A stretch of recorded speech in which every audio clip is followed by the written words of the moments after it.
Ascended Master Instruction. I am Activity Saint Germain Foundation. Dedication.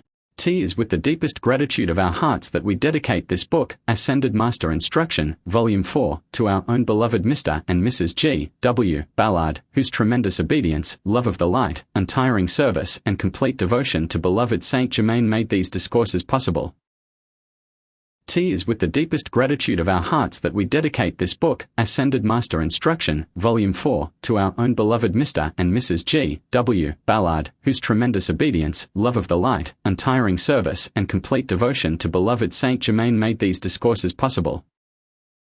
These two individuals were the only human beings on the earth through whom this mighty I Am Ascended Master Instruction could be given, and it is to these Ascended Masters, the beloved cosmic beings Godfrey and Lloyd, that we dedicate this series of discourses. May every human being on earth who reads this mighty Ascended Master Instruction also attain the victory of the Ascension at the close of this embodiment, according to God's divine plan for each life stream. God bless you. Tribute.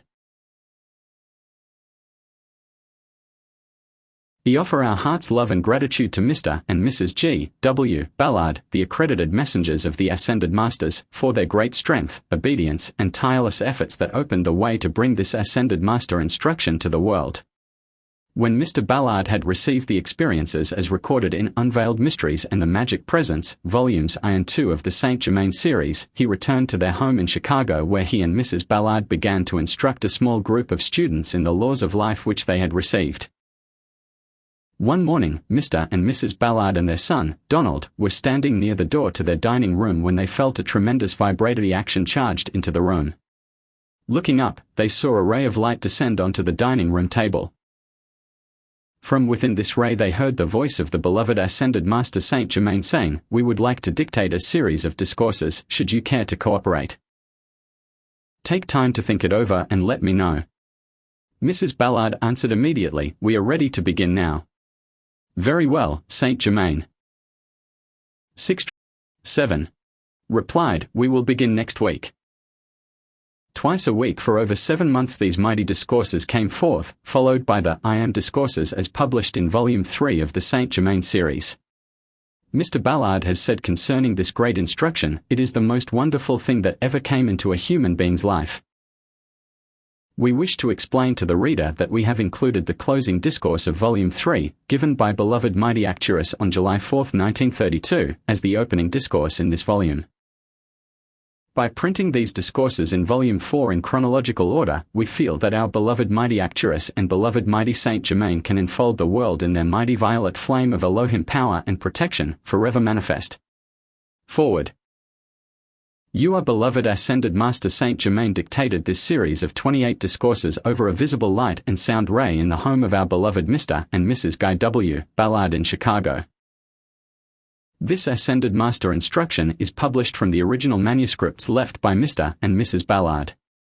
Only fragments of the real understanding of the I Am Presence had been given to the world until this Ascended Master Consciousness came forth. The beloved Ascended Master Saint Germain says, "It is the most important understanding mankind can ever have, and there is no freedom nor perfection for the individual except through this conscious application." When the phrase, "Mighty I Am Presence, come forth," is used throughout this series of books, it is always a call to the God Presence to pour forth or release the outpouring of perfection that the one making the call desires. This book not only carries the Ascended Master's understanding of the beloved mighty I Am Presence, but it is charged with beloved Saint Germain's Ascended Master Consciousness and the 8 forward. 9. Ray of light and love from his heart, which are his Ascended Master feeling and comprehension of its full power, forever self-sustained. May this book of Ascended Master Instruction anchor the attention of all who read or contact it so powerfully upon each individual's own divinity that the full Ascended Master Consciousness of the mighty I Am Presence shall fill the earth and release with the power of 1,000 suns the eternal dominion of the light of God that never fails. Contents. Discourses. Page Ijali 4, 193. 13 Ascended Master Instruction. Ascended Master Saint Germain. DISCOURSE. Arcturus Independence Day. July 4, 1932. Invocation, mighty sustaining, enfolding presence. We give praise and thanks for thy life everlasting, thy youth eternal, thy light illumining. The Discourse. O America! We love you. Mighty seed of God's eternal manifestation, we give praise and thanks that thou art sustained and governed by God alone. The day on which independence within thy heart was established, thou didst become a radiating center of light to all humanity. We give praise and thanks that out of all will come peace and prosperity to mankind in thy embrace. Back of thee is the 1-2 Ascended Master Instruction. 2 Ascended Master Power that will sustain and maintain the reign of God on earth. His light shall illumine and strengthen the hearts of thy children in all ruling places, and out of all shall come love, justice, and wisdom. America, we love you America, we love you America, we love you all today, O America, those mighty messengers of God who have passed before, look upon thee with their hearts filled with love and strength, the love of the mighty I Am Presence flowing forth to heal, to bless, and to prosper thy inhabitants. The very substance of earth is being quickened into greater activity, and as the children of God walk the earth, so shall they feel the current of God flowing in, quickening them into greater love, loyalty, and desire for thy freedom. O miracle, thou dost seem to have become bound, but thou art not. Thou art entering into thy great freedom. Thou dost seem in the throes of pain, but thou wilt be born into that great peace, health, happiness, and prosperity. We give praise and thanks that this is God's wisdom, the mighty I Am Presence, speaking. The Christ child enfolding thee, America, has grown into majesty and power. It no longer pleads but commands obedience of all that is of the outer to the service of the inner presence. The power of Discourse 3. 3. Divine love governs thee and consumes all unlike itself. America. We give praise and thanks that thou art a great jewel within the heart of God, the lamp of illumination lighted by the mighty I Am Presence, the chalice, the crystal cup holding within its pure radiance the freedom, peace, health, prosperity, and illumination of those who dwell within thy embrace. May all the world feel thy radiance and be blessed by it. Peace, peace, peace, and on earth goodwill to man. Notes: I would suggest that sometime each day you think of yourself as a radio station sending forth peace and goodwill to all mankind.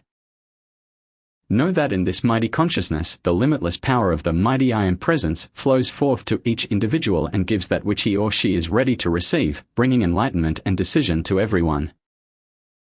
Be conscious that your own minds are such powerful divine centers that at any time you can make quick, unerring decisions through the power of divine love. Recognize that your mind is but a vehicle of the great master presence of the mighty I Am Presence within, and that it is to obey that inner presence at all times. Command it to always act with decision, alertness, and quickness, and that 4 Ascended Master Instruction. All human sense of wavering be forever consumed. The new cycle, today, is a focal point of 10,000 years, the beginning of another cycle of 10,000 years in which the great ones from Venus, who have always been instrumental in the upliftment of humanity and our earth, this day come forth and pour out to humanity throughout the earth a mighty radiance. This will bring about more quickly a greater stabilization and confidence in the hearts of many public officials. It will cause them to have a strong, unwavering desire to re-establish America in confidence and prosperity, and make them feel a deeper love and loyalty for her progress than ever before. Many will have learned that they cannot rule humanity with a ruthless hand, for they are seeing that the inroad of control which they had desired to gain over others is returning to themselves for redemption. If this lesson can be impressed upon them sufficiently, a great calamity will have been averted.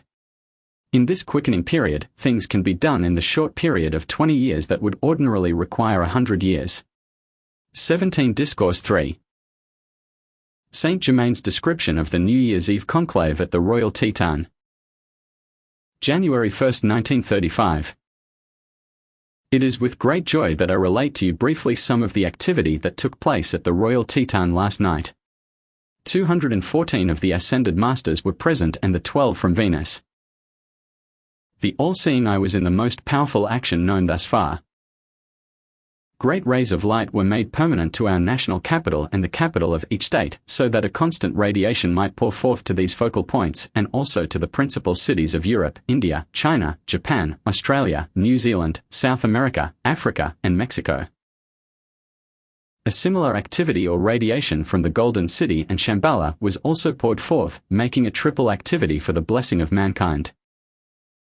Every effort is being made to avoid as much destructive activity as possible throughout the world. The activity of the past 3 months has been tremendously encouraging, and we do have high expectations for this year. Being so well aware of the free will of humanity, we can but trust in their harmonious cooperation with the conscious radiation. 6. Ascended Master Instruction. Pouring forth from the above-mentioned triple activity. There were outpourings of light from the tall master from Venus, Thesis, and the great divine director, such as I have not known before in my experience. The many who have been fully aware of my sincere efforts for the blessing of America have now joined me in full power to achieve all possible that the cosmic law and the law of the individual will permit. The cosmic laws are daily giving greater freedom in this activity, which is the thing that gives us such great encouragement. There were many students present last night, for which I am very grateful. There is much detail of the activity which took place that I may not reveal at this time, but I assure all the students that it was marvelous beyond description. The great host of ascended masters join me in their love, light, blessing, and opulence to the students, to America, and to the world, that this year may be unparalleled in its happiness to mankind. In the fullness of my love. Discourses 19. July 7, 1932. Invocation, Thou mighty I Am Presence, from the heart of the great central Sunni we face thy sunrise. The Discourse. Daily exercise, you may do this at any time during the 24 hours. Stand erect, face the east, and say mentally or aloud, but let it be firm, Mighty God in me. I face thy eternal sunrise and receive thy mighty radiance and activity visibly manifest in my experience now. The use of this sets into motion certain powerful principles. Warning: if students use this, they should analyze themselves first and see if they are really sincere in their determination to have and serve the light unconditionally. If they be sincere, let them stand to the light and then go forth. Awake. Stand to the light and serve only the one presence of right and justice. 8. Ascended Master Instruction. Know that God, the mighty I Am Presence in you, governs and controls all unfoldment in perfect divine order. As the sea holds all created life in its embrace which is designed for its sphere, so the air holds within its embrace those created forms of life belonging to it. These are two links ever active between the human and the divine, or the physical and the white fire body. We may call upon these forms of life to give us the best of their element. Man is the only creator of inharmony. The elements and their inhabitants are always harmonious in themselves, and it is only when one gets out of one's element that inharmony is created, but the inharmony is not of the element itself. The human element, or outer sphere of mankind, is the only element in creation that deliberately creates inharmony and consciously misuses the energy of the God sustaining it. This is the only sphere in the universe where those who function within it have taken command and declared themselves independent of God. I mean by this, those who are refusing to acknowledge the active presence of God in their lives. No principle or activity can be blamed for the misuse mankind makes of it. All through the ages, humanity has tried to place upon God the responsibility for its destructive activities. Hence the ruse of Discourse 3. 9. Manufacturing gods who could be either angry or joyous according to mankind's whim. I assure you from my own observation, that those great ones, far greater than I, through eons of investigation, have indisputable proof that there is but one God, the life, wisdom, and energy of all creation. Therefore, the energy of God cannot be blamed for the inharmony created when someone misuses it. Neither can the principle of banking be blamed because of dishonest bankers. Neither can the activity or principle of giving out information by the press be blamed because of malicious reporters or dishonest editors. I assure you that the day is not far distant when these principles of activity will be used in their highest constructive power. The constructive, educational moving picture will also be used as the quickest, easiest, and most certain way of educating the outer perception. Too long has mankind usurped and misused the energy of good, which is God. The inner quickening, by the cosmic radiation through the mighty arisen messengers of God into the heart of each individual, is rapidly drawing the human desire into the divine. As is the case in all seeming struggles between two forces, so in the conditions of today, they are but the old conditions being repeated. And out 10 ascended master instruction. Of it all will come, for the first time on earth, a permanently established condition and right attitude of mind in the outer activity of humanity. I want so much to have each one of the students keep before them the fact that they alone are the governor of their life and its activity, and are commanded to choose what they wish to manifest in their life, always remembering that they are not to stop and worry about this or that individualization. They are to fix their vision, which is God's inner activity, on the goal and hold it there with a firm, joyous determination to reach it.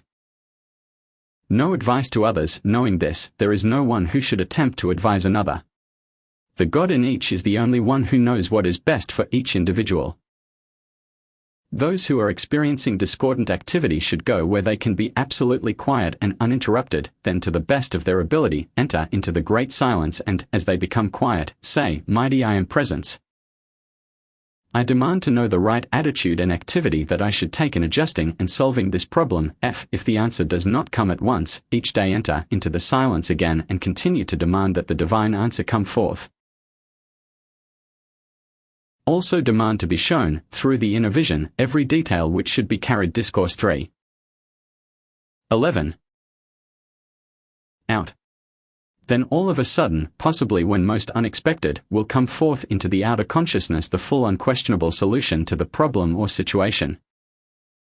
Running away, as one may not at any time run away from anything, this will make clear to him the complete situation and reveal whether he is being held by the hypnotic influence or whether he is fulfilling a just obligation. If I were to unleash my love for my students and attempt to advise them, I might be interfering with opportunity of immense value to them.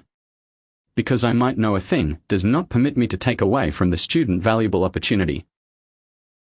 No one should feel distressed or lose hope because of outer conditions when a few moments' contemplation can but reveal the fact that there is only one power, energy, or activity to use or that is being used, which is God. When one depends upon and demands of this supreme presence the right solution of any problem or situation, it will be solved or adjusted with the most wonderful divine activity. The divine solution will far transcend anything the outer mind could conceive of, even if it had the power of accomplishment within itself. Knowing that the outer mind or consciousness is a mighty vehicle through which the tremendous 12 ascended master instruction energy of God can be consciously directed, then we know that we have every moment, all about us, the most powerful presence for protection and direction, and the supreme solver and adjuster of every condition that opportunity brings before us. It would save so much distress to the individual if on the first intimation of any intruding discord he or she would leap, as it were, into the heart of this mighty presence and say, seemingly the outer has made a mistake. I call on thy law of forgiveness. See that this is adjusted quickly and completely. Take a firm grip on the inner presence to govern every inharmony and to remove any wrong condition permanently. The highest and quickest action is always to make the demand to the great inner presence. God's energy always acts according to the consciousness we have of it. Opportunity is a very poor master, it is you who must always govern it. Use opportunity, but never let it use you. The assistance of the masters, the great ones, may and do give assistance at all times, whether the students know it or not. One of the greatest activities of the ascended beings which they perform for the students is to give courage, strength, and assurance until such a time as they make a strong enough contact with their own inner presence to fully and clearly loose its mighty wisdom. And Discourse 3. 13. Activity into the outer self. The result of this radiation is that the students build permanent strength of character, and it saves them endless repetition and recreation of imperfection. In the past, down through the centuries, the call to the mighty I am presence within the individual has been but intermittent. Now the work before each one is to make the contact with the God within and hold it.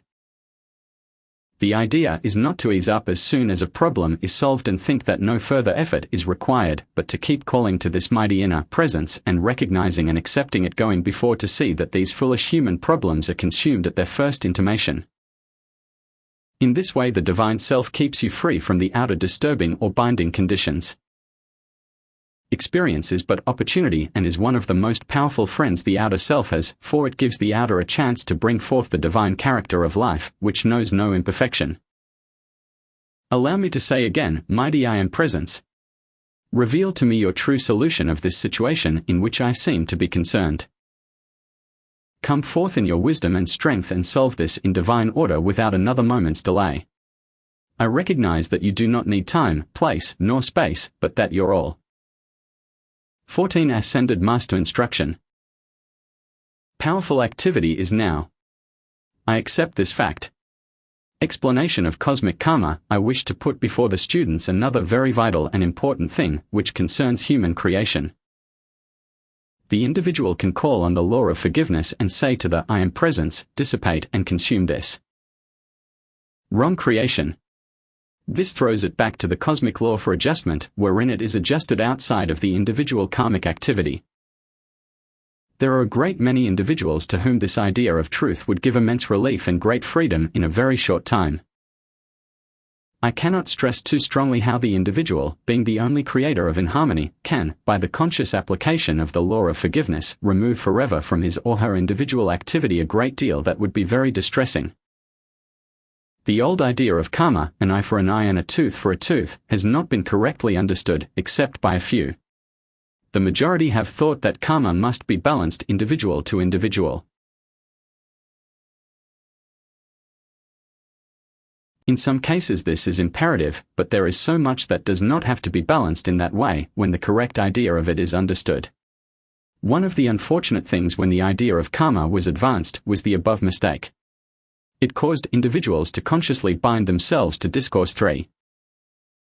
15. Each other for adjustment. Taking into consideration that each individual has free will, you can see how this individual-to-individual balancing might become an endless thing.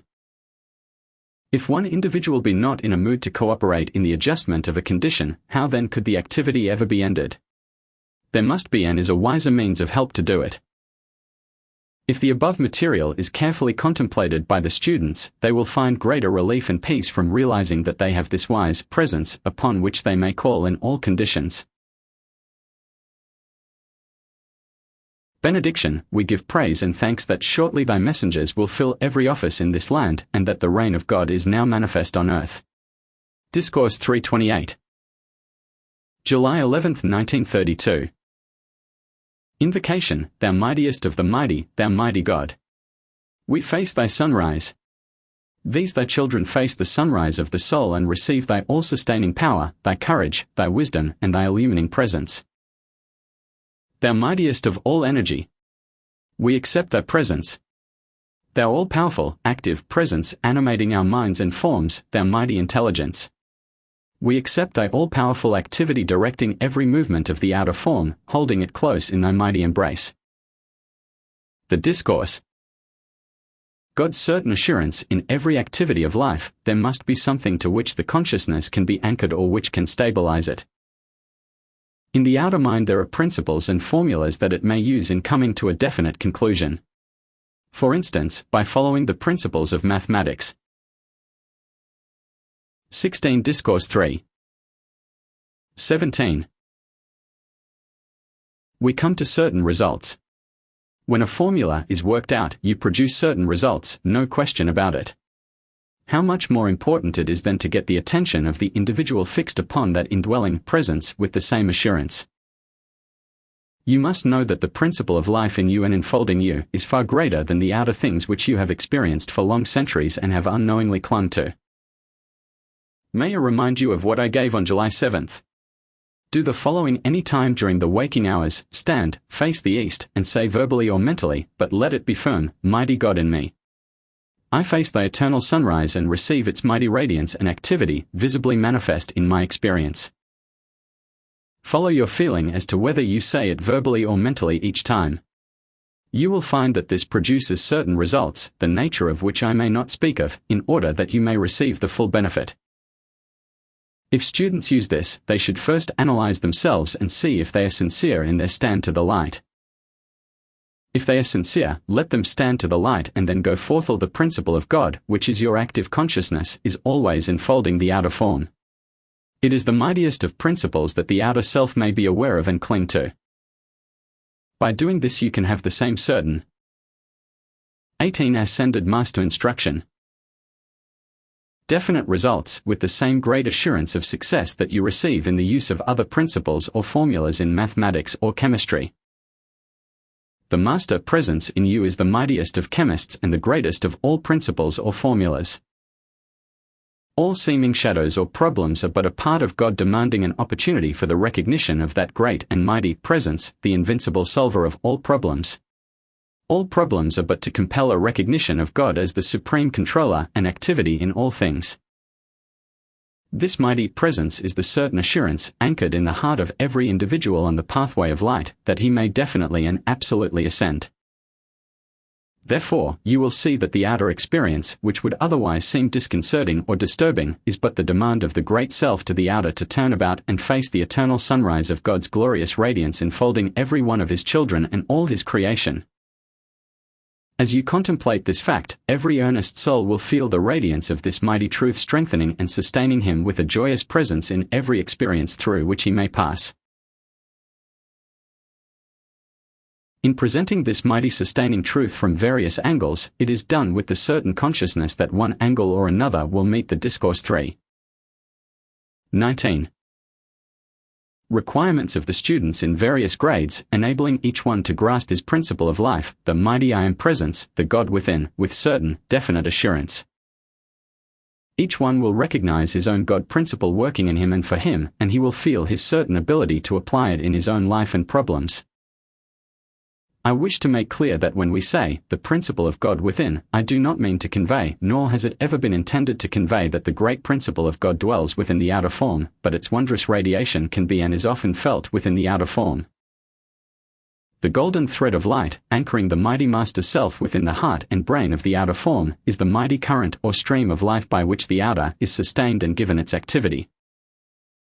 This can be drawn upon and used with positive assurance concerning the desired results, and its mighty energy can be used without any limit. When students can feel the assurance of this, their freedom is at hand, and at this point again let me state the importance to the students of the command, to hear, to dare, to do, and to be silent.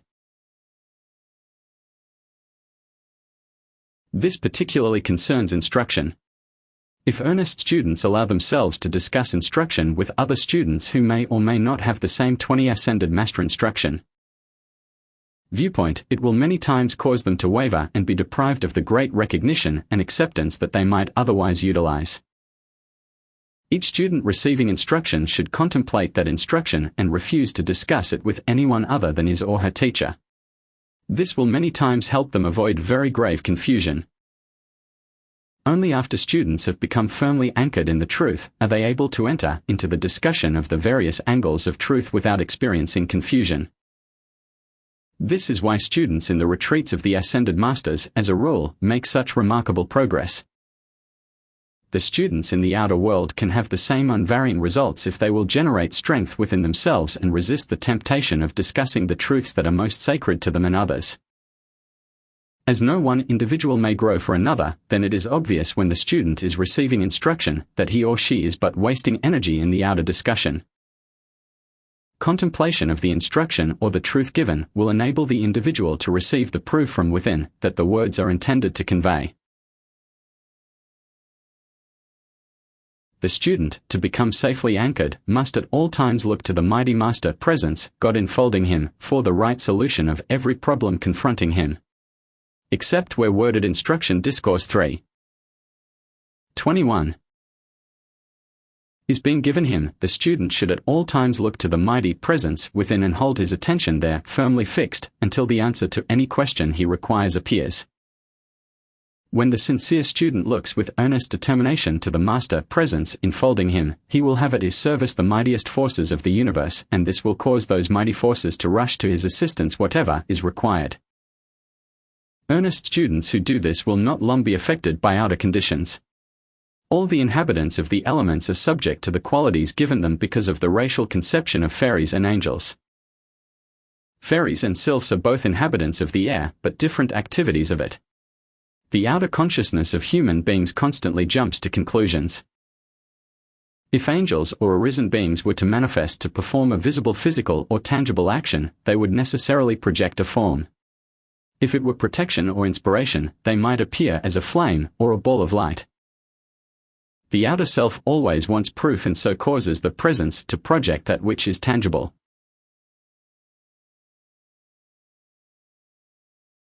Every student should understand that every condition he meets in the outer returns back to him the qualities he gives it, hence the necessity of seeing, knowing, and feeling only God in action in every situation.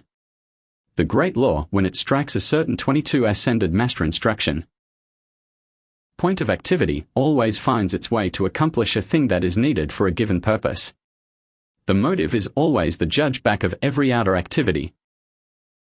Where students have been taught the gratification of sex as a necessity, on leaving the body they are met by those who have the correct knowledge and who correct that idea and give the help needed.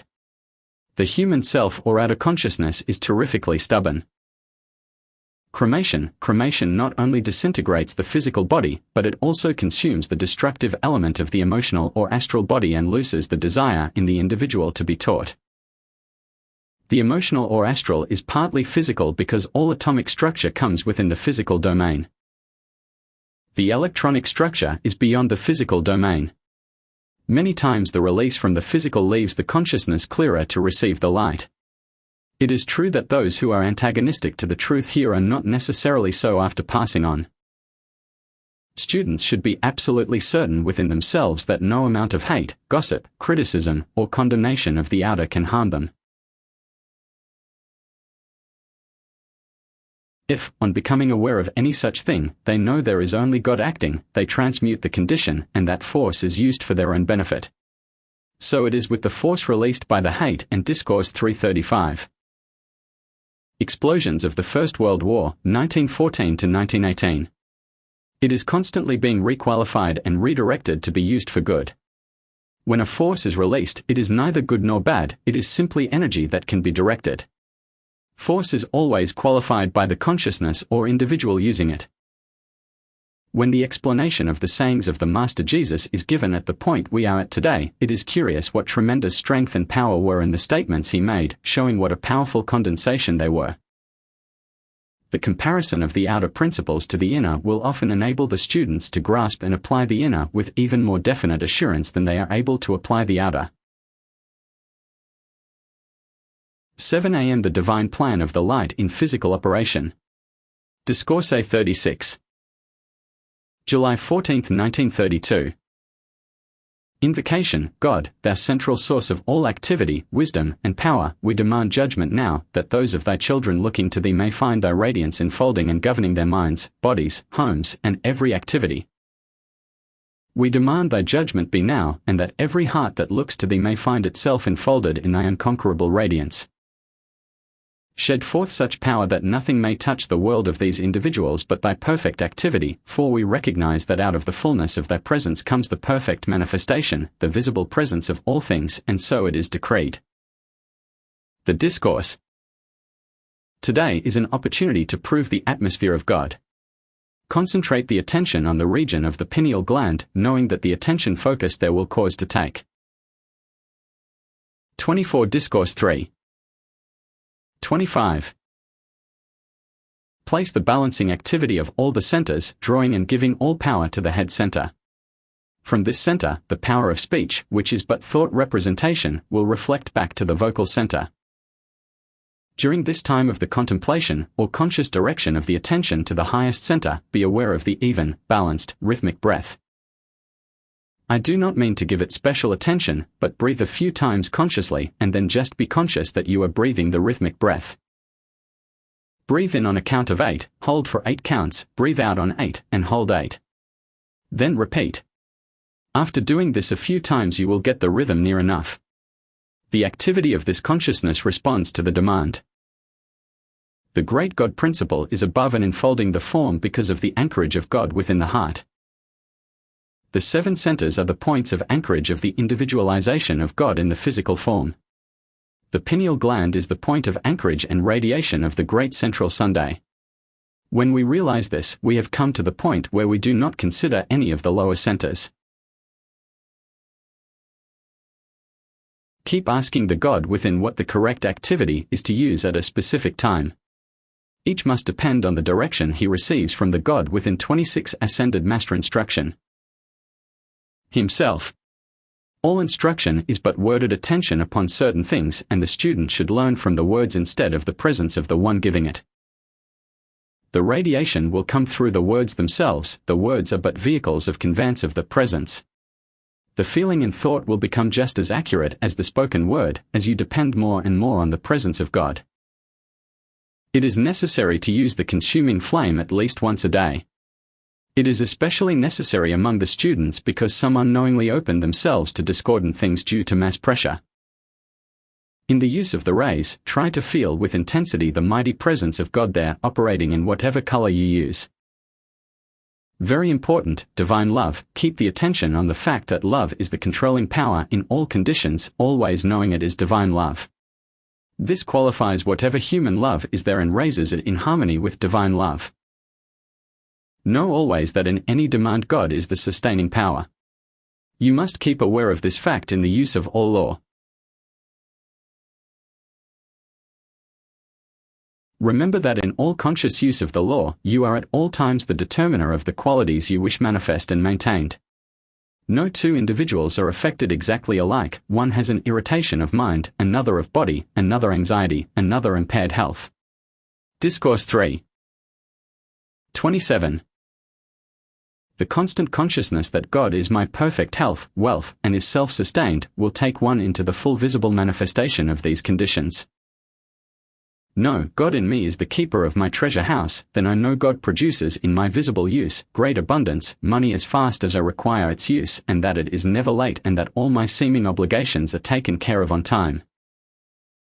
The joyous indifference of youth is really a letting go, and with love prevailing, it is the most potent power for manifestation. To Mrs. G. W. Ballard, never let down your bars of protection to anyone. It is wise for all to use the consciousness that God's activity is in this home and all about it, and there is only God acting. In thinking of the neighbors, know that God governs their every activity in regard to this home. Take a thing in the beginning, and with intensity reverse the negative action in thought and feeling concerning it. The seemingly deeper acceptance of the negative instead of a positive condition in the human consciousness is a mental gravity pull and is due to the density of the physical substance of the body. A quick forceful statement, no, you get out of here. God Almighty is in control. This is true up to a certain point of illumination, while the inner presence always stands ready to act. The 28 Ascended Master Instruction. Consciousness of invitation within the student's outer mind seems to be imperative. The inner presence does not intrude itself, it must be invited. The nature of the outer consciousness is to swing from one extreme to the other. The eternal balance is the middle way, and the desire to move in that activity draws and holds you there. The desire to walk at the middle way draws you and holds you in it. The deeper the recognition and living in the God presence, the quicker will the God power act. Electronic activity, wherever there is force, there is always some point of electronic activity, and from the higher standpoint it is very noticeable. The force released by the World War is still standing in the Earth's atmosphere, and is and will be redirected and used constructively. The electrons in our atmosphere are the emanation from the great central sun. The white fire body of the mighty I Am Presence and its natural element qualify the electronic activity, the same as each element in itself qualifies the electronic activity. The electron is a universal element that is the Spirit of God. Therefore, each element applying or using the electron qualifies it according to the element's own sphere or activity. In the condensation at a former time, one on Atlantis and the other in the buried cities of the Discourse 3. 29. Amazon, one was a consuming activity and the other was a life-giving activity. All consuming is but a reordering of the balancing of the atomic activity. The electronic activity is always permanently balanced within itself. All discord is but a loss of balance of a particular element or atom. It is only when the electron becomes clothed in a quality that discord is possible. The first activity of the atomic structure is the requirement of something to qualify it, or a need for a quality. Otherwise, it too would remain forever perfect, and no other quality could be imposed upon it.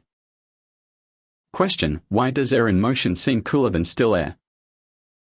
Saint Germain: because the vibratory action is raised. The mantle of invisibility can be thrown around one instantly, but the students should establish it permanently and consciously by the practice of visualizing the monde around them. We are consciously qualifying this electronic energy or activity every moment. Instinct is a lower form of intuition. There is only one presence and power acting everywhere, so really there are only different grades of consciousness and activity. Words are very lame to carry a meaning that is a feeling. The Cross of Christ currents, recently there have 30 ascended master instruction been placed divine currents in North America in the shape of a cross, or, in other words, in the shape of a sword, for in this case the cross of Christ is the sword of currents. The crossbar comes just south of the Canadian border, the hilt going up into Canada, and the point reaches south, almost to the lower part of Florida. Chicago comes at the strong part of the blade, just below the hilt. These are currents that have been placed through the earth by mighty messengers of God. There will come a time when this sword and another will cross, and peace and prosperity will be in America. Where the two swords come together, the crossing will be almost over Chicago. These currents are placed above and within the earth itself. They penetrate about 100 feet below the surface of the earth and about 200 feet above. This is why the surface structure of the earth will change, and the very ground human beings walk on will be the sword of Christ. In nature's formation of silver, some of it is dense, and some of it is frosted and not dense.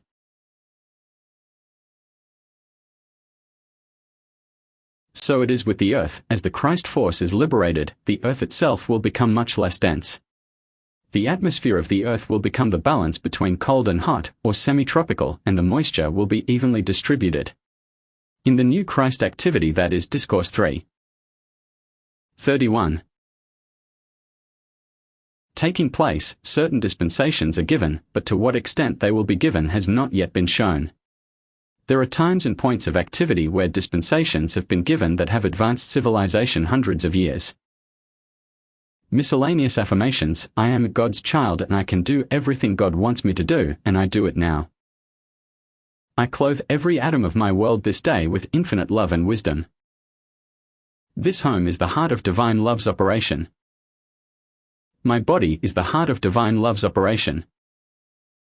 My mind is the heart of divine love's operation. My world is the heart of divine love's operation. 7 a.m. The divine plan of the light in perfect physical operation now and forever. Be as faithful as you can to healing physical distress, but keep your inner eye on the healing of the wounds of hate. God within you is alive. Do not allow him to be silenced by thought forms of your sense perceptions or fears. Always remember that God and his manifestation are one. 32 Ascended Master Instruction. Everything grows by use. All things move in cycles. When the cosmic hour strikes, the whole combined force of the ascended host can be used to accomplish a definite purpose.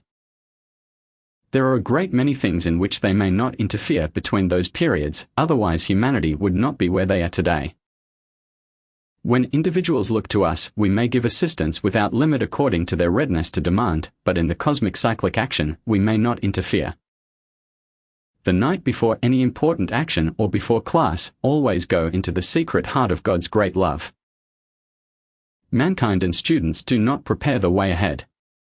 When one wakes in the night, one sometimes returns to the body to anchor in the outer consciousness something that is needed there, or that is to be called forth when a future need arises. When we come to a certain point of achievement in the prevailing activity, we sometimes make contact with wisdom gained in previous, forgotten experiences, and if there is a necessity, we call that wisdom forth and use it.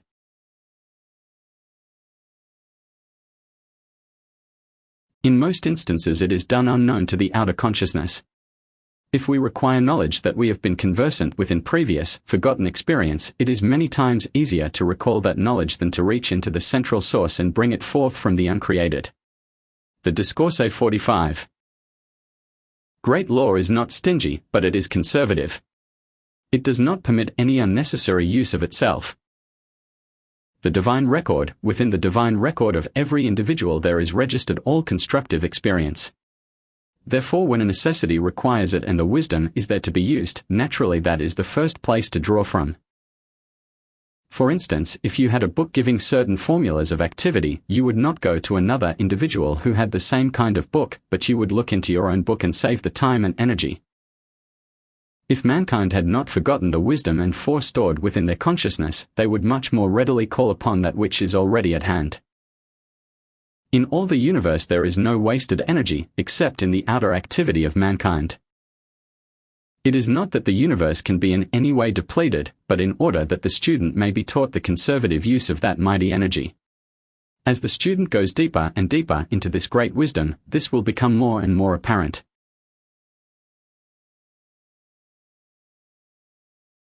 The smell of sulfur. Mrs. Ballard asked why the smell of sulfur was so strong in the night when there seemed to be no physical cause for it. It is a cosmic process now taking place, and we direct certain force while you are out of the body, in the assistance of the cosmic activity. The Force 34 Ascended Master Instruction. Released by cosmic activity through volcanic activity is a force that can be consciously directed. Those who are qualified for this particular activity while yet retaining their physical bodies are many times instructed how to use this force when out of the body during sleep, especially when a focus of it is required. The outer sense of odor is the conscious memory of the activity which has already taken place at the inner levels. One is likely to smell the odor of wood, sulfur, coal, or incense. If the memory is of sulfur or wood, it is proof that the direct activity of the highest force within the earth was specifically required. Raising the vibratory action. Do not let the outer senses form a habit or get the consciousness of anything except that all raising sensation comes in a perfect, harmonious, natural way. Release a person after treatment into the wisdom and activity of God, knowing that it is directing the controlling of the outer mind. When individuals are not aware of how to raise the body, it is sometimes much better to let them get out of the ruined temple and be free to go on.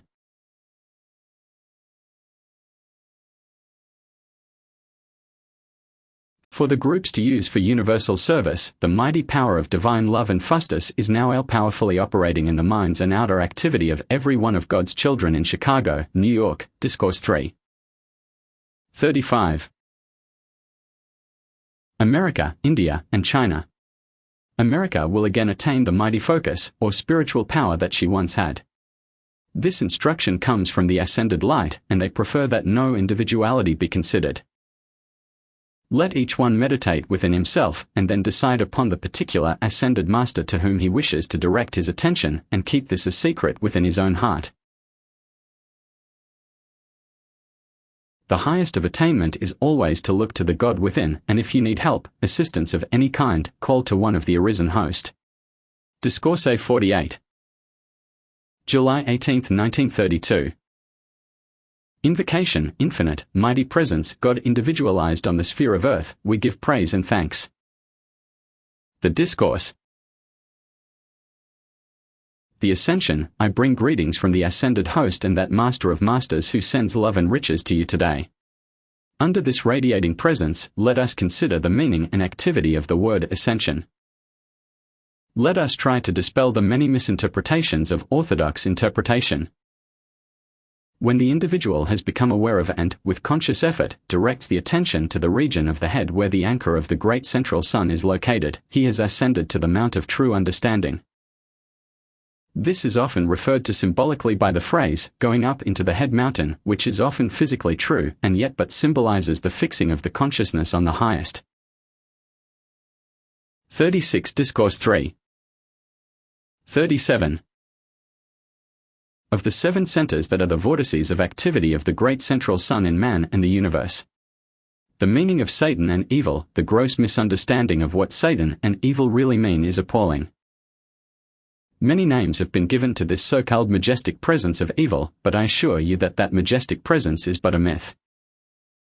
The words devil or Sheol both really came from the word Satan, and the root of this word, its true underlying meaning, is to turn away from that which is inharmonious. The human side of mankind, so to speak, which is never ready to face the truth of its own being, had to produce some concoction on which to lay the blame of its own creation. The word Satan came forth as a single explanation, telling humanity that they had better turn away from their own creations of inharmony, and this turning would enable them to find God ever active in their midst. Then again there came a time when they wanted still something else to blame for their own wrong creations, and they brought the defenseless serpent into the garden. The serpent but represents a wrong use of the solar energy from the great central sun within mankind. This solar energy is a most dynamic power and is always active. Again, let us repeat that mankind, having free will, are commanded to choose how they shall direct 38 ascended master instruction. This energy, if they do not direct it consciously for some good, constructive purpose, it will act in some manner, often through the suggestion of the environment or individuals, because energy is always subject to suggestion. The great mass of mankind who have joined themselves to the orthodox idea, as we term it, have thought to cast upon God, a being in the skies, their problems or creations. Yet they are foolish enough to think they can go on creating inharmony and not experience its discordant effects. Thus we see how mankind has held over its own head this cloud of ignorance through the centuries. Human beings might have recognized their freedom as children of God and become conscious of the fact that they had free will. They would then have realized that they were the only creators of good and evil, so-called. They would have learned that they had the power to dissipate any wrong or inharmonious creation that they had ignorantly or willfully brought forth. One of the reasons why the idea of a devil was conceived was that in every period or cycle of human embodiment, there have been those individuals who were very dynamic in the use of this energy. They were misdirecting it and producing this so-called evil. Besides this, they were creating such powerfully charged thought forms that vicious, ignorant, Discourse 3. 39. Disembodied intelligences seized upon them or, as it were, entered into these thought forms. These forms were being energized by their creators who were still embodied, giving these vicious, ignorant entities tremendous power and activity. Before the time of Jesus, these entities were often able to appear visibly, often in very grotesque forms. Thus, this was the idea of a devil, which I assure you never was and never will exist outside of man's own discordant creation. Saints, a saint may or may not be an ascended being. When sainthood is conferred on someone, thousands and hundreds of thousands of minds are focused upon this idea or form of a saint, for there is no idea of a saint without the form in the mind. Thus, a thought form of tremendous power is created. Sometimes the soul of this saint, through the direction of a great intelligence, takes advantage of this tremendous creation and enters into the form, producing miracles of great good. Fortunately, the predominating and balancing thought force in such a creation is always for good.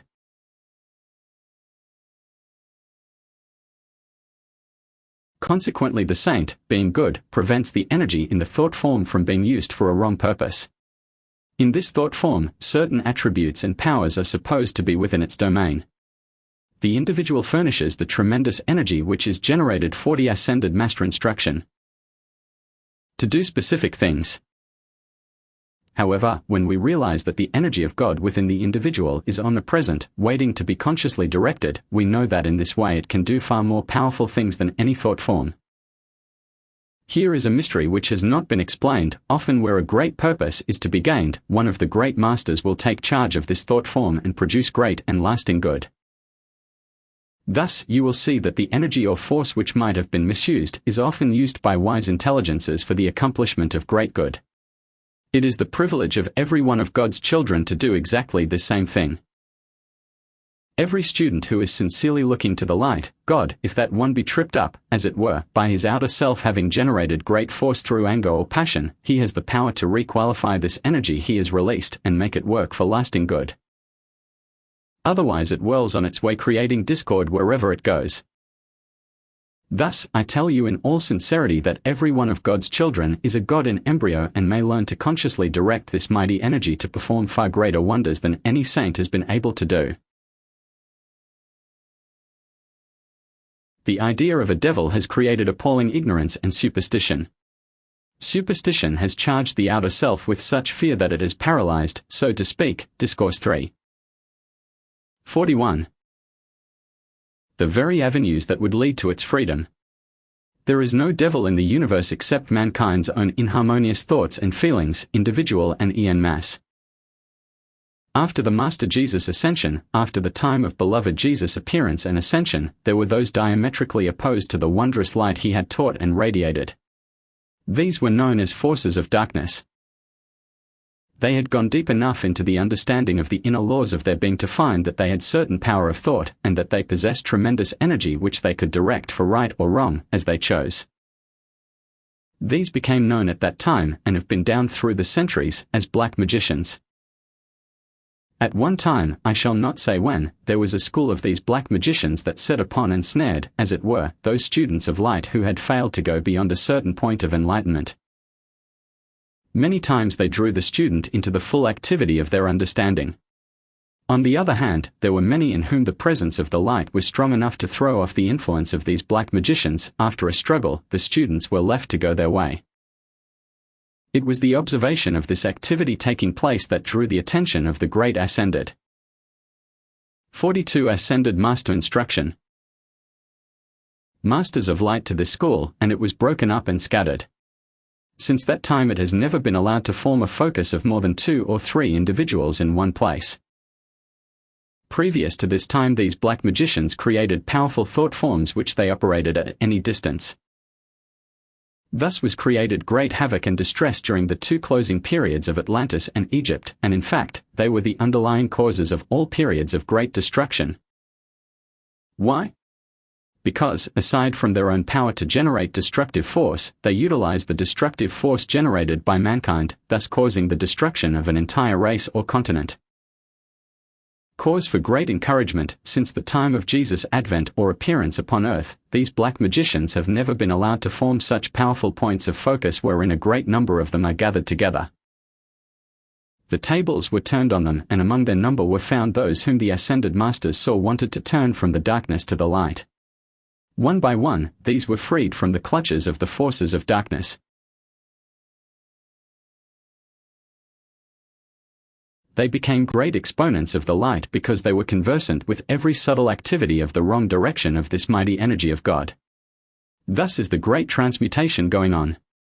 This is why we feel encouraged that some of the destructive Discourse 3. 43. Force that at times seemed very near succeeding, might be dissipated, and much cataclysmic activity avoided. The tremendous outpouring of the Christ activity into the hearts and minds of mankind since 1884 has enabled many great and wonderful things to be done, which previous to that time might not have been possible. So everyone fortunate enough to receive these ideas should have courage to go on with a brave heart, knowing that these days every cloud has its golden lining, and back of it, the crystal cup, pure light of Christ, God in action. A marvelous promise. No matter how threatening the storm clouds appear to be, those who stand firm and unyielding to the light, to the mighty individualized Christ presence, will find their brave hearts rewarded. They will experience the golden lining of these clouds, and before them will appear the crystal cup, filled to overflowing with the mighty love, peace, light, wisdom, and abundance of God forevermore. Such a promise, I assure you, is not imaginary, and one day will be fulfilled for all those who stand staunch and true to the mighty Master presence, their own inner God self. The true ascension of the individual starts long before the raising of the body. As was often represented, initiation, the 7 steps of the Ascension. 44. Ascended Master Instruction were the 7 steps one takes when mounting from one center to another within the human form. When one has become aware of this fact and has reached the point of understanding where his attention is fixed upon the highest center within his head, and when he lives to it accordingly, he has passed his greatest struggle in the raising of the outer form into the divine. From this point on, he is given much more assistance, most of which he is entirely unaware of in his outer mind. To become conscious of a goal of attainment, knowing that it is not only possible but that it is certain of accomplishment, enables one to look upon the trials of the outer self with great fortitude, courage, and strength, knowing that they are but dust particles flitting before the outer vision. Fearing problems. The reason why problems become rampant, as it were, is because the problem or situation becomes charged with fear by the individual. This gives it a certain powerful activity. One should really strive for just the opposite activity by withdrawing all power from it.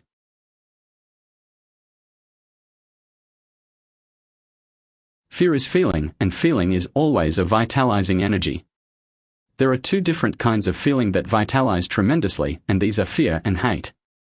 Instead of giving power to a problem and thus vitalizing it, one should withdraw all sustaining energy and leave it helpless. Discourse 3. 45. The fact of the matter is that all of these problems, so-called, are creations of the outer mind or of laws set up by mankind through the outer self. Through these human laws, people harass each other or try to compel one individual to do for another what he or she is apparently not able to do, because it is the outer, man-made laws acting instead of the divine. If every individual would turn with all sincerity and ask God's love and wisdom to direct him or her every moment and live it accordingly, in less than a year, possibly 6 months, there would not be a problem confronting mankind. When you want something fulfilled, it is well to affirm it, but it is also good to write it out and say, God, the mighty I am present 7 see that this is fulfilled. If at any time you seem to have made a mistake, always take this stand and say that only good can come out of it. Know always that God directs your every decision with wisdom and that you do decide quickly and correctly the perfect thing to do and then do it.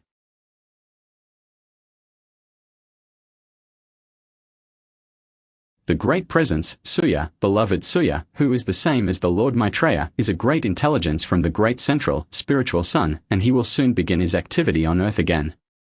Suya is an independent focus like Cyclopeia and the Lords of the Flame from Venus. His activity is 46 ascended master instruction. Independent because the assistance he offers is of his own volition and entirely independent of the hierarchy who have charge of this planet's growth. He watches over and gives assistance to all who are nearing the point of the ascension. He is permitted to intensify that at a given point. At your New Year's meeting, again there will be your point of contact with this great being and the commencement of your activity with him as once before. The Lodge of Sirius is really a cosmic initiation. It seems apparent now that on July 4, 1933, there will come very marked changes, for it is of special importance to this government. The balls of light sent to certain cities on this earth, July 1, 1932, from the Royal Teton, were sent to special places in the absence of sufficient physical channels to do certain work in the government. These were sent to New York, Chicago, Alexandria, Hong Kong, and Buenos Aires. Small ones were sent to the capital of every state in America.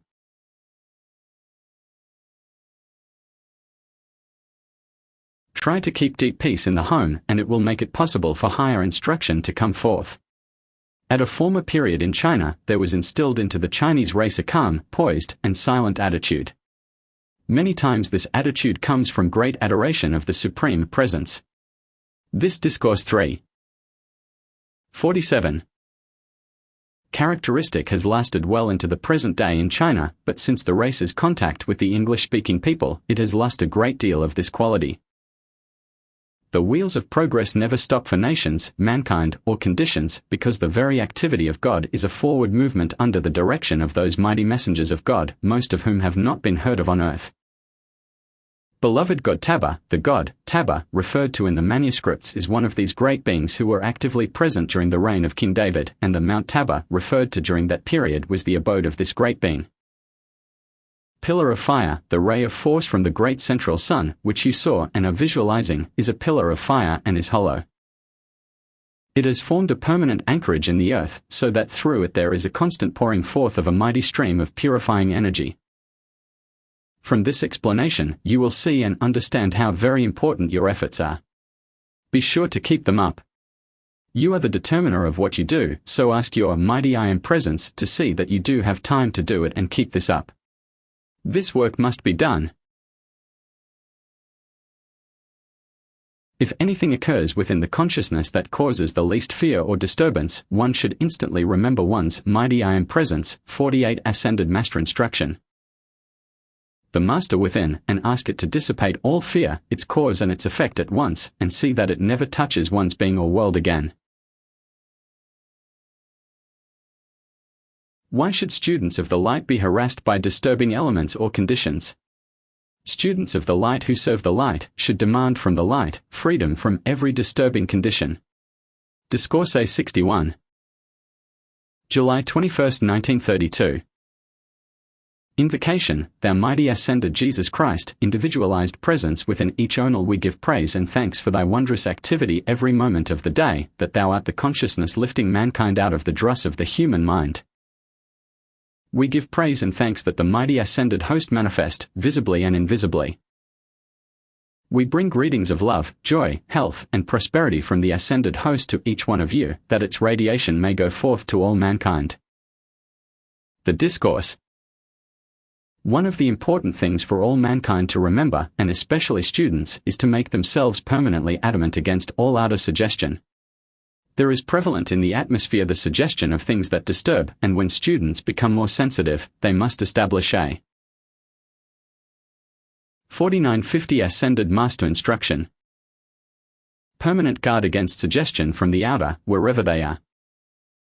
A helpful affirmation, I, my Christ self, the mighty I am presence, forbid every atom of my outer mind and body to accept anything from anywhere that is less than all of God. I, my Christ self, the mighty I am presence, command you to receive and permanently record the eternal activity of my full illumination and freedom on all planes. Whenever one is excited, the door is open. The correct attitude is to constantly declare that there is only the presence of God acting in and about oneself. A powerful protecting affirmation is, the mighty ascended Jesus Christ in me, which is God's perfection acting, is my protection, my defense, and my deliverance from everything that is undesirable. Whenever one is out of God's harmony, the inner motion is started that may flow forth hours or days later, and the individual be quite unaware of what started such a result. Mankind must understand that each one alone is the cause of all in his or her life and world.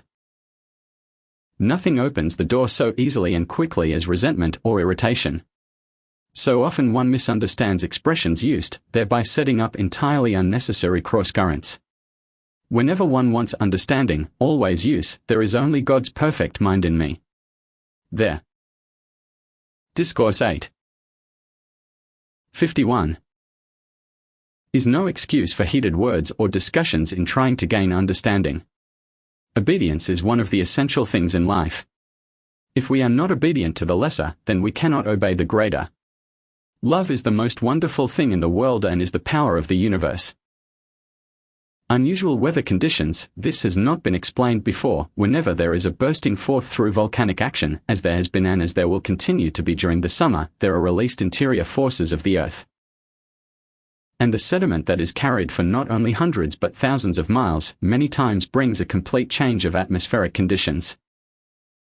It often causes the heat to be more intense or has the opposite effect of cooling off, depending upon the substance that is released.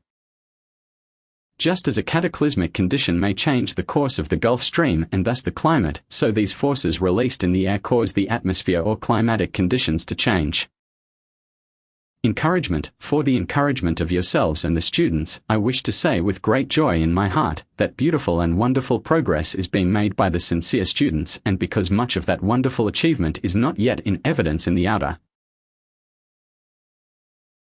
should not in anywise be discouraging, for I assure you the growth within each 52 ascended master instruction. One is remarkable. To Mrs. Ballard, your power to focus the love ray is beautiful indeed.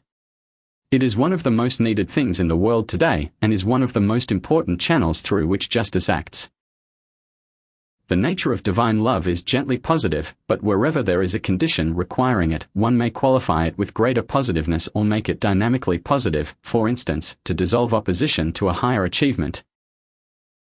Next week I will be with you in both classes in person for definite work that needs to be done.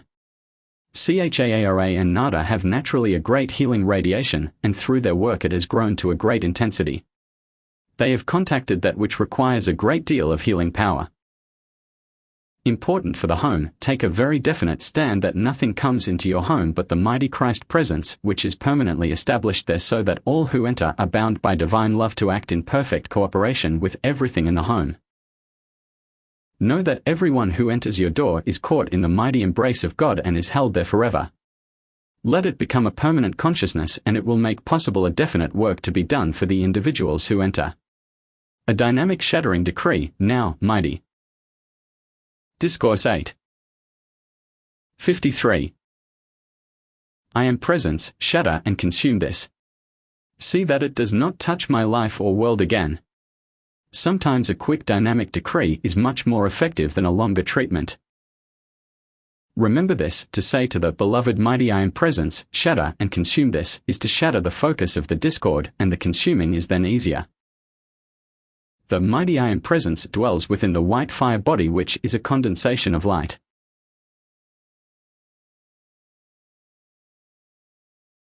You are always the one who must make the picture and impress it on the within, and the presence within brings forth the manifestation. Shortly, whenever you make pictures, they will outpicture very quickly. Feel that when you do a thing, it is God doing it, and it must therefore come forth. Discourse 7. July 25, 1932.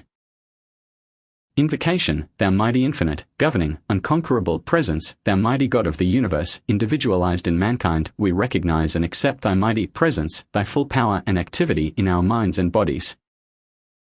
We command the outer self to conform in union with thy mighty presence. We command all outer activity to be silent and obey thy mighty behest. We give praise and thanks that thou art the only intelligence ever acting, and that thy mighty energy pours through these outer selves so that they are always self-sustained, that thou art the magic presence causing miracles to manifest and be sustained each day. We give praise and thanks that this is ever so, eternally. The Discourse. My love and the love of the ascended host flood your being with joy, peace, confidence, and perfect. 54. Discourse 8. 55. Operation in all things. I am deeply grateful for your lovely cooperation. The seeming mysteries of life are so simple and so easily applied once the true foundation is established in the consciousness. I assure you no one can proceed far on the pathway until there is a definite anchorage in the consciousness. There must be no uncertainty. The dweller on the threshold, the simple, entire truth of the situation is that the dweller on the threshold is an accumulation of the misdirected energy of the solar force, which is God's energy. It is nothing in the world to be feared, but rather there is reason for rejoicing that at last the truth is forthcoming, in order to dissipate so much fear and misconception of a thing that is very simple. Again, the so-called beast of biblical description, also understood and described otherwise, is but the misdirection of this solar energy that has been directed downward instead of upward. This will explain to you the very great importance of the control of the thought, for wherever the attention is directed, the energy is bound to go. Therefore, if you permit the thought or consciousness of anger, resentment, jealousy, or the dissipation of the energy through the thought of sex, you are but turning that mighty current downward. 56. Ascended Master Instruction. Free will. The power of free will is mankind's great privilege of holding the attention of the consciousness fixed on the divine presence or principle of activity that at all times compels the upward flow of the mighty solar energy. This shows you how simple the process is, at the same time, the necessity of consciously keeping that energy flowing upward. Therefore, the moment any thought enters the mind that is not in harmony with that idea, take the same attitude you would to a disobedient child who is too young to understand the laws and say, 7 I am master of my own thought. I am master and I direct the energy where I wish it to go. Anyone who will do this will find that it will give them easy command and regulation of this energy in a very short time. For the home, no matter what the seeming provocation is, shut out resentment, criticism, condemnation, or anything else that is not in harmony with that law. Remember this forever: you never deal with persons.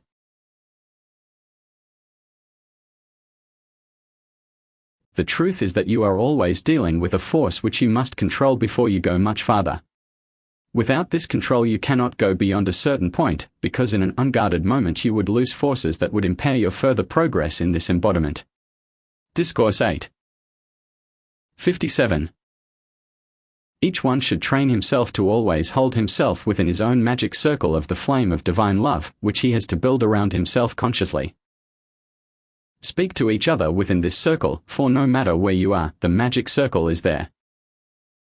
Whenever anyone fixes the attention on that mighty presence of God, he is making a magic circle, wherein are performed mighty seeming miracles. This magic circle is ever widening and extending, according to the sincerity and intensity with which the attention is held upon that mighty presence.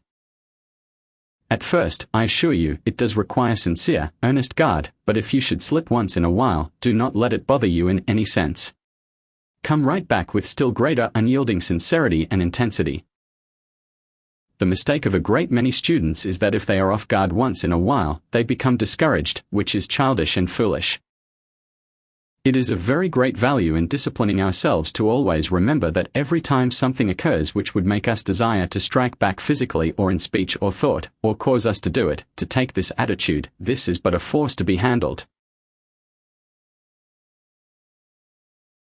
And these personalities are but an opportunity for me to learn how to control this energy. This takes away the resistance that starts the activity of the Discord 58 Ascended Master Instruction, which seeks to intrude. As you keep up the conscious guard, you will be surprised how the magic circle around you will expand until everyone who contacts you will love and worship you. Such is the magic power of love and harmony.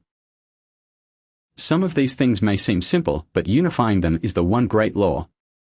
As you begin to think of the magic circle, you begin to see and feel it around you, and the more you do this, the more rapidly it builds and expands. Negative old habits. The strange thing is that, from old habit, people allow the attention to enter into the negative conditions, and the first thing they know they are in trouble. In such conditions the conscious demand should be, "Here, thou outer activity, be silent before the God in me." The only activity to be concerned with is the governing and qualifying of the energy in the outer activity. When you do anything for the protection of another, there must be some permanent uplift directed to the individual, or it is not permissible for you to do it.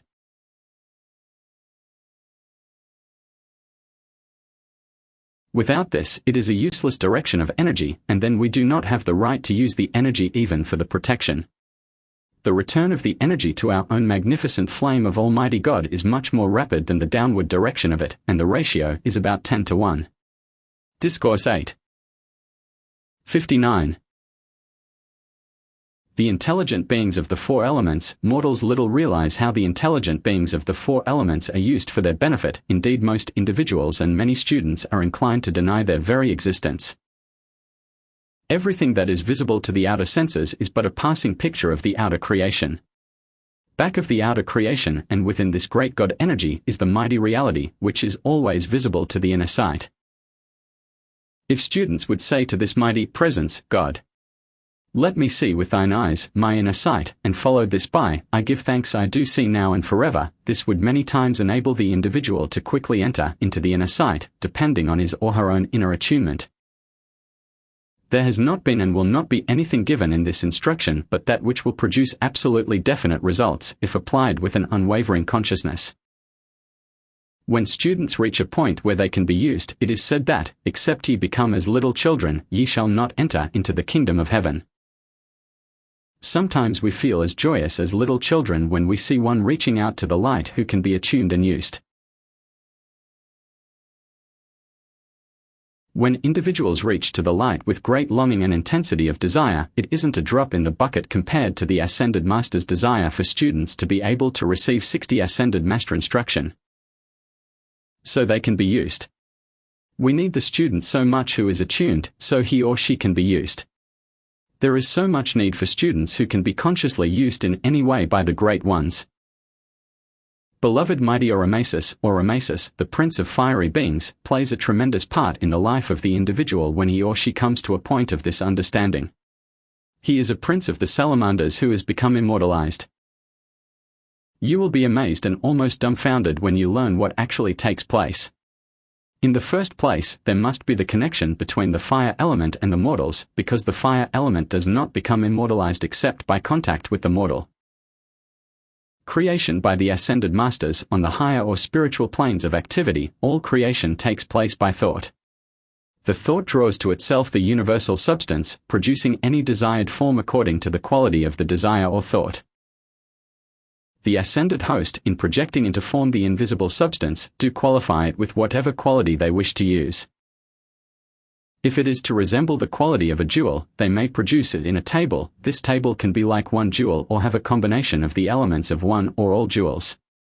However, they do not project things for a bargain counter. The quality of the Discourse 8. 61. Tables would be in harmony with what the people were accustomed to. When the attention is once given an impulse, it draws from the outer that which is nearest reality. The sex activity, the outer sex activity, is a perverted interpretation of an original perfection and purity. Very important for contemplation, when you become quiet and get deep, deep into the silence, say, Great Self, speak to me. The mind cannot conceive anything that is not possible of accomplishment. Benediction, mighty radiant, evolving presence of this center of divine radiation. Draw thy magic circle about this home and all its activities.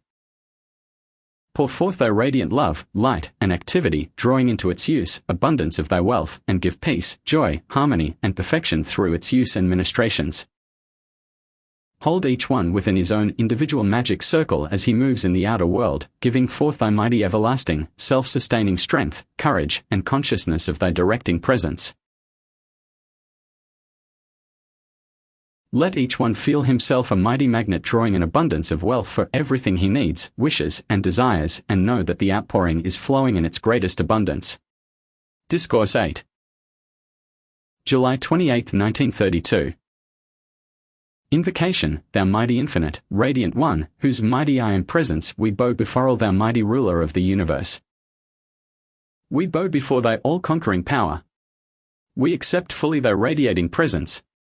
We call to thee, that thy presence go before us everywhere, mastering all conditions we contact and making us a channel through which thy mighty presence flows. We bring love, greetings, and blessings to America. The Discourse. Kindness is always the conquering power, both with human beings and animals as well. Out of the fullness of patience and the application of the presence of divine love in all affairs, comes the sure and certain reward. There is no activity where the consciousness or attention is held on the mighty I am presence, wherein the element of divine love is not. 62 Discourse 8.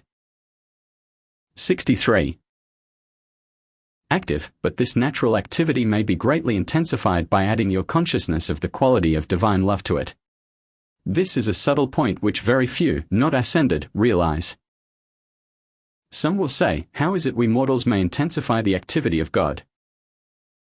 I answer, God, the mighty I am presence, acts through the free will of the individual according to his or her acceptance, and the individual, being a part of God, being the same in quality, has the right and power to increase and intensify any one of the natural activities of God, upon which the consciousness is focused. If sincere students will meditate on this particular activity, they are certain to receive much benefit. When the consciousness of the student is held unwaveringly on the highest center, which is humanly termed the pineal gland and pituitary body, he is recognizing and inviting the currents, the rays of light and love, from the electronic body of his own mighty I am presence, and also the assistance of the mighty advanced individualizations, or ascended masters, from that sphere of activity. This may be a shock to some, but as I have intimated before, personalities pray to God, thinking they are being answered by God direct. But I assure you, there are those messengers who are the watchers over mankind, who are the dispensers of the 64 Ascended Master Instruction. Radiant currents and who answer all worthy demands. The messengers from the sun behind the sun, which is the heart of the Christ power as we know it today, are the mighty messengers who are pressing forward in conducting this radiance to humanity, in this radiant cycle which has now begun. In your department stores and schools, there are heads of departments and teachers. This very grossly symbolizes the higher activity, for in all activity where the light is coming forth, the less advanced are always being taught by the higher. Even the ascended host as you know them, have those far in advance of themselves who are their instructors. This goes on infinitely and is an important thing for the student to understand. I assure you that through the centuries I have never changed in the mode of giving forth the fundamental principles. To do so would be to cross currents which would bring disaster instead of the good that I, in my humble way, have been able to do. The most vital thing in human activity is the necessity of positively refusing to sit in judgment on the activity of another human being. To condemn, criticize, or feel curiosity about the affairs of another, except to wish them Godspeed and that all is well, is not permissible for the real student or the Discourse 8. 65. One who sincerely wishes to reach the highest attainment. Students and individuals should always remember that there is naught to say them nay in whatever they wish to do or persist in doing, for they have the right to and free use of this mighty energy of God, which is the principle of life animating them. They may use this energy as they choose, until their experience causes them to face about and turn to the light of their own volition. At this point or conclusion, they may receive great assistance from those who are more advanced than themselves, which oftentimes strengthens and enables them to hold fast to the light. Otherwise, at this point they might not have been able of themselves to do so. Thus you can see how very important it is for the student to understand and fully accept the presence and help of God's messengers of light. Spiritualism. In order that the students may not misunderstand this, I wish here to assure you that this has not the slightest thing to do with so-called spiritualism, as outwardly understood today. The ascended being who has attained to limitless heights of understanding through his own conscious effort is as far in advance of the average individual who through his lack of understanding has 66 ascended master instruction. Cast off the physical body, as light is in advance of darkness. One of the great stumbling blocks in the way of many earnest students is the inclination to go to mediums instead of looking to the mighty I Am Presence, the all-wise God above, within, and around themselves. Visiting mediums is not permissible to the sincere student, because it again means that he is dividing his own allegiance, for the mighty God within us, the one and only God, commands, "There shall be no other gods before me." Whatever your attention is upon is your God, for there your energy is flowing, and your energy is your life. To Donald Ballard, your love is like a mantle of fragrance to me. The love from each one of you has a different fragrance. The embracing presence today is very wonderful. The love ray, divine love, is the mightiest presence and power in the universe, and when one learns to pour it into every condition less than itself, he will come to know that he is focusing the core of that mighty ray into its invincible outer activity. This ray of which I speak is the one which has its own natural quality of impenetrability. To make yourself absolutely invincible, whenever there comes the idea of disturbance of any kind, no matter what the cause, it is your province as a. Discourse 8. 67. Student of the light, to take your unyielding stand, there is only God acting in that person, place, or condition. Thus you are giving power where it truly belongs, and so you allow the full inner power of the current of divine love to flow.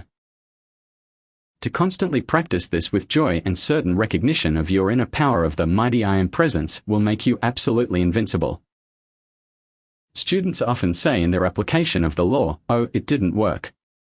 I say to you that it is absolutely impossible for it not to work, unless in some manner you have given power to the outer appearance. The unfortunate thing with students is, sometimes, the failure to notice the small manifestations of that great presence. As we are ever moving from the smaller to the greater, how can we receive the greater if we are not giving recognition to the smaller? I assure you, all of God's activity moves forward in a perfectly logical manner. The more recognition we give to the small manifestations, the quicker will we receive the greater. For instance, in the outer world of education, if the child did not learn its letters and how to combine them, how would it ever in the world become able to form words? There is a quality within the personal self that sometimes causes it to want to pass over the smaller 68 ascended master instruction. Things as of no value and, to use a modern phrase, grab off the greater. However, there is not the slightest difference in the activity of the mighty law, whether it be great or small in its accomplishment, if the student is sufficiently aware of the mighty I Am Presence acting. The student who needs, or thinks he does, some manifestation of the presence to give him faith in accomplishing the greater, will find great benefit in meditating upon this humble endeavor to make clear the way. The moment a demand for a thing comes, it shows that it is forthcoming. Raising the body, we first raise the body in consciousness. When we become conscious that it is possible for us to raise the body and take the determined stand to do it, that moment the law of our being is set into motion to produce the perfected accomplishment. I assure you that the mighty law, when given a chance through your outer volition, loses no time in utilizing the opportunity, unless at some time you change about and cease to recognize this as a certain accomplishment.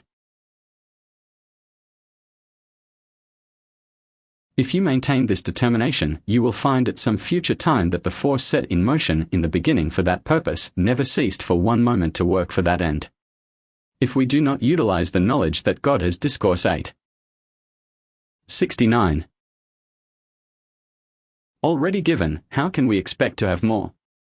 This instruction and information is not given just to hear oneself talk, but is ascended master law and information placed at the disposal of the students, and if they will look to their master selves, the mighty I Am Presence, for direction, they will be caused to use the right application at the right time for the right thing required. I say this, that where a great deal of information and application is given within a certain time, there is much given so the student may select that which he or she needs at a specific time for a specific purpose. If I allowed you to look to me, the instruction would defeat its own purpose. Never in the history of the world has there been a time when so much instruction and information has been given, for the incoming cosmic Christ is now in command. Never has there been such application and assistance given to students, for the cosmic outpouring is omnipresent, helping the student who will give his or her attention. Beloved Suya is a place as well as an individuality. It is the name of one of the individualized activities of the Great Central Sunday. It is impossible not to receive what comes from the mighty I Am Presence as an idea, when you really know that it is God sending or giving the idea. Discourse 9. August 1, 1932. Invocation, Thou most infinite, radiant one, Thou who dost possess all peace, power, and wisdom, we give praise and thanks for Thy holy presence with us. The Discourse. The cherubim, we have a very delightful manifestation of the great presence here today. A cherubim from one of the 7 Elohim is sent to dispense its radiance, and it enfolds the room in a ray of golden light, touched with a breath of pink. This presence rests at anchor, as it were, about 60 feet above the home, and from it extends the golden ray enfolded in its garment of love.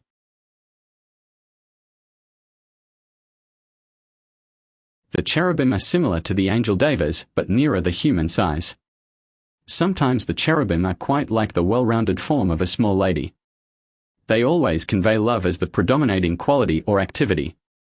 The angel devas often convey 72 ascended master instruction. The element of power because of the work they have to do. The cherubim have such a mighty focus of the love ray that they accomplish whatever they wish through it. They have a great radiance for a great distance. The cherubim's message, beloved ones, chosen of the light, we add our love with this enfolding radiance to strengthen, to heal, to bless, and to prosper each one of you, and to cleanse every particle of thought of self away, so that the full presence of the Christ may have its dominion of full peace, love, and harmony within the body, that it may have perfect health. This presence gives its love and greetings to each one, so that they may feel its presence henceforth, enfolding and unfolding in each one. In this ray is a special ray to each one of you, that will henceforth remain anchored in the heart to fulfill its mission. The presence of the cherubim wishes me to say that you may think of it as the presence of the golden heart.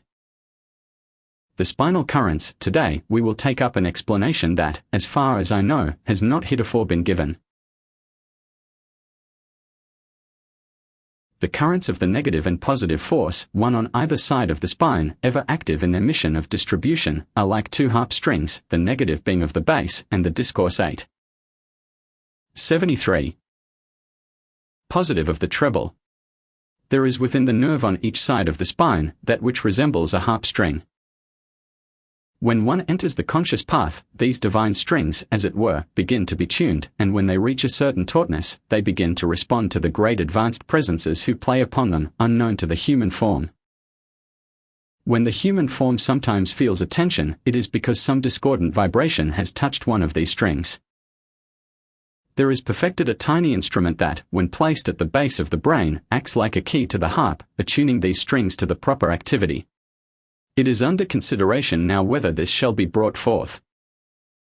If it be brought forth, certain ones who may receive it are to be prepared for the intense use of the cosmic rays. This accounts for the special presence with us today. Warning: I ask each one of you to take a firm grip on yourself, putting out of the mind everything of a discordant nature, especially during the month of August and possibly September. The one who succeeds in doing this will receive great benefit.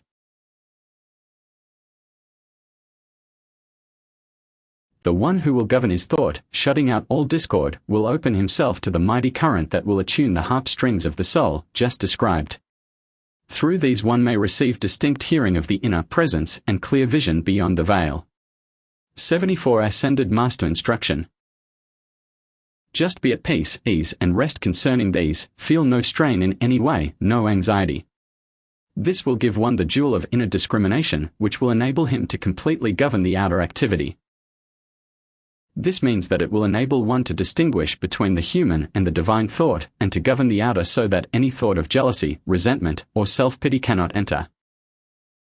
Those three conditions are most stifling to the higher activity. Visualizing the harp strings of the soul, I would suggest the individual should follow his or her feelings, that those who can visualize these two harp strings of the soul connected at the base of the spine, connecting again at the pineal gland in the brain. The one on the right side of a delightful pink and the one on the left side an intense blue. The pink conveys powerful divine love through the positive current, and the blue string, the negative current, sustains the outer form and the divine balance. This description given, I assure you, is very real, quite as real as your harp before you when you sit down to play. The knowledge of this and its use, that is and will be given, will enable one to consciously hold a steady, calm balance in the outer contemplation of the inner presence. In our, the Great One's, activity at a given time of action, as so ably illustrated at the close of the Discourse 8. 75. Magic presence. We often find the great wisdom from the still higher spheres completing an action that we might hesitate to do. In that instance and the instance today, it shows the presence and activity of a very great wisdom that will not allow the outer to interrupt the progress. The time has come for definite, mighty action. The song, Onward Christian Soldiers, sends forth an activity which is really onward children of the light. I expect that this presence may inspire you with the melody of the children of the light, for it is really the march of the eternal host onward to the victory of justice and eternal harmony, manifest in the outer expression of humanity. The presence which has been established is in answer to the call to Suya. The province of this presence will be to watch and aid in the governing of these two currents of attunement. Healing, beloved Cyclopeia, is in charge of the healing ray to the earth. The healing ray, which is a blending of gold and violet, is always an independent ray. The gold is divine love, and the violet is spiritual power and the consuming activity which dissolves human accumulation. For peace, the gold is predominant. For spiritual power as the consuming activity, the violet will predominate. The violet ray is a calm, quiet power 76 Ascended Master Instruction, and is always an uplifting presence. The blue ray is power unqualified. Always be careful not to send your own conscious power with it or to taint it with a feeling of anger or irritation when you use it. The means described is the way by which the Ascended Masters often give great assistance to the students when they put aside, or out of the consciousness, all thought or feeling of self.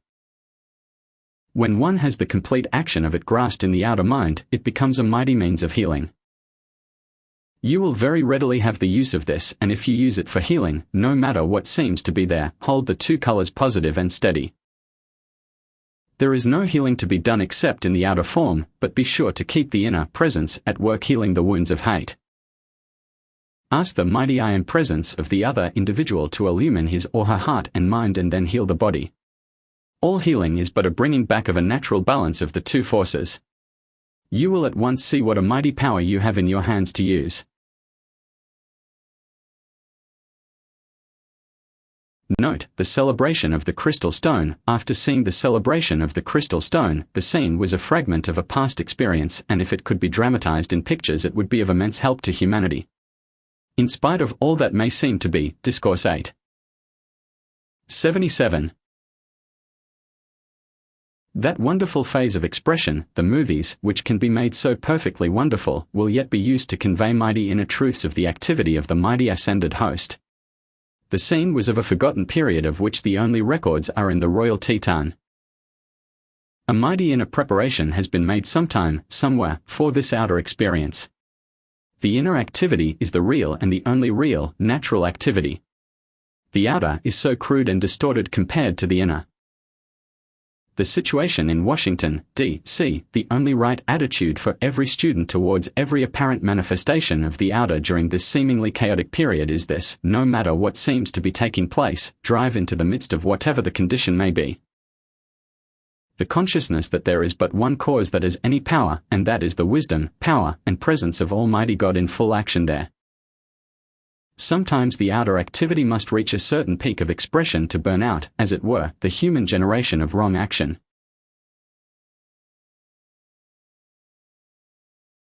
We must know positively and with certainty that back of every outer activity are God and His messengers watching the moment to strike, and pouring into the condition that presence which consumes the wrong and raises the right into its perfect activity. 78 Ascended Master Instruction. Thus throughout the ages, have God and His noble messengers watched the inhumanity to mankind, at each opportunity raising them a little higher, until the cosmic signal sounded, foretelling the onrush of the mighty active presence of Christ, God in action. That will draw the poisonous fangs from the poor serpent of mankind, so that willingly its forces are forever turned upward. The serpent will then have become the dove, for the serpent was first conceived in the mind of the outer man by the misdirection of that wonderful energy of God. It was thus turned downward from its rightful heavenly course, which is forever upward. Do not at any time feel disturbance at any of the things that take place in the outer world, for all is tending upward towards its eternal perfection. Woe unto those in official places who fail to act in accordance with those strong inner promptings that they are receiving clearly and distinctly, for many are receiving them unmistakably. President Hoover felt that there were important records and much that needed to be protected, and he knew that when a crowd gets into a mob vibration, they do things which they never intended in the beginning. He was right, for violence would have become rampant. If the veterans had had a little more encouragement in their intent, they would have burned and destroyed Discourse 8. 79. Things which needed to be preserved. During the time of the French Revolution, Robespierre had no idea in the beginning that things would go as far as they did. The attitude of the real student: there is only God acting in this situation, and He will bring right and justice out of it. When people will not listen, they must go on until you knock them for a home run, before they will pay attention. Awake! And stand for the one presence of right and justice. The willingness to face the human creation and its error, and turn about, takes very great strength. Vital thought gets to revolving, stirring up, and generating the feeling, then it becomes difficult to control it. To any disturbing thought say, refuse to let you act, now get out. Every student should face himself, see what there is that needs correcting, and then proceed to correct it. There is only one cause in every individual's life, and that is his own conscious creation. Every student has to get that idea into his head, face it, and then conquer himself. Instead of recognizing God as the only cause, the mass of mankind generate, through the outer manifestation, misconceptions and causes that are certain 80 ascended master instruction. To bring them distress. The idea of the dragon was first a conception in the ancient Chinese civilization. At that time the wrong use of the solar force created, instead of a thought form resembling the human, a thought form resembling the serpent, because they had for generations been taught and had known the creative power as the serpent power, which caused the thought creation to take that form. That tradition has come down with the Chinese to the present day, as you will observe in their ceremony of the New Year. They masquerade as the dragon to scare away the evil spirits. This is but a distorted conception of the great wisdom that they once used. Discourses: the arrangements for the days on which these discourses are given have been quite wisely planned. While the instruction is going forth, this makes it possible to carry the radiation from lesson to lesson, and is better for the class and gives the radiation intended for them. For the young students, the time has arrived when a special effort will be made to reach those from 12 years on, with the understanding of the light. There are many great souls who have come into embodiment since the war period, and once the contact is made, they will instantly feel the inner response. Whoever feels that response will receive. Discourse 8. 81. Great benefit from the outer contact with the truth. Important daily, it is wise to always keep using the command, I, Christ, the mighty I am presence, command that there be no interference in the truth being conveyed to anyone, for truth is always its own defense. This will cause to be projected about the younger students a presence that will not accept suggestions that might lead them away from the truth and from the presence from which they felt the inner response. Just declaring a thing often enables it to be done. It is hard for students to conceive that a certain, positive declaration often opens wide the door to the enlargement of the demand, as it were. It is so easy for the student always to govern thought if he or she will only do it before it gains momentum. Say here. Now, stop. Get out. The thing the outer self needs is unshakable confidence, because it has not been accustomed to instantaneous manifestation, it feels things are far off, so to speak. Don's grown appearance, if Don loves me and occasionally looks at my picture, he might easily take on a resemblance. Nada has an amazing power through the use of the love ray. Our new home, the establishment of an ascended master home, is entirely within the province of that intelligence that comes forth at intervals. 82 Ascended Master Instruction. The best way is just to rejoice in the idea and let the great wisdom bring it about. Many times it is absolutely essential that the idea be conveyed to the outer, for through that, certain preparation can be made which saves a great deal of energy.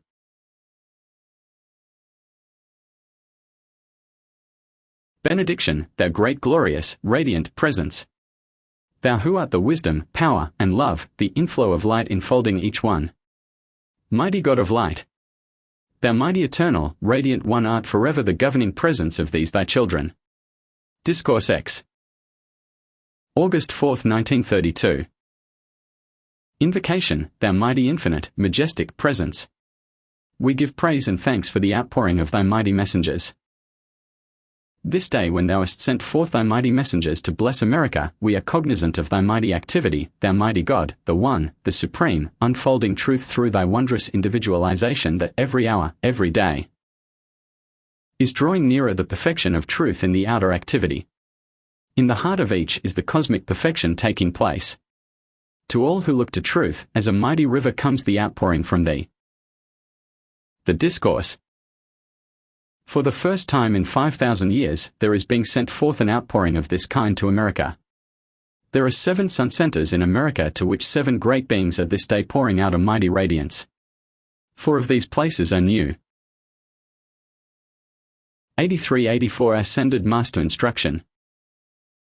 York, Chicago, Denver, and Seattle. The 7 great ones at this time are cosmically permitted to intensify the mighty Christ presence that is steadily moving forward into the consciousness of humanity. At 2 o'clock this morning, 7 pathways of light might have been seen in the sky. This portends much for the blessing of America, in fact for the entire North America. These great beings whose attention has been called to this sincere channel that has made the point of the wedge through which they have found entrance, whereby they may shed their light into the darkened spots of human civilization, they send you a wondrous message. The promise that you shall have great and powerful use of the light rays. The cherubim and its message, the beloved cherubim is enthroned, holding its conscious radiance about you today. The loving message to you is this: fear not what any mortal may do, command silence of the outer in the name of that ascended presence, and all the outer must bow the knee before that mighty presence and be at peace. Again come the words from over the ethers, thou shalt yet know, feel, see, and experience what loyalty to the light and the ascended host means. No matter what any mortal may seem to manifest, hold fast always to the fact that the omnipresent, Discourse 8. 85.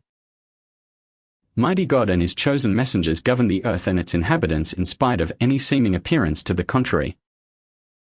The God of light, love, wisdom, and power is anchored within your lives, within your world, and is the conquering, silencing, supplying, invincible presence and power. Know this and be at peace. To Mrs. Ballard, again, may I express to you my appreciation for the attention given to the national anthem, for it has given me an opportunity to do for America, the jewel of my heart, that which I have not had the opportunity to do since the signing of the Declaration of Independence. Others have their times of rejoicing, today is my turn. As we never fail to give praise and thanks for the smallest manifestation of that mighty invincible presence, so in proportion to that mighty power of a manifestation do we, in intensified consciousness, give forth gratitude and praise. So you see we are no different from yourselves, for no matter what the height attained, we are always ready to put self aside and give praise and thanks for the opportunity to consume and dissolve anything that would impede that mighty onward progress. Always keep before the student the fact that self-pity is one of the most stifling things which impede individual progress, and yet it is so easily governed. 86 Ascended Master Instruction. When once understood, every student of the light should, at least once a day, take inventory of his consciousness and see wherein there is an element that needs eliminating, and then proceed to do it. This must be done by the use of the consuming flame. In this way, he keeps the consciousness cleared and the pathway open to the mighty inspiration, and he will be much less annoyed and disturbed by undesirable thoughts. The three plumes of the soul, out of the great glory of the conquering of the outer self, is the soul crowned with the three plumes of sustaining power. These plumes, I assure you, are real and tangible. This good brother is the only one who has described them outside of the arisen host, as you will find in the second visit to the Royal Teton in the manuscript. The three plumes of light proceeding from the globe of light never leave those who have reached a certain attainment, and may be seen by all who use the inner sight. At first it is a blended, soft light, but it grows in strength as the consciousness is held on this highest center within the individual. It steadily increases until it forms three small plumes no larger than your finger. It continues to increase until they reach 3 feet. In form they are almost identical to the most beautiful ostrich plumes one could imagine. At Discourse 8. 87. One time in the history of England, the symbolism of the three plumes of the Prince of Wales was known, and also in France, but it is now forgotten. A most remarkable manifestation of the mighty inner power has recently taken place. Heretofore, in fact for many centuries, worded expressions have had to be clothed, or shall I say divine expressions had to be clothed, so that only the worthy might be able to interpret their inner meaning. Many of these great inner expressions will be laid bare to the observations of mankind, to give them an opportunity of utilizing this wisdom, if they only will. If there is not within the soul advancement of the individual that which recognizes the uncovering of this divine expression, then he or she will pass it by, but if there be one or many that recognize the truth, then to those will great assistance be given. How the student may help in national activity. You can give me great assistance in national activity if you will make it a point whenever you read a negative report, to instantly take the conscious stand that there is only God and His perfection there, sustained by His mighty messengers. It would be well if the student should have this especially. This will do much to transmute and change the expression of the press.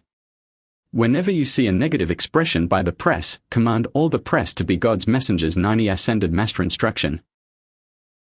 Wishes to give assistance in holding another in the light, he or she may do what even the teacher may not be permitted to do. So you see that your impelling power has been wise indeed. A master may not go beyond certain limits with his students, hence he wishes you to have this unusual explanation. Therefore, every real student will always withhold all criticism, no matter what the appearance may be. People are so prone to sit in judgment on others, seeing only appearances and letting the criticism run rampant, no matter what the truth. The point of light within is the brain of the electron. It seems very strange that students have not realized that the spirit of mentality acts on the physical body. If there were no life, substance, truth, or intelligence in matter, how could it be acted upon, as they have seen many times? For intelligence to act, there must be intelligence to be acted upon. To Mrs. Ballard, it will be a glorious celebration when you reach the full accomplishment of knowing where you have been, are going, and what you have received.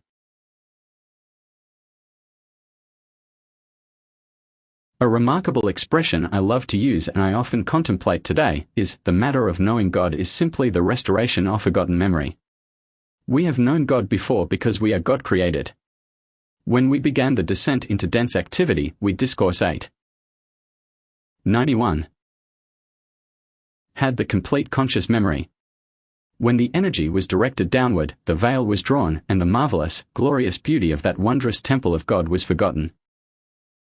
Now, that forgotten memory is steadily and surely being brought again into the conscious, outer activity. The amazing thing is that so few seem to have fallen into the idea that anyone with persistent effort could command that that complete divine memory be restored, and it would be done. Few have had the patience to continue long enough to get sufficient encouragement to go on. Give the command that the full divine memory be restored, and it will be manifest shortly. The use of the hands in speech. Don asked, why does Mama talk with her hands? Answer, few can see what takes place with the person who uses intense movement of the hands in discoursing or explaining. A certain amount of energy is liberated, but not wasted. Many times where specific information is being given, the energy liberated in that manner helps the person to whom the explanation is being given to receive it. If you will notice, there are times when the hands are not used, and again there are times when they are used in almost violent action. If Billy Sunday and others of like strenuosity could have known. 92. Ascended Master Instruction. What they could have accomplished by beating the table with the open instead of the closed hands, they would have added greatly to their conversions. The hand is an outlet of the energy, consequently, those who from former knowledge possess great strength are usually powerful in lifting and handling great weights. The energy always goes where it is directed. The Vestal Virgins in the ancient temples, there was a time when the Vestal Virgin was given tremendous power to draw into manifestation the mighty presence, the activity of the ray as the flame. That was why in the beginning the priestess could do what the priest did not dare attempt, in drawing the mighty focus of this invisible fire. This was often greatly intensified by the king of the fire element, or Amasis. Of course at that time, explanations of those things were not given. Sometimes the priest saw this presence and assistance, but rarely if ever was advised as to who or what the presence was. The cherubim and seraphim. The cherubim has always been the special direct messenger of God and has always assisted the 7 great lords of the flame from Venus and also the Elohim. The seraphim are the next step higher. They are rarely if ever used in the same capacity as the cherubim. Sometimes the cherubim manifest as a sun or a flame of many colors. It is rarely that they manifest in the Discourse 8. 93. Human form as we know it. Benediction, thou radiating presence, as we are held within the radiance of thy most gracious smile and the embrace of thy great self, we offer praise and thanks that thou hast been sent to bless, to heal, to illumine, and that thou dost command the dwellers within the earth to reveal their secrets to these thy messengers. Discourse 11.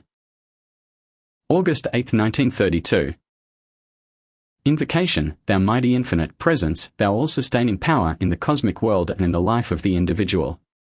Thou art the only presence and energy. O thou mighty light, clothe us with thy mighty radiance that we may shine forth like the great sun, to heal, to bless, to enlighten all with whom we come in contact, and manifest thy mighty sustaining power. Silence and bring into subjection the outer self and activity that would spread its shadows in the presence of the light. We take our stand with firm determination to walk, to live, to be thy mighty presence and light. We give no quarter to the human or outer self that would interfere. We recognize, claim, and accept only thy mighty radiant presence, thy mighty sustaining wisdom and strength to lead us forth on thy pathway of life, ever upward and onward, ever sustained by thy mighty presence until 94. Discourse 8. 95. At last we have attained thy gift of dominion over the outer self and enter into the temple of light. The Discourse. Instruction, I regret that you have not understood the importance of being in bed by midnight so that certain work might go on at those hours. It is important that the body be at rest by midnight. Certain work is accomplished then, tremendous work has been planned and cannot go on without the fullest cooperation, and I am sure you are glad to do that. Obedience in all activity of life. The highest attainment without obedience may fall to the lowest. In the beginning, when the divine became lowered to the present density, it was through the lack of obedience. Unless you can feel this willing, joyous obedience, it is not possible to continue this work. We are glad to give assistance. I will give you help and strength to help you obey. It is only because of love for you that we want you to hold to this condition for the work. We cannot use any of our force to compel. Use this every day. Today, I will stand guard, and I will not become so interested in the outer activity that it will not give me opportunity to receive the great radiance of the presence. God, govern and sustain me in the governing and mastery of the 96 Ascended Master Instruction. Outer conditions. Determination and divine will. One of the greatest and mightiest simple truths is to know that an unyielding determination for any specific accomplishment is the open doorway by which the inner strength flows out to its accomplishment. In our present era of activity, I think it is very well that students should understand that what has always been termed will by the instructors is but determination to hold to the light and that ever-sustaining presence. I have observed so often that, like many other expressions used, the word will is not understood. There is only one will that can be used, and that is the divine will. If we take a firm, unyielding determination to accept nothing but the mighty presence of God and that activity of the light, we are drawing into powerful action the divine will. However, I think it is much more readily understood by using this term, determination, for that cannot be misunderstood. This, I am sure, will help greatly the students that come under this radiation. There is only one energy that can be used, and that is the life principle in the individual, which is God's energy. Please understand, therefore, when individuals aim, through the attention and determination, to use this energy constructively, then they have entered. Discourse 8. 97. Into the fullness of the outer activity that will lose the inner activity to do the work. Students so often unknowingly drop into the mental attitude that they of the outer have to do certain things, when the true activity is but to keep the attention centered upon that mighty inner God power which is the only presence that can ever achieve any permanent results. The certain victory, the conscious use of decreeing, backed up by the conscious determination, is an invincible power and cannot be interfered with when the determination is held unyielding. Everyone knows what determination means, leaving no wavering or questioning in the mind. But to most people the word will leaves a peculiar sense of vacancy in the consciousness because of the uncertainty of just what it means in the individual's activity and use. I want this to be very clear and definite, for it is the stumbling block over which many trip. The difference between human and divine will, so few, even among students, can distinguish between what is called the human and the divine will.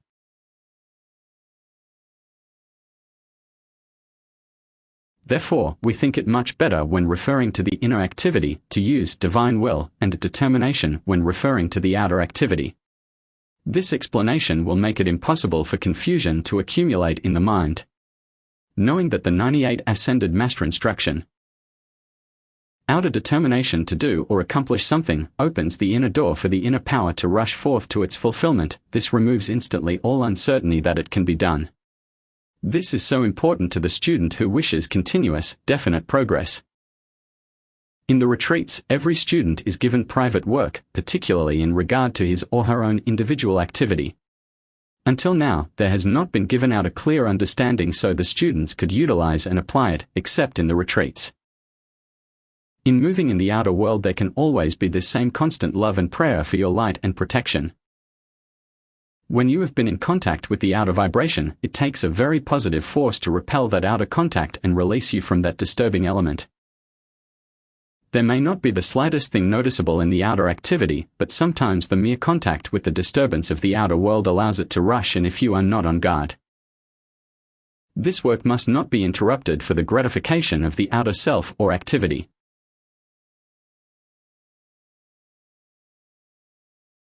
Everywhere you go, know and use always, God. Surround me and protect me from every outer vibration. This is one of the rarest privileges where I have been allowed to warn the student.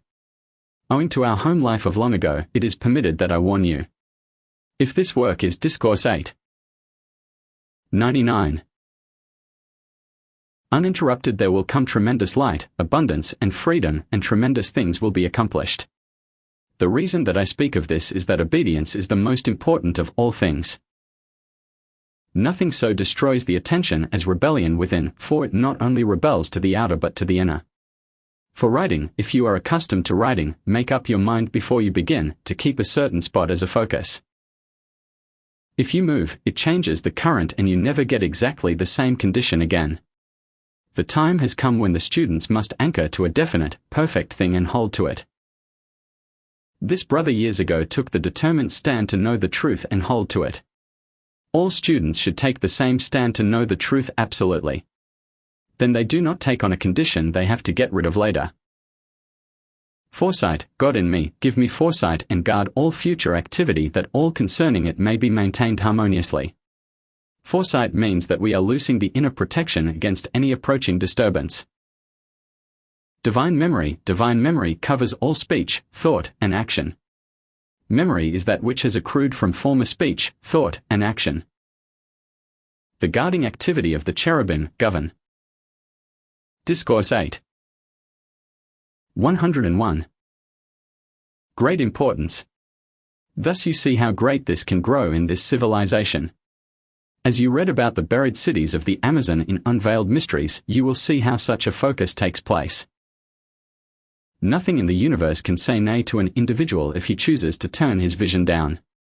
Very few students get this idea fully. One must of his own volition be joyously willing to render service to the light if he is to have help. The student who sees that he has made mistakes and, through the God within, has the power to consume them, will certainly take the reins and do it, and thus rid himself of barnacles, centuries old. The fact is that God can consume that which has been personally generated. Anything that has been humanly generated can be dissolved and consumed, because God's energy was used to create and, when requalified, has the power to consume and recreate.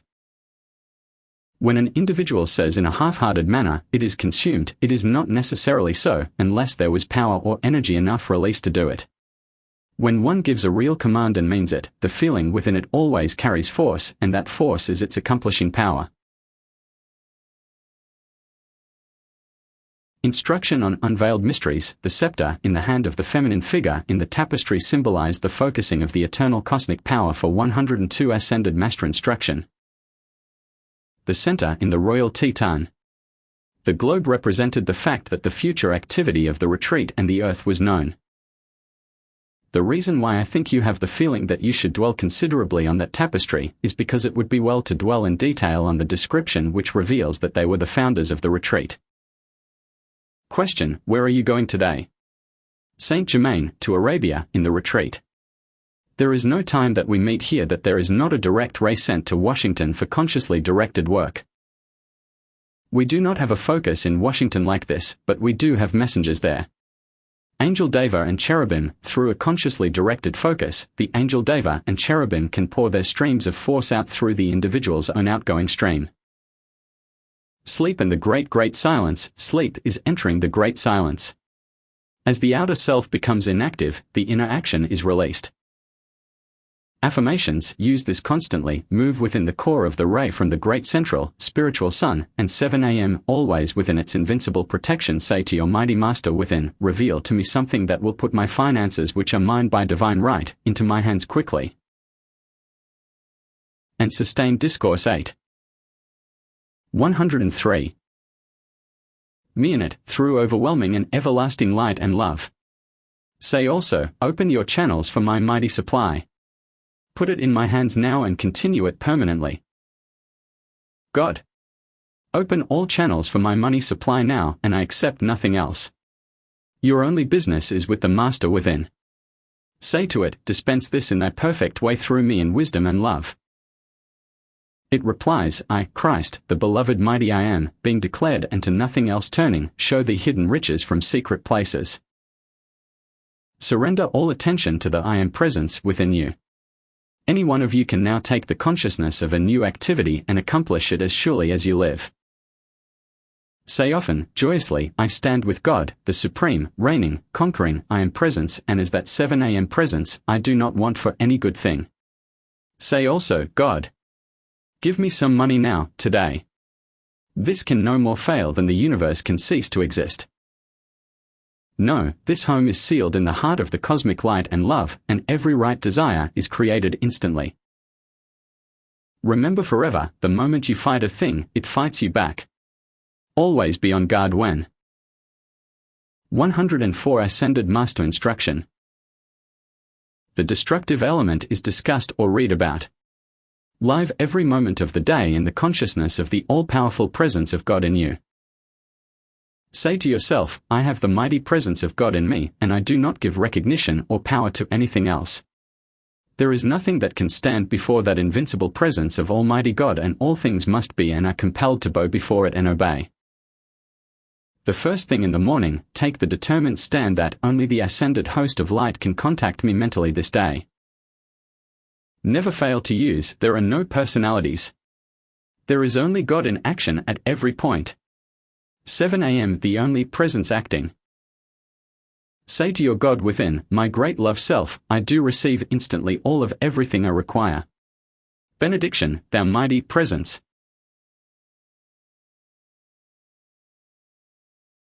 We give praise and thanks for thy wondrous radiation and sustaining power.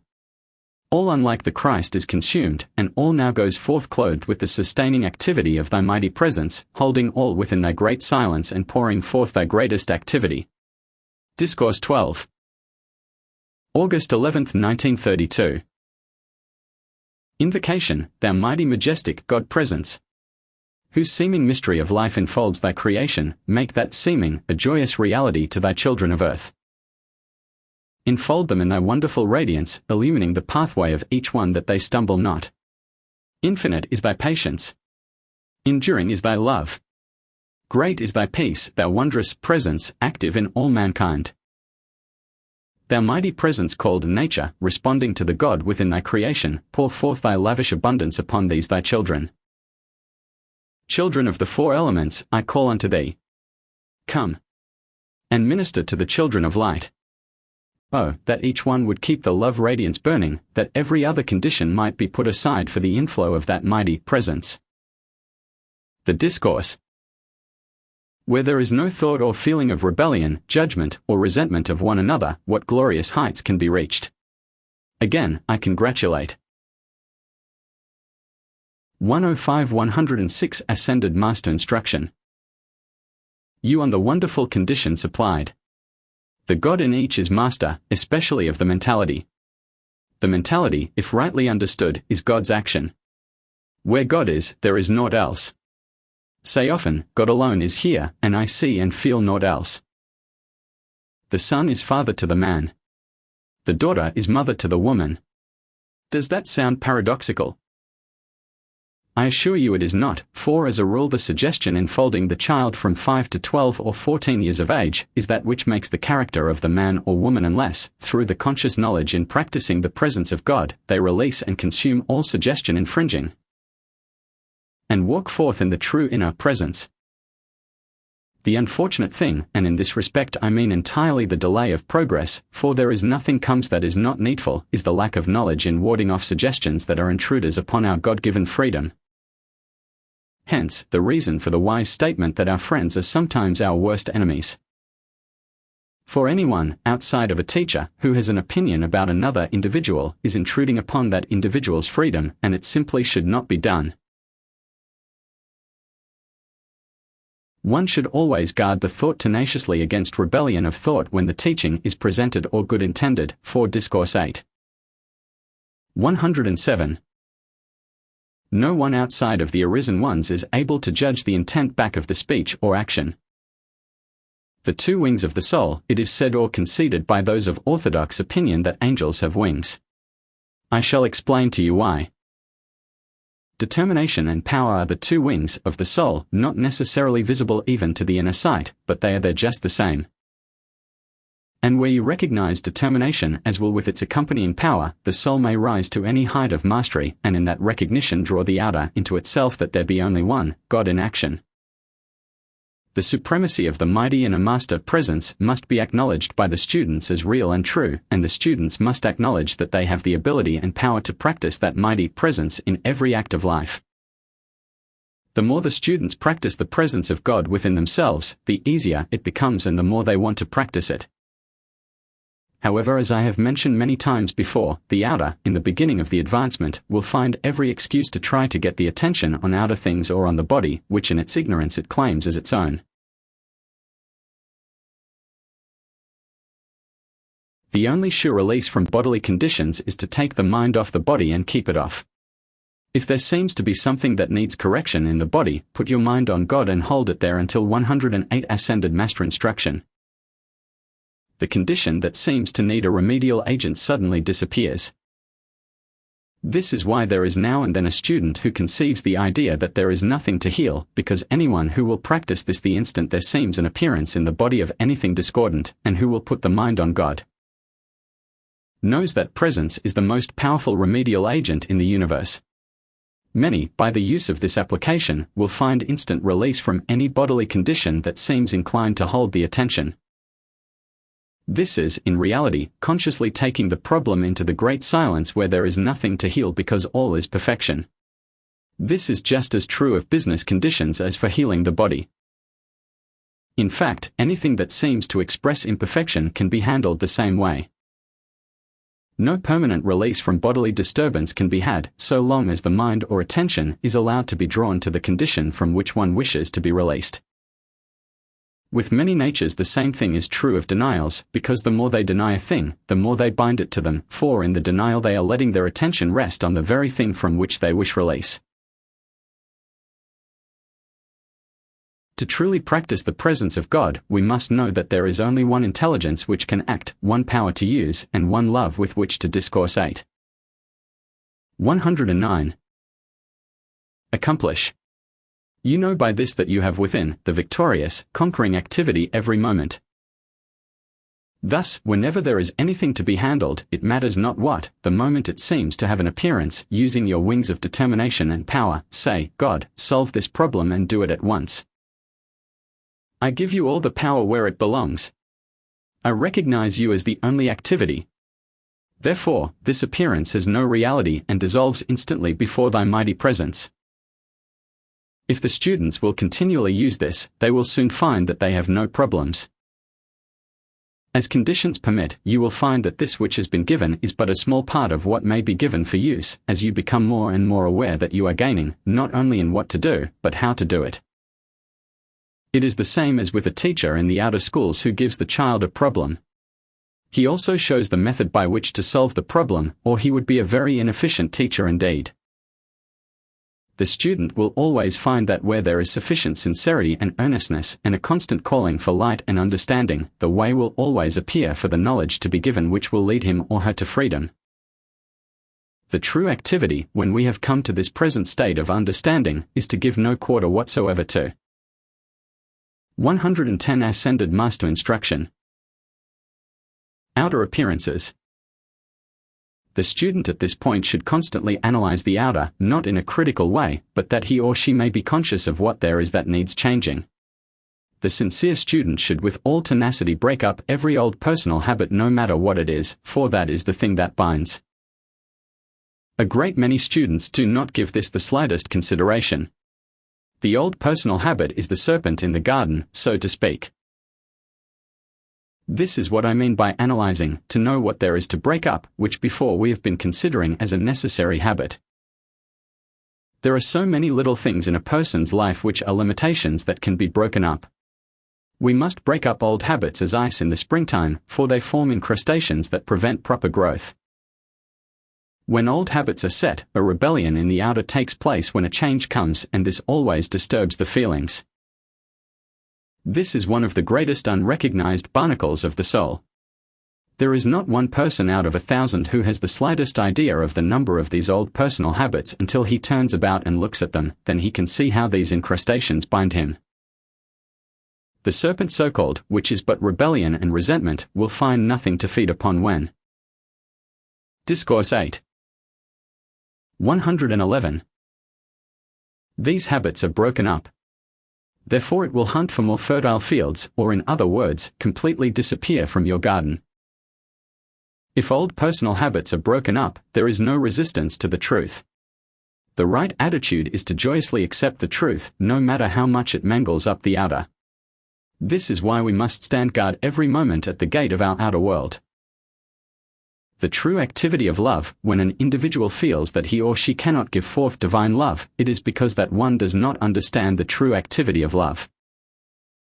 Where two individuals are concerned, one seeming to be in disgrace while the other, so to speak, stands guard, a person does not direct the attention to, or attempt to love the discordant thing, but he is to love the glorious being imprisoned within the individual, because of its perfection and because the discord of the outer self has bound it.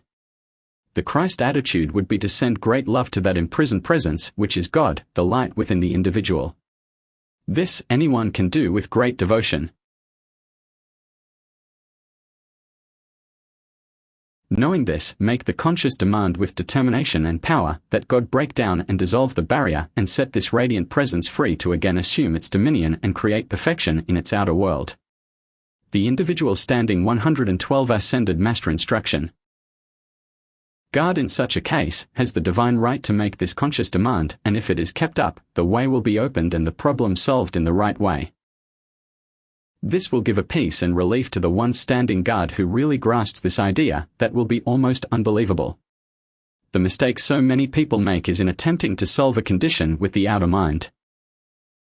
Enthroning your own divinity, the most important and the greatest thing that everyone needs to do, and especially students who are sincere, is to consciously enthrone their own divinity in its temple, giving all power, all devotion, praise, and recognition to it.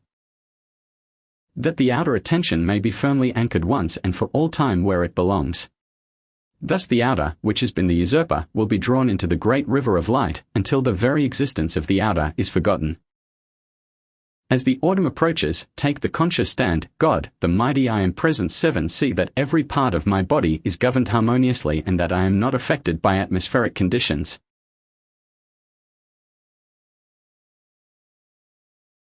God is the center of my being and governs my body in perfect harmony at all times. I do not accept suggestions from those about me, either from the spoken word or from appearances. I move free. Forever free. In my mighty God presence. Discourse 8. 113. Very important, the conscious recognition of the electronic activity within your own body as the electrons bursting is a real activity taking place. The picturing of the inner reality becomes reality in the outer self. The use of the blue flame stimulates the electronic action within the physical body and ignites the gold, pink, and violet flame in its force field. This sets these activities into action as the force from the electron radiates out. The true nature and color of the electron is in reality an intense sapphire blue, to some it might seem violet. It is important to understand at this time that any ray having its own original state of color may be made to contain the activity of another ray by the conscious effort of qualifying it thus. For instance, the rose-pink ray of love may be touched by the violet of power, or the same ray may be edged on one side with gold and the other with violet, which makes the trinity of love, wisdom, and power. As you advance in understanding, you will be able to consciously form different combinations as the occasion may require.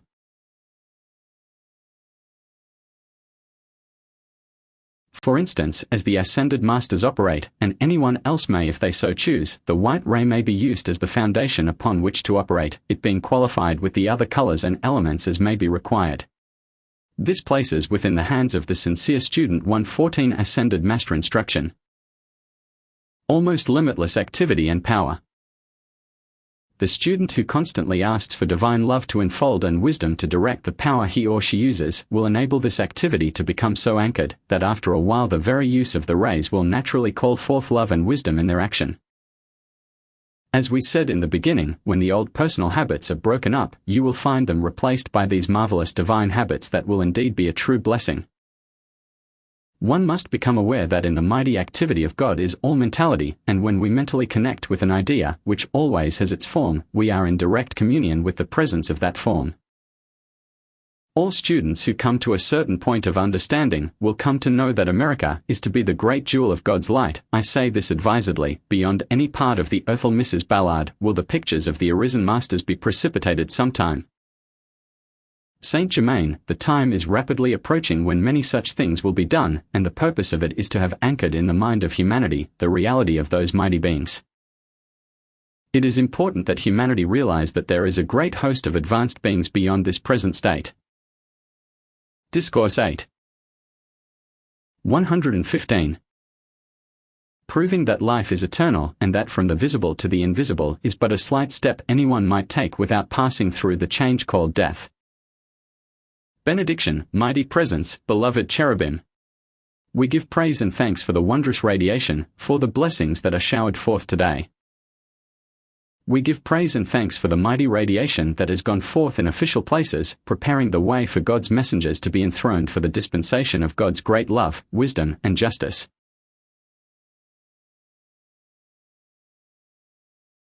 We give praise and thanks that all mankind have become an anchorage for the mighty presence of God, quickened into the activity of a conscious desire for the presence of God. We demand that it be quickened with great rapidity to bring forth the full fruition of that which is to be. Discourses Volume 126. August 15, 1932. Invocation, thou mighty infinite presence of light.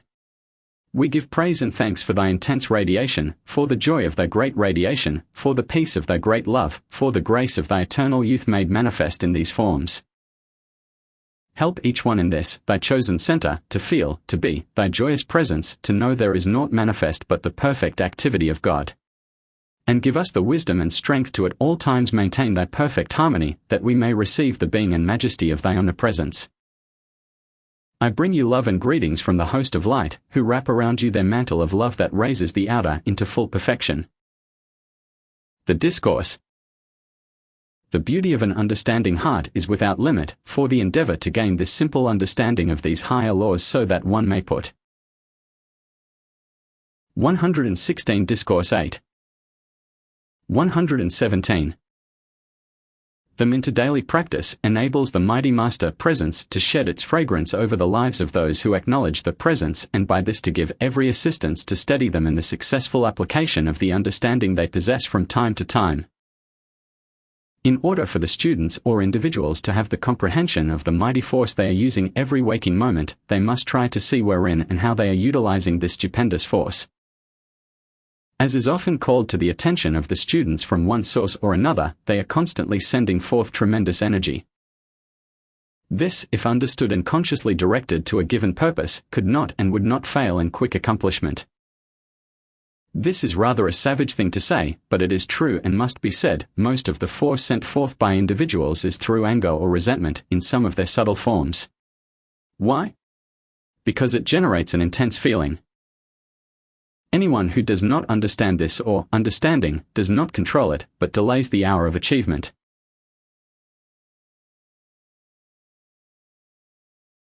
It has been thought by even advanced individuals that it was not possible to generate consciously and at will an intense feeling, according to the desire. I tell you surely and truly that anyone can, if they will, generate the same intensity of feeling for the adherence to the light that 118 ascended master instruction. They can generate in a fit of anger, temper, or despondency. These are the two opposites. To allow oneself to drop into a fit of discouragement or despondency is but letting oneself be used. Instead, one should rise up and utilize his opportunity.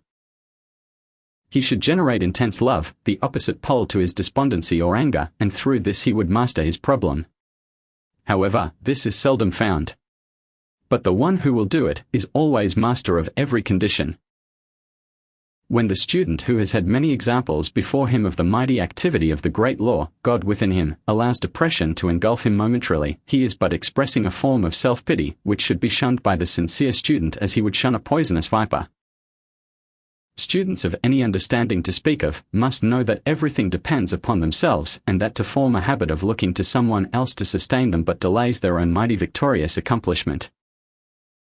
Victory over oneself when this constantly generated energy is utilized in this haphazard, thoughtless manner, takes twice as much energy as is otherwise required to sustain them in perfection, in health, in prosperity and happiness. The students who want to succeed must face this fact and conquer it in themselves. Discourse 8. 119. Now here is the greatly encouraging thing about this sort of reprimand, which the above might be thought to be, but is not. When the desire of the individual is sent forth or held on constructive accomplishment, he has the power of the universe at his back and at his command. That will sustain him unfailingly in every instance when his determination is held unwaveringly.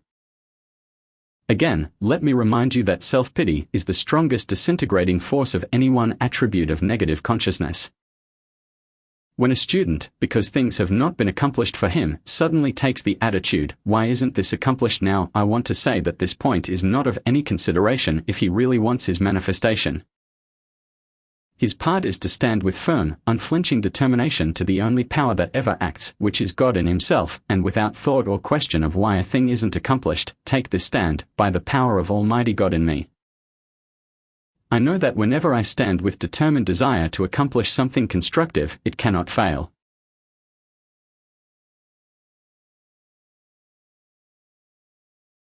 The thing that very often causes seeming failure is the very subtle point of wondering why it isn't accomplished yet or doesn't seem to be. Instead of wondering what energy should be sent forth, know that when the decree has gone forth for any 120 ascended master instruction, constructive desire, it is God acting. Then of course you must know and feel that it is impossible for it to fail. This is self-evident. Thus, in a simple manner, is the consciousness utilizing this mighty energy as it should be used. The following is the reason why students delay the very thing that they wish to succeed in. As an illustration, if the student has worked earnestly, knowing the truth and consciously directing the power in the right manner, and then if he suddenly allows discouragement or despondency to sweep over him for 1 hour, he may, according to the intensity of the feeling, dissolve all he has accomplished through days of earnest work.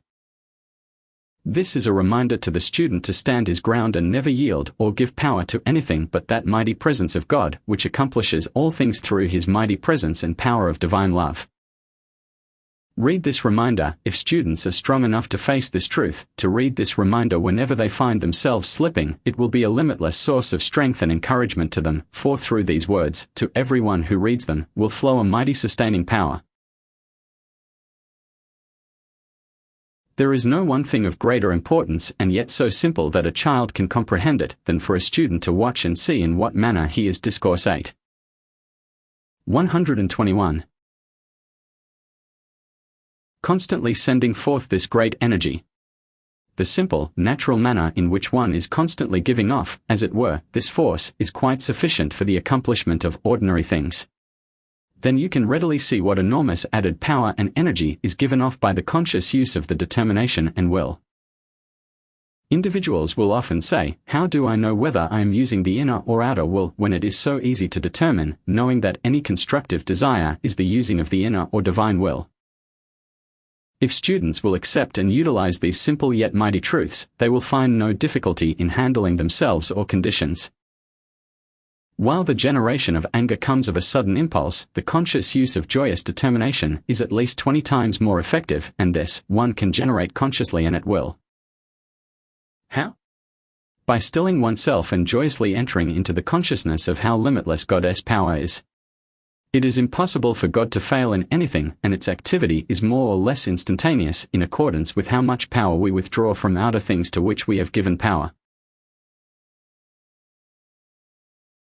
This will show you how one can always have the power of accomplishment as the mighty magic wand in one's hands to use for anything whatsoever. 122 Ascended Master Instruction.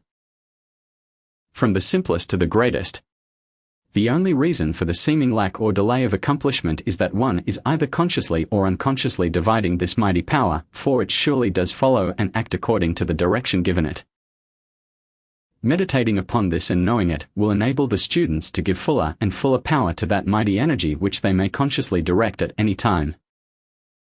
It is when we need the assistance most that we should stand with the greatest determination, for when everything is going joyously, harmoniously, and prosperously, the very forward movement of our being requires very little conscious effort, but when the students enter onto the conscious path, then they have taken the reins and are supposed to consciously direct this power, and especially when they have dedicated themselves to the divine service of the light.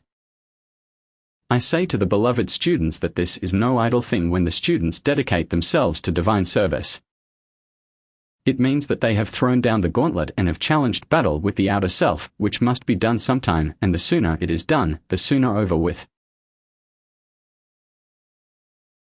But because the outer form falls down over a secret wire placed there by the outer self, is no reason why one should not get up and go serenely on. Discourse 8. 123.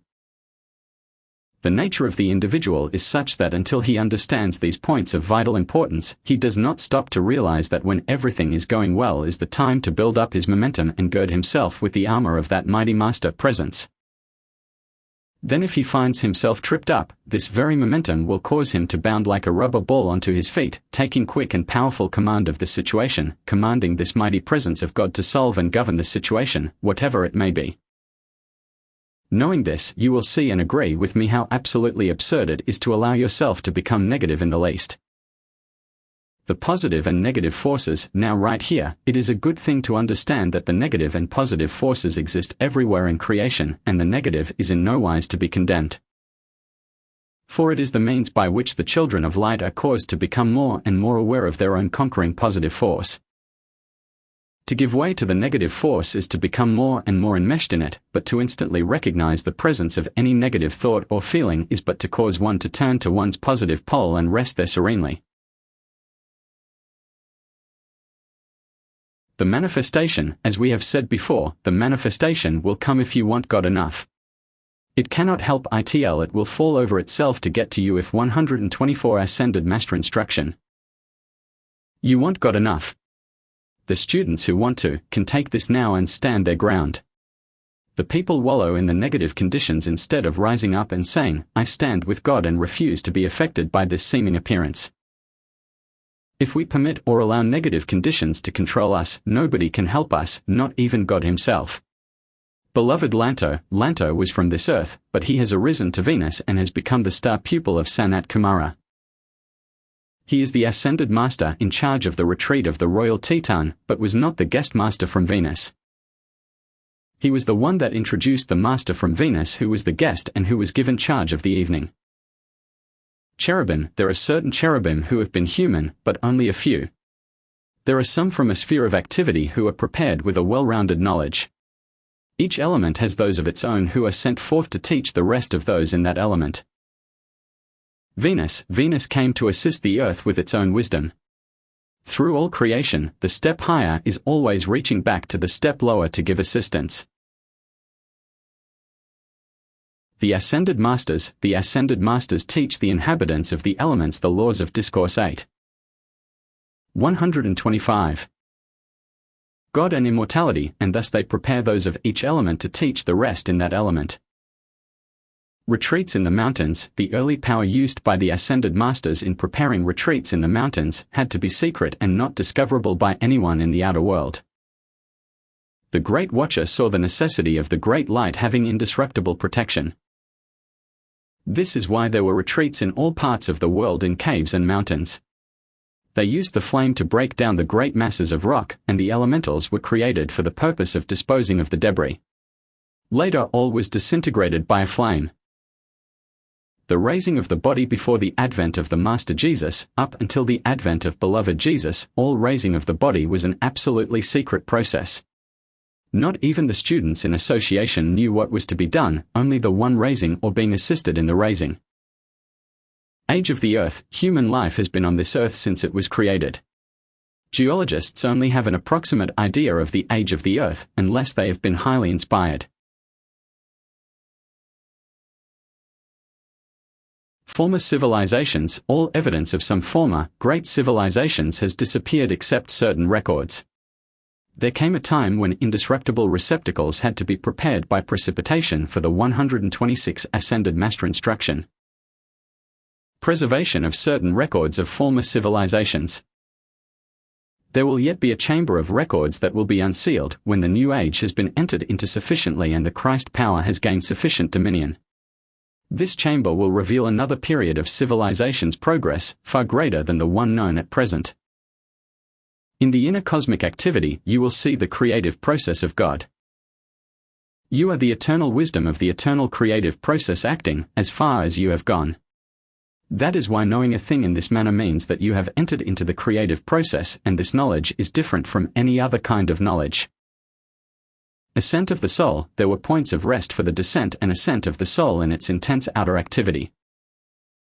The Akashic Records machine, the machine to read the Akashic Records, will not come forth until humanity is sufficiently evolved to hold to the Christ presence with no danger of slipping back. If this instrument were to come forth now, it would upset every theory the scientific world has. The only thing anyone has to do is to anchor into God and stay there, and human beings will continue to suffer until this is done. The process of gaining self-consciousness would be impossible without Discourse 8. 127. Re-embodiment. The outer body could not stand the speed of evolving self-conscious knowledge in one body. Notes and Affirmations. Mighty I Am Presence, give me thy foresight and guard all future activity, that everything concerning it may be maintained harmoniously. In the fullness of the presence is the thing that I desire. At least once a day, demand that your world be flooded with the mightiest activity of divine love. God, the mighty I Am Presence, surround and protect me from every outer vibration. 7 a.m. Always Christ victorious. When one starts to argue with you for a negative thing, take a definite stand and make them realize that they are arguing for the very thing they do not want. God is alive within you. Do not allow him to be silenced by the doubts and fears and uncertainties of the human self. Obedience is the most important of all things. Beloved Nada, Mary, the mother of Jesus, and Meta, the mother of Chara, are definitely concerned with the motherhood of humanity.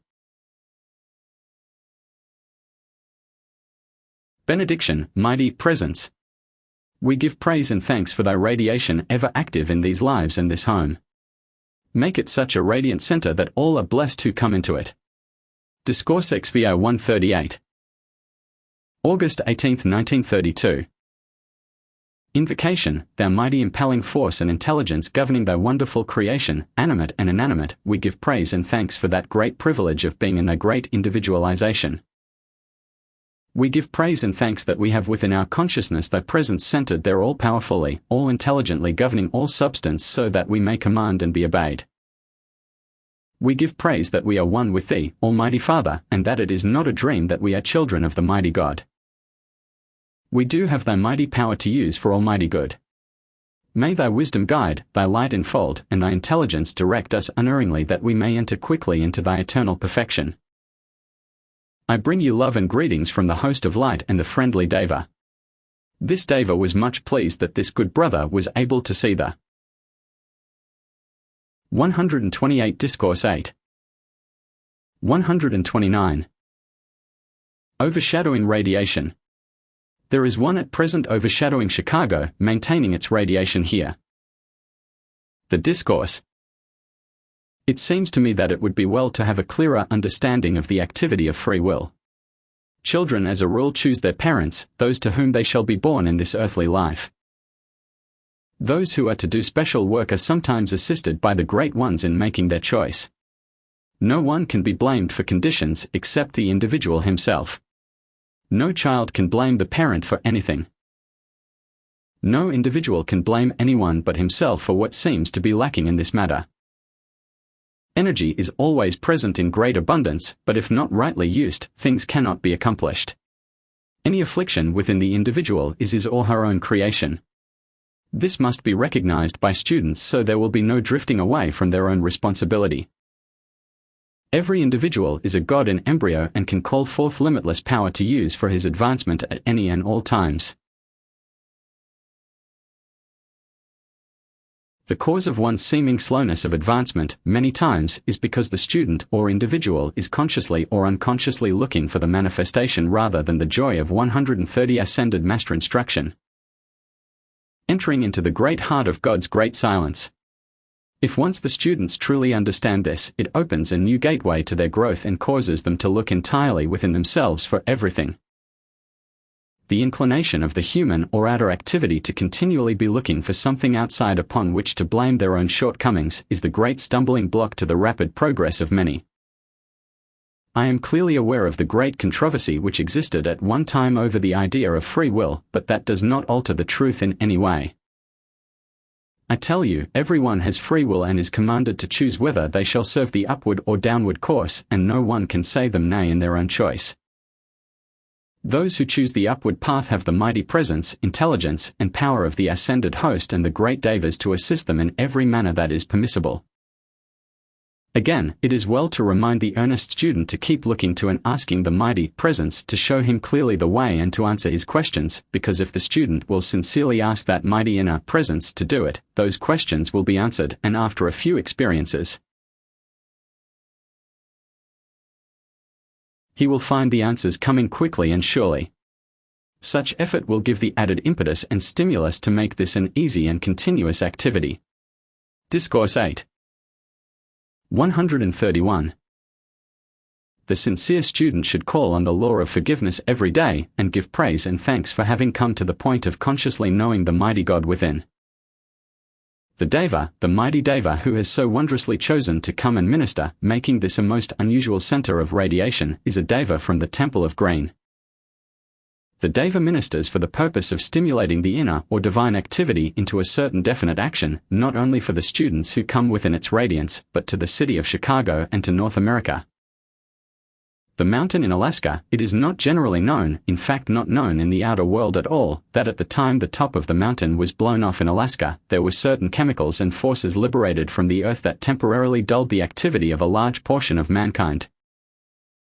And I wish to state that it was not an ordinary volcanic eruption.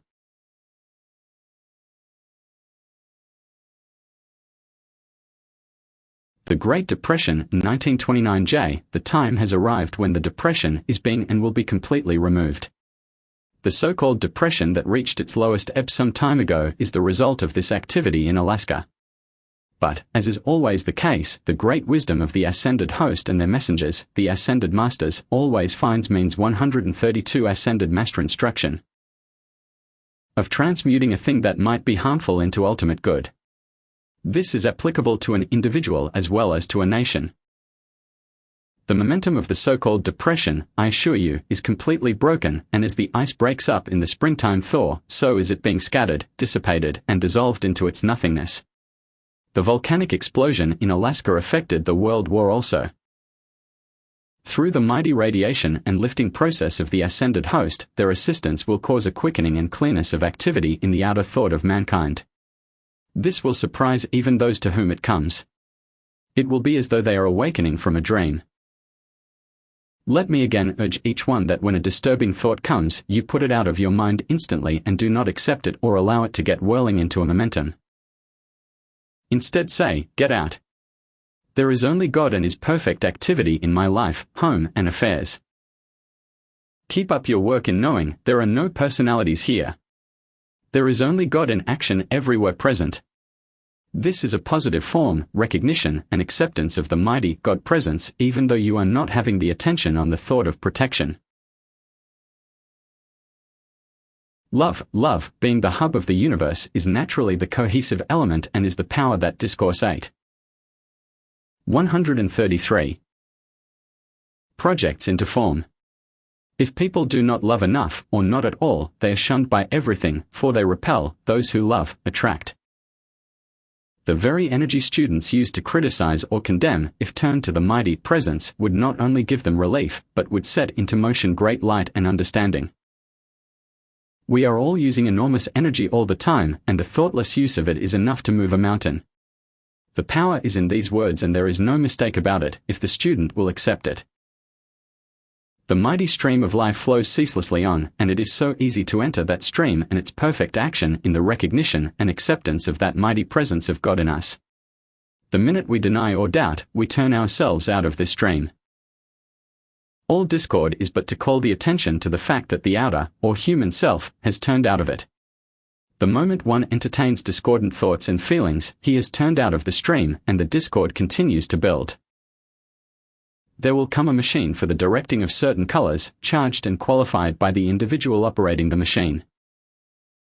Dinosaurs, there was a great mass thought or desire for drawing this atomic structure into form. By drawing certain foci into these large forms, it was much more quickly accomplished than otherwise.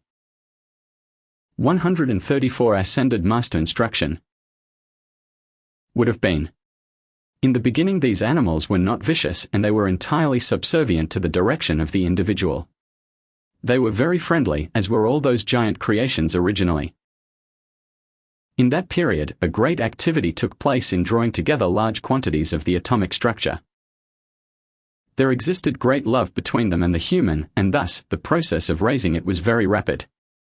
There is so much concerning these previous civilizations which is not known today, that the outer world only has a fragmentary idea regarding that entire activity. The great central sun, the truth is that the great central sun is a presence, a form, and a place within the center of creation, radiating in all directions. I assure you it is a very tangible place, a mighty and tremendous reality.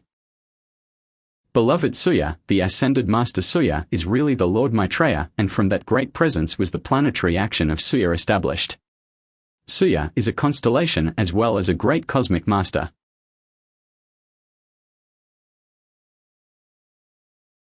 All astronomical names and activity come from individuals, or come from the intelligent activity of God within the individuals. All were named after those individuals who had much to do with their manifestation. The name Maitreya contains a certain activity. Discourse 8. 135. Mrs. Ballard, is its use the release of a certain force with the quality of love, and certain other attributes, the power within it. Saint Germain, all names used for astronomical purposes contain within them certain and very definite activity. Astrology and its use, all negative interpretation of astrology, is only what individuals give it. The original reality and use of astrology was that it drew the attention of certain great beings to whom the individual was somewhat naturally attuned, that he might receive the radiation and uplift of the great beings. The idea that individuals are affected by the radiation of a planet, which is in no wise a personal force, is, from the standpoint of reality, a perfectly absurd thing. For a force to operate, it must have intelligence back of it. Consequently, knowing that God is the all-acting power in the universe, then we know that the quality from any planetary intelligence can only be good, unless the mind of the individual requalifies it. The present astrology is a constant throwing of obstacles into the path of the individual. The idea that one of God's days is any more or less perfect than another for the activity of God's children is the most absurd thing imaginable. I am amazed that people's thought is so shallow that they do not think 136 ascended master instruction this through and see the absurdity of it. Take your questions to your God self. If the individual would take his or her stand upon any question in the mind and say, God, show me and tell me the truth about this thing, it would start an activity that would bring the full explanation. One must hold fast until the answer comes, for it always will. If one wants to go downtown, he continues until he arrives there. It is the same activity that is needed with mental work. When one starts a thing, he should continue on the way until he attains it. It seems so strange that individuals will not hold fast to the idea and use of the God quality in everything about them, instead of trying to requalify it themselves. However, if the student of understanding sees a wrong condition, then by knowing that there is only God in action, it might be considered qualifying, but it is really loosing the God power into action within it. This is really not requalifying, but instead is using the God quality already there. Regardless of what is taking place, all energy is God's energy. If people accepted the natural quality within, they would find it is really God. If they would know but this, it would be recognizing the true quality, and so only God could come back to them. The animal element, the substance that came. Discourse 8. 137. Into form was at one time far denser than now. The animal element that came through the lower activity, or the conscious lowering to creating for pleasure, caused the creation of the animal form in the atomic structure of the outer world. In other words, the bodies of animals are the objectification of the thoughts and feelings held in the outer consciousness of human beings when they created simply for the gratification of appetite and pleasure sensation. An eternal truth, the human soul never evolves through the animal. The outer atomic structure is but the raised or prepared condition for it to be used in the forming of human bodies. This is nearing the last step from the atomic into the electronic structure. The human soul came directly from God. Therefore it could not have evolved out of the group soul of the animal. The human soul must go back to God.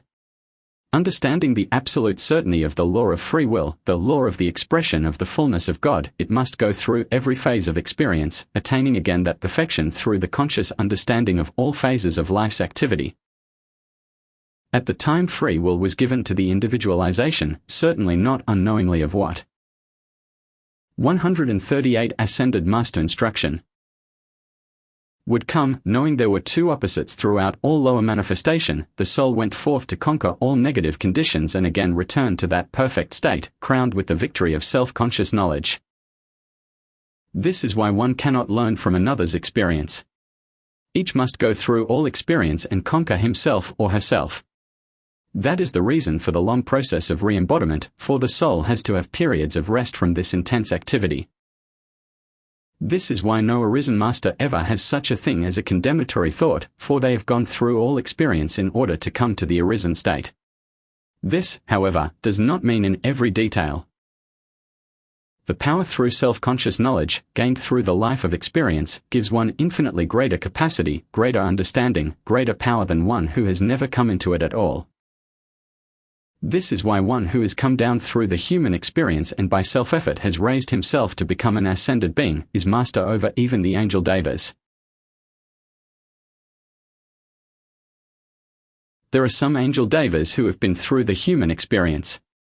Coming life of the angels, there will come a time in a very much higher phase of the experience life, when the angels who have never humanly embodied will come forth and, through certain memory Discourse 8. 139. Records of this present life experience will be taught these things on a higher scale and with a speed that is hardly conceivable in the present day. Affirmations, 7 a.m. The presence that disconnects my being and world from the magnetic pull of earth and all human creation. I am the presence that frees me from any condition. Benediction, mighty cherubim, mighty presence of the messengers of God. We give praise and thanks for the outpouring this day and that thou hast reached over all of North America, unclothing thy power there, giving clearness and free dominion of thought to mankind. We give praise and thanks that this mighty activity has been accomplished. See that this mighty work goes on until the emancipation of mankind is completed. Discourses Volume 150. August 22, 1932. Invocation, thou wondrous, mighty creator of all that is, animated by thy mighty energy ever flowing through thy heart. We give praise and thanks for the outpouring of thy mighty love, wisdom, and power, thy mighty supply ever present. All active is thy mighty substance, waiting to be acted upon by the consciousness of the children of earth. We give praise and thanks for thy radiant presence, ever quickening into activity thy particles of thyself, the electron, causing it to shed its radiance more and more brilliantly everywhere for thy activity through nature in the minerals and rocks. We give praise and thanks for the gem of America, lying in the heart of thy presence, awaiting the hour to fulfill thy majestic plan, pouring out to the children of earth thy mighty grace and activity that will be the central gem in thy crown, radiating goodwill to man. We praise thee, thou. 140 Discourse 8. 141. King of kings, that all be thy mighty messengers, parts of thyself, and for the part of thyself that causes us to know the factor in all life. Strengthen thy children that they may hold steadfast in thy mighty radiance, in peace and blessing to mankind and all the earth. I bring you greetings and blessings from the cherubim, the deva, and the ascended host. The Discourse. I bring you triple greetings and blessings from the cherubim and the deva and the ascended host, who give their praise and encouragement to you for the unasked aid in holding the mighty focus wherein the power of the music was sent forth to all the earth, to heal, to bless, to bring peace, and to prosper. It is one thing to give praise and assistance when asked, and a far greater thing to sense it and give without being asked. Give forth praise and recognition of this blessing constantly, and from this day forth you will find a great change taking place in all your affairs. The Music Festival of Chicagoland was the greatest opportunity of its kind on earth for radiating the light from the ascended host to a great number of humanity. Up to this time, the opportunity of radiating through the passion play of Oberammergau 142 Ascended Master Instruction was the greatest outside of the retreats. Many people unknowingly have been awakened while absorbing the presence during the Passion Play.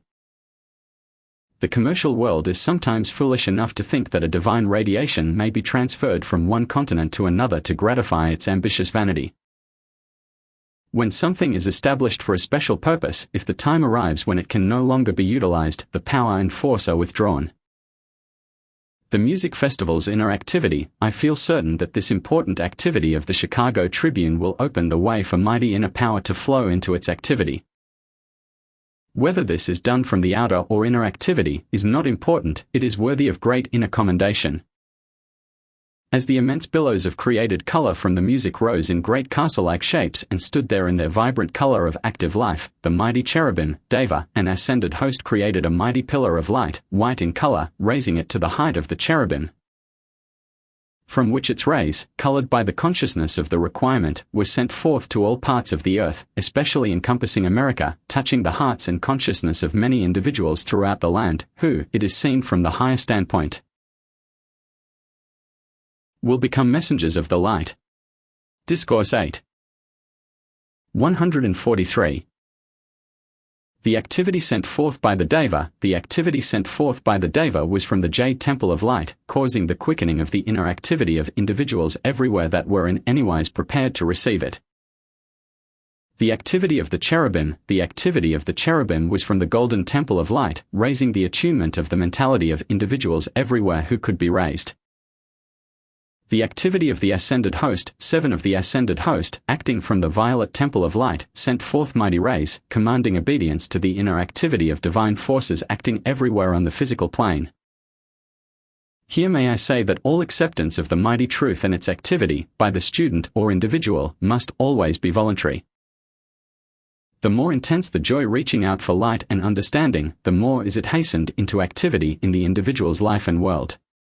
The more one accepts the inner truth as a reality, the more that one can be used as a mighty messenger of the light. So much is to be given of this mighty inner truth that will strain the credulity of even the most sincere student, that nothing but the inner prompting of the individual's own God within will make it possible for him to accept. Nothing will be given except 144 Ascended Master Instruction. Verifiable truth, yet there will be many who, not yet having reached quite the point of assimilation, may think some things quite far-fetched. But that will be unfortunate for them. No longer, in the mighty radiation of this inner presence, is the growth of the individual to be considered, but the radiance will pour forth, clothing humanity in its close embrace. Those who have an awakened understanding to grasp the import of this mighty activity in their individual lives and in the world at large, will find a speed of activity in their own consciousness that will at times quite amaze them. Thus, it behoves every sincere student to reach for the light with all the strength and sincerity at his or her command, so that they may share and utilize this great glory of God showered upon earth, clothing the children of God with such light as the earth has not known before. We have determined that this thought, feeling, and expression of depression shall fade away from the minds of mankind and be replaced by courage, strength, and confidence.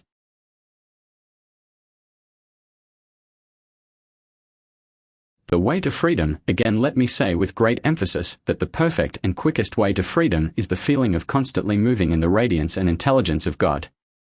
Consciously fill yourself, your mind and body, so full of God that there isn't room for anything else. Guard yourself. Discourse 8. 145. And do not give quarter to any kind of feeling that is less than all of God. Those who may walk and talk with God, at various periods during the past centuries, especially the earlier centuries, it was an acknowledged fact that a few of humanity walked and talked with God. I assure you for your encouragement, that there are 10 times the number of people today walking and talking with God, who, if they could cast off the outer effect of human fear and suggestion, might easily equal those of the past who walked and talked with God. Those of former times were absolutely fearless, even concerning their own lives and liberty, consequently, they opened wide the door for that mighty flow of God's activity through them. The people of today have too much reticence in sharing their experience of the many wondrous things they have received, because of human opinions. In most instances they have held these locked within their own hearts, lest they should be ridiculed.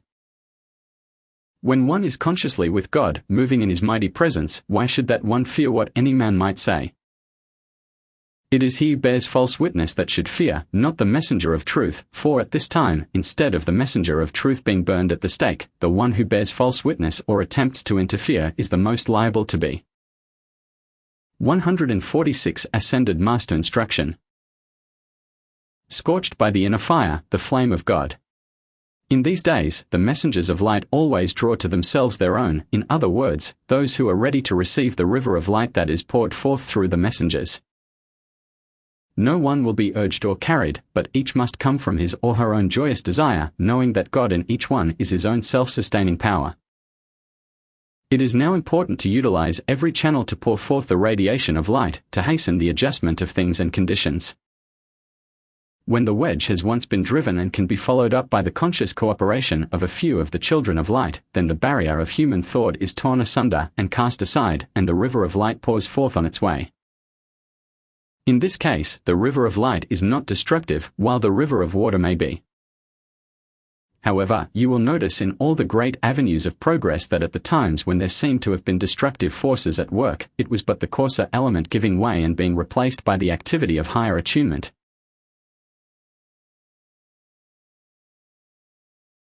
I trust that each of you will feel the great joy that I feel in these accomplishments, not only in your own activity but in that which has gone forth to bless mankind. For keeping awake, if you find yourself feeling drowsy when you wish to work, command the cause. Discourse 8. 147. To be consumed, that you may stand free to do that which you wish to do. For going to sleep, command through your mighty inner presence, that when you wish to sleep you are held in that presence, invincible, and that the body sleeps as an infant. Know always that you are God commanded, so you guard yourself that you do not give power unknowingly to any outer thing. No matter what is attempted by the outer, it has no power unless it be of God. Command as Christ. When you command from the Christ standpoint, only Christ-like results can follow. Of that you can be absolutely certain, because when you command as the Christ, you immediately cause the inner activity to take place. It shuts off the outer, using it only as a vehicle of conveyance. As you continue consciously to fill your thought, mind, and body full to overflowing with God, you will find that you are utilizing an invincible armor that will build into a permanent guard of your thought and intellect. Until one has had the experience of seeing one appear from the invisible, there is always a startled feeling the first time it occurs. The radiation from the blue costumes at the music festival was very powerful because the blue ray was used intensively. The blue ray is always 148 Ascended Master Instruction. Used to disintegrate the coarser or lower human element. Beloved Lanto is always in charge of the retreat at the Royal Teton. You will find during the next 7 years, specific activity among the Ascended Masters. Those having special qualities will be called upon for specific activity because of their own natural quality. I shall have to leave you, as I have a long way to go, to the Andes. It is quite nice, after all, to go about without having to pay car fare. The transfer may require 2, 3, 4, or 7 minutes to make the change of distance. At first one does not have the sense of going through space, but later on we do see, the same as you do. Benediction. We give praise and thanks for the mighty radiant presence that ever ministers to the messengers of light, which is ever shedding courage to bless and sustain them in their pilgrimage on the pathway of light. We give praise and thanks to the great centers of light that have been pleased by the radiation from this center, ever shedding their radiance through this center to mankind, that all may be lifted up to thee. Discourses Volume 160. August 25, 1932. Invocation, thou mighty creative principle of life. As a part of thee, we give praise and thanks for the recognition of the opportunity of proving our inheritance, that we have become conscious we are a part of thee, and thy love, wisdom, and power are ever flowing, that this step through the veil of matter is so easy. That we are always confident we can step through the veil of matter at will, thereby releasing thy power into instant activity, and that thy wisdom directs, thy love enfolds, and thy light protects thy children. Let thy radiance enfold the mind of every one of thy children and cause them to consciously rise into oneness with thee. Greetings and love from the host whose radiation ministers through this center. The Discourse. Through the veil, within the consciousness of every one is the secret key by which each may go. 149-150 Ascended Master Instruction. Through the veil and become active in his or her own mighty inner presence which knows no limitation. Meditate upon this often. We have but to turn this key and feel and hear the bolt turned back, admitting us to that chamber of eternal silence where the almighty creative power of God is in action. God has so graciously provided this key within the consciousness of everyone. How do you turn this key? A simple way is to know that where your consciousness is, there you are. Strange to say, few seem able to accept this great truth. I mean by that, to go consciously through and partake of that great presence which would beautify the body, giving it eternal youth, would lose the wisdom of the eternal memory, consciously taking command, and would make the individual the master of all conditions which God intended his creation to be master of, and to do all he intended his creation to do. In the early part of one's awakening, it requires tenacity to hold fast to the simple things that later seem so powerful. There is no such thing in our vocabulary as the recognition of the word can't when one has learned to follow the middle way. There is, within the consciousness of every individual, that which represents the pendulum of a clock or the balance of consciousness. While yet within Discourse 8. 151. The hold of human consciousness, the inclination, is to swing from one extreme to the other, from great depression to great joy and back again. To consciously take the determined stand that you constantly act within this perfect balance of love, wisdom, and power, will enable anyone to come quickly into the poise of the middle way and have no fear of swinging to either extreme. In the control of the water power of your physical world, you have gates by which you control its flow. So, within the consciousness of each individual is that gate of pearl which it is possible to raise at will, letting through the river of life, causing it to flow when and where you will, or where there is need or demand. This can be quickly acquired when one is able to shut out the questioning of the outer mind. All accomplishment comes through the steadfastness and unwavering consciousness, paying no attention to the outer appearances, nor setting a time for results. Memorize this marvelous affirmation. It seems incredible that there must be a continual reminder before the outer consciousness to keep it from running off the track and causing the waste and outlet of the accumulated power.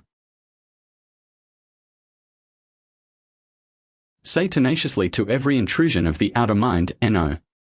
Absolutely no. I have been affected and led by your ignorance for the 152 Ascended Master Instruction. Last time. I have entered into my divine inheritance and presence. Henceforth my attention does remain there, and all the outer screaming for attention I no longer hear. I have entered within the sacred circle of my mighty Master God Self, and henceforth naught else but that presence ever finds recognition from me. Faith is always an important factor in gaining the use of the light. As an illustration, if you were going some place where you had not yet been, you would have seen a map, heard a description, or in some other way have learned of this outer place to which you were going, having perfect confidence that the place was there. Underlying this activity, the whole thing is faith in some kind of a report brought to you. Can you not have the same unwavering confidence and faith in the use of these superpowers of which you have heard, although you may not have yet seen them? If you would exert the same confidence and faith in reaching to and attaining the perfect contact with your mighty God Self that you have in physically reaching a destination where you have not yet been, you would find the results 1,000 times more wonderful. You would consciously reach that inner presence with far greater invincible certainty than you would the culmination of your outer journey. Discourse 8. 153. The fact is that in almost every walk of life, we have a certain confidence that we can go to, do, and be certain things in the outer.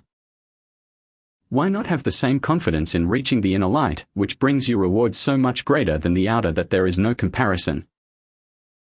In some way, the students must gain this certain, invincible confidence in their ability to right now step through the veil and enter into the full activity of their mighty invincible God Self. They need to do but a small analysis of their own activity to see how they may turn this mighty confidence and faith into the right and greater channel and have perfect, eternal results which the activity of the outer self can never give. Try to recognize that in the slightest activity in the outer, it is always the power or energy of God acting. No this'll then stimulate the activity of the consciousness into recognizing that as you consciously direct this God power into the channel of your highest desires, you can enter into its limitless use. You do this by recognizing that it is all-powerful and that through your own consciousness you give it full power. This will bring the focus of using your God power under your conscious, demanded direction, so that instead of many outlets, there is but the single outlet upon which it is focused. By this you know it is impossible not to attain 154 ascended master instruction. The desired results. Students everywhere especially long for perfection of form, of voice, of activity, when the only thing that stands between them and this perfection is their own lack of unwavering confidence in the inner God power, which is the life flowing through their forms to produce this desired effect right now. Marvels, do I startle you when I say that 1 minute a day of actually, joyously feeling this mighty perfection of God permeating your mind and being with its full intensity, would in a few months transmute and transform your entire outer appearance? Strange to say, there is only now and then one who will stay close enough to this simple thing to produce these glorious results. The same may be achieved in the use of this great love, wisdom, and power. Do not wait for something to demand it, but continuously, every time you have a few moments during the day, do the following: just be still and feel this perfection of God filling every cell of your being, mind, and body.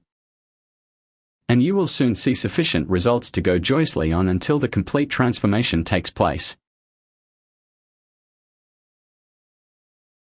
Most individuals, after a few times, a few days, and at most a few weeks, find the joyous enthusiasm waning, and the first thing they know, they have dropped the idea entirely, only because the restless Discourse 8. 155. Outer has in some way gained their attention. I tell you, beloved students, there is no use delaying the day of attainment. If you need to renew a garment or you have a desire for a certain kind of food, you find no effort in holding fast to the idea until it comes. It is no harder to enter into the full illumination of the light, which contains the essence of all outer form, and have that perfect manifestation in your life, than it is to get the food or clothing.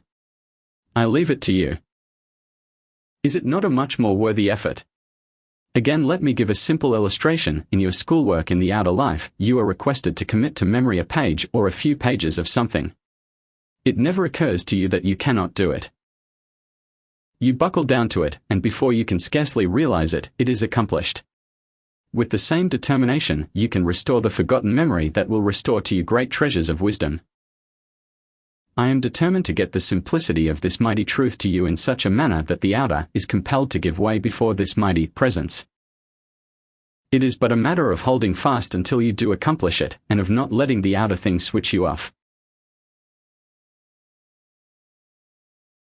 As we said in the beginning, a definite work is being done through this instruction of the I Am, and it cannot be undone.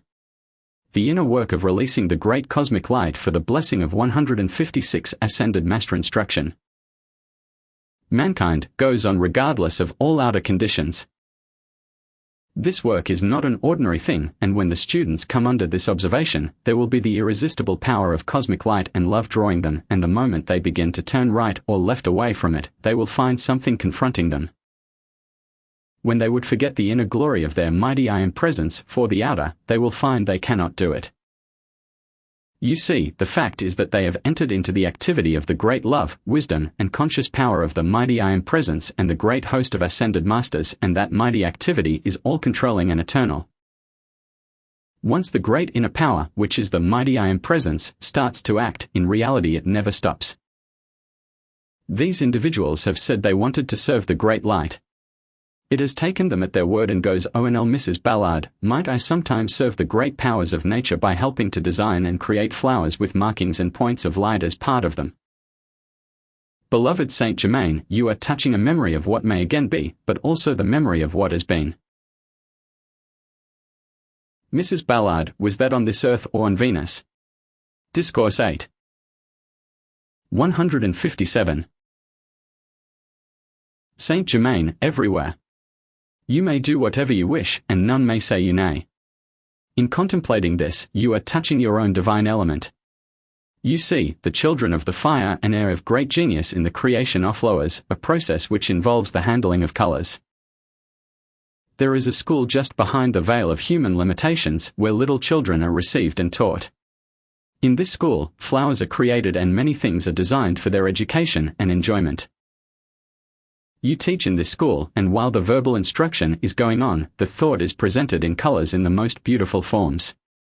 You have been working in this school for some time, and your coming is looked forward to with great delight by the children. In the ascended state, all decorative ornamentation is created within the substance itself.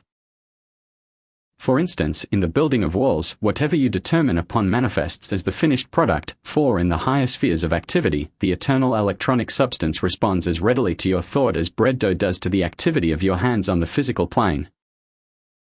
This eternal electronic substance may be molded by thought into the most beautiful forms.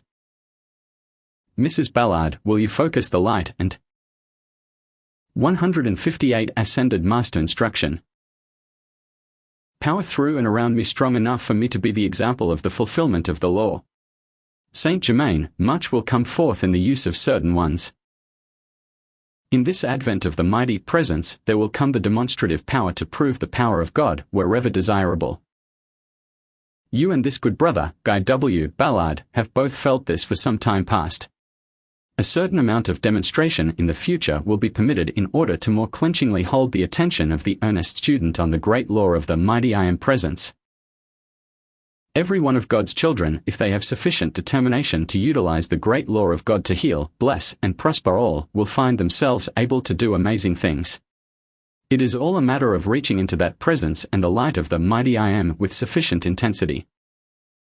If you take a dull coal of fire from the grate and blow continuously upon it, it will come into a white heat or light. So does the attention on the light and the mighty presence of God which you are, cause the inner breath of God to breathe out, or forth, as it were, causing the electronic structure of your mind and body to glow with unusual radiance. You will find many wonderful and beautiful things occurring in your midst. Discourse 8. 159. The true, secret, inner feeling and attitude of the student is to take the determined stand that there is nothing too great for my attainment, and hold fast to it. Then you open wide the door for marvelous things to appear and occur. The dove represents the speed of the inner activity.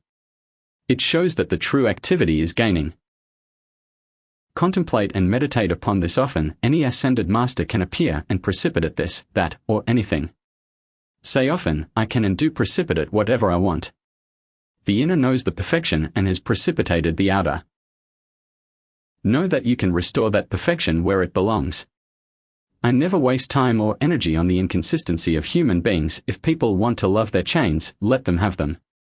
Never let the thought or feeling of, I wonder if it was so, come into your consciousness. Kick it out forever. I want to convey to you somehow that each one of you has the power to enter into the God Self when and where you will, for the accomplishment of any good purpose. Make your outer mind continually acknowledge this. 7 a.m. through the veil now. Cut off this outer thing that keeps saying you are not. The temples of light, there is a vast difference between the green temple and the jade temple. The ruby temple has nothing whatsoever to do. 160 Ascended Master Instruction. With the so-called red of your world, but has its own special activity. The violet temple is the most marvelous, divine thing possible to conceive. Then there is the crystal temple in which at times the most delicate colors of ruby, jade, and violet play. These 4 temples form the corners of the squaring of the circle. Mrs. Ballard, can we go and visit these temples at will? Saint Germain, positively, just the same as the boys went the other night to the concert. Give the command, 7 a.m. going to consciously visit and bring back the conscious memory of it. Just because you do not always bring back the memory of an experience is no proof that you did not have it or go where the thought was directed. You do go where the thought is directed. That truth is eternal. Get the truth fixed forever in your consciousness that when you give a command as Christ, the command is fulfilled, for God is the power acting. Get away from all this wishy-washy doubt. It must be done. Doubt is like being tied to a rubber band. It lets you get away just so far and then pulls you back. Visualize yourself cut free from every limitation. Using your sword of blue flame of divine love, make the physical motions.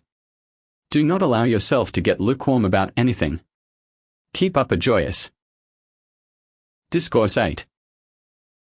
161. Enthusiasm for that magnificent, eternal presence. Remember that in all activity done for another by the ascended host, it is always done through the inner radiance of the student or individual. To Mrs. Ballard, centuries ago you precipitated paintings of a perfection that has never been equaled since. Those transferred from the temple at Mitla and taken to the Royal Teton were your work. To Mrs. Ballard regarding the retreat in the Andes is the retreat of the golden-haired masters from the great central, spiritual sun. Remember always to know that after you have given out references about the ascended masters, it has anchored within the student a clearer conception about them. The recognition of the ascended masters and their work is a tremendous opportunity for them to pour forth help to the student. Please get this, a student or individual must first go out in consciousness to an ascended master or great intelligence, then that intelligence can come back tenfold or more. It is the same with everything else. Until you can recognize that a thing is a fact, how can you receive its benefit? I must leave you now as I have received my second call. I am going to Switzerland. There will come forth aerial transportation that will put all other transportation on the rubbish pile. 162 Ascended Master Instruction.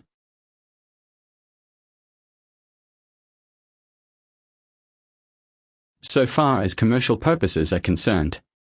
Benediction, mighty presence and thou glorious, radiant being, Cyclopeia, we give thanks for thy outpouring, and that thou dost continue to enfold all in thy great love, wisdom, and power. Pour out for these thy children, limitless supply and blessings of earth. Discourses Volume 174. August 29, 1932. Invocation, thou mighty majestic I am presence. God in action, we give praise and thanks for the fullness of thy perfection made manifest everywhere. Out of the fullness of thy life is the river of peace ever flowing to enfold mankind.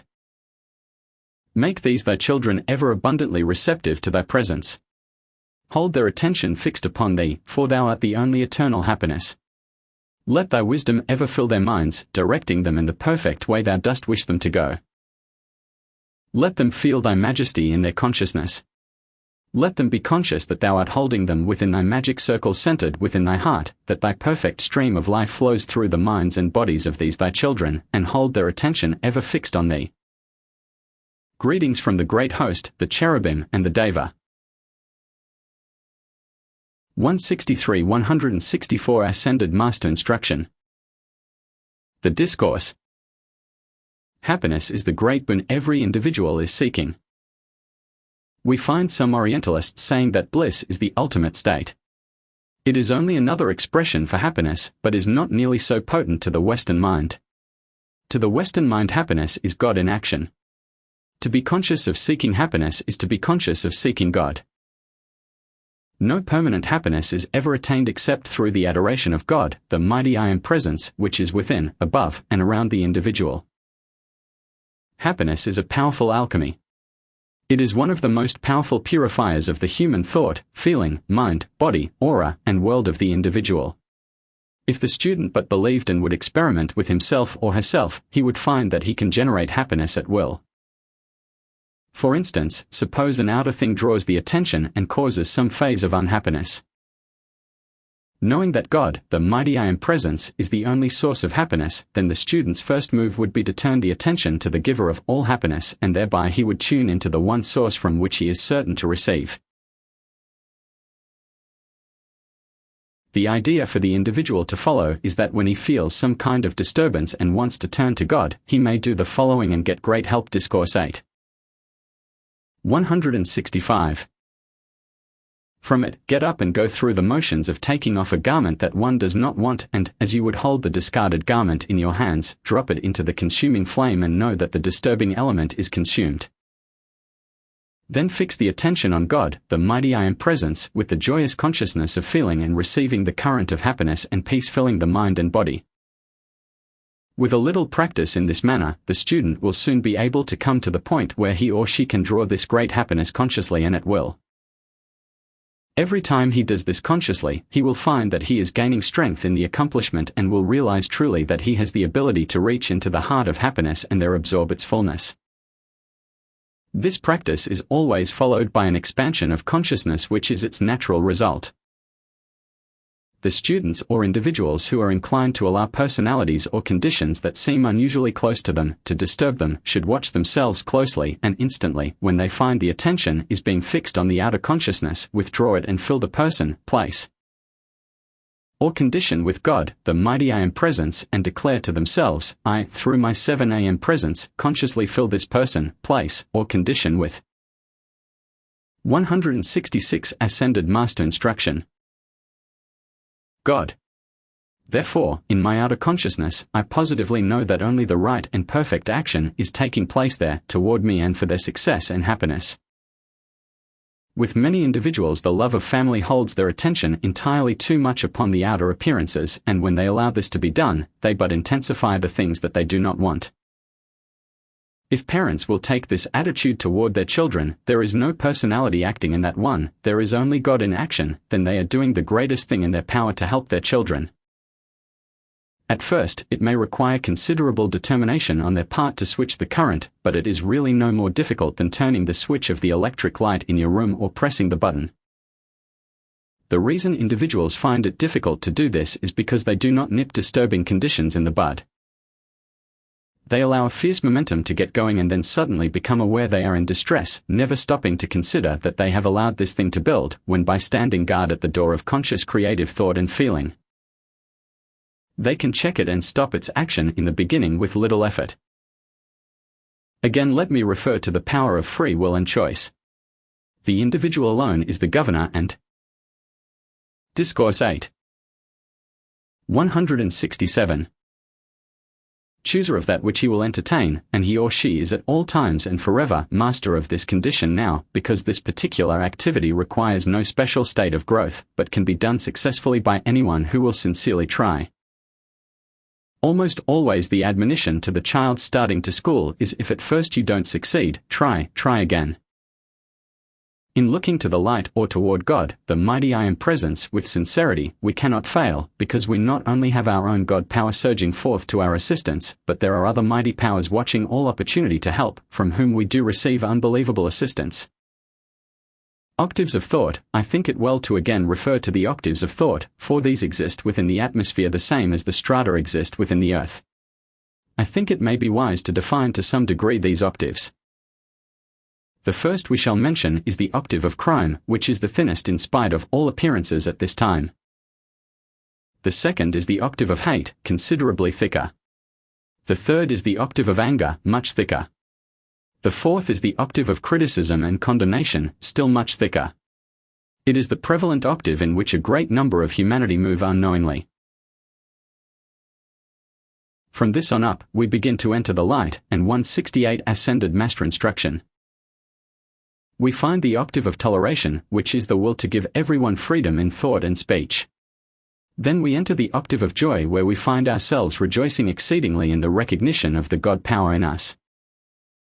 The next is the octave of pure love, from which we feel unmistakably the presence of God, the mighty I Am Presence, acting.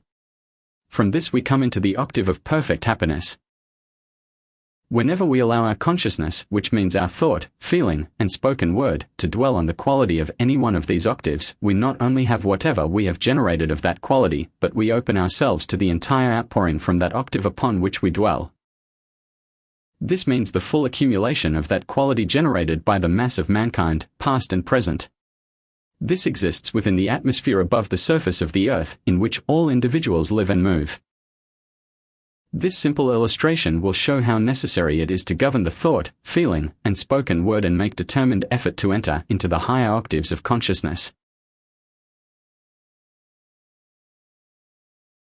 When we do so, we find that through these octaves, from tolerance on up, there is a condition just like a funnel with the small point down, direct from the Godhead, which is constantly pouring its presence, energy, and substance into these octaves.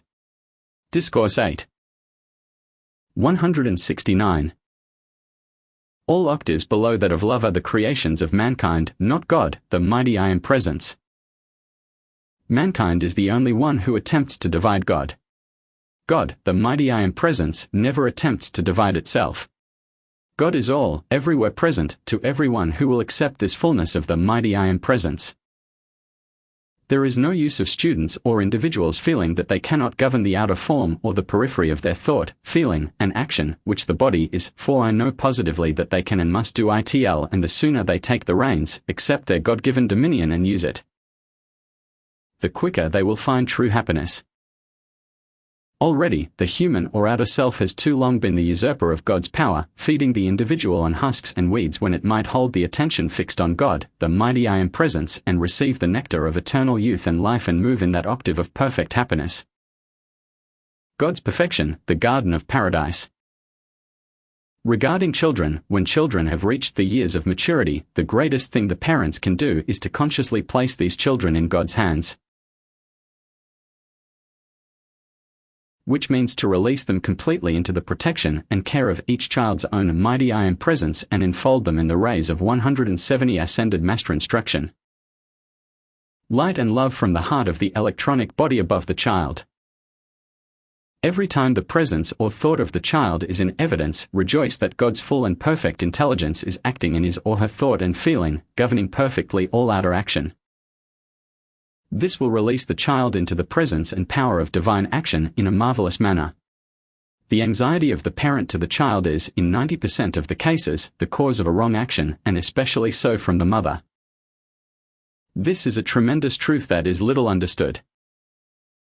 The mother, having been the builder of the body of the child, by this I mean furnishing the substance by which the form was built, has made a personal line of contact with the child for that embodiment, and if the mother but knew it, from the enlightened standpoint, she has the power to mold the child into the most wonderful, perfect being, or, shall I say, to hold the focus by which the child is molded into the perfect being. On the other hand, if the mother allows anxiety, which is a subtle form of fear, to constantly govern her, her thought cannot help but go out to the child and may disturb it to the extent that it would cause the child to be a complete failure. The above is an extreme instance when the mother has entirely. Discourse 8. 171. Ungoverned thoughts. This illustrates the great importance of parents knowing and feeling that the child or children whom they love are at all times governed by the perfect intelligence of God, the mighty I Am Presence. The moment that anxiety or fear attempts to intrude, consume it and replace it with the firm consciousness that there is only God's perfect intelligence acting in and about the child. If all the mothers of America could understand this wonderful truth and live it, a majestic race would be born from that time on. This is a great natural law that has not been understood even among students to but a small degree. I have known many instances where the intense fear in the parent for the child drew the child into the very thing they feared, and it is one of the things that has delayed humanity's progress so much. Sometimes the child is sufficiently advanced so that, unknown to the outer, it wards off to a large degree the fear and anxiety of the parents. This is fortunate indeed. Let it be thoroughly understood that I am in no wise criticizing or condemning the mothers, but I do intensely deplore the lack of understanding of this wonderful and vital point. I presume that Emily Cady understood this point more clearly than any other teacher of the outer world today, and she 172 Ascended Master Instruction made a powerful sincere effort to convey this to her readers. Prophesies, there are certain war conditions threatening. Through the red activity, war would spread all over the world, and our desire is to avoid the outburst of it before a certain condition can occur. If this can be done, it will do tremendous things to hasten the progress of humanity. Prophesies for centuries have held forth the idea, and it has become racial in the mind of humanity, that the greatest of all wars called the Armageddon would take place. This, we think from the higher standpoint, was a great mistake. Humanity has been accepting it, expecting it, and are determined to have it. In the first prophecy of this, it was to convey the thought that it would take place on the invisible plane, without coming into physical action. We hope yet this may be done. My personal opinion is that a cataclysm, which is inevitable, is preferable to the coming forth into physical action of the so-called Armageddon, for a cataclysm does not release hate, and because of this, it would be much better for humanity. A certain amount of cataclysmic action is inevitable, and it is not desirable that it should be avoided, for it releases certain things and seals certain things, greatly to the benefit and progress of humanity. Discourse 8. 173. It is possible under secured dispensations, for the channel of the cataclysm to be changed or governed. If mankind could understand that God forever and forever acts through his messengers who are attuned to step down his mighty current of force and activity, then they would know that all cataclysmic or cosmic conditions may be to some degree more or less regulated and directed. Warning: here again let me express a very sincere warning to the student. Even knowing the inevitable, he should in no wise dwell upon it, but should every time the thought of such an occurrence comes to the mind, declare, there is only God, the mighty I Am Presence, in action everywhere present. This becomes his own armor of protection. If certain conditions can be consumed in Chicago in time, much of the progress here may be sustained and preserved. In calling forth the mighty I Am Presence to consume these wrong conditions, know that you are using the majestic forces of the cherubim and deva, which are anchored over Chicago to give protection. This enables the force to pour whenever the thought recurs.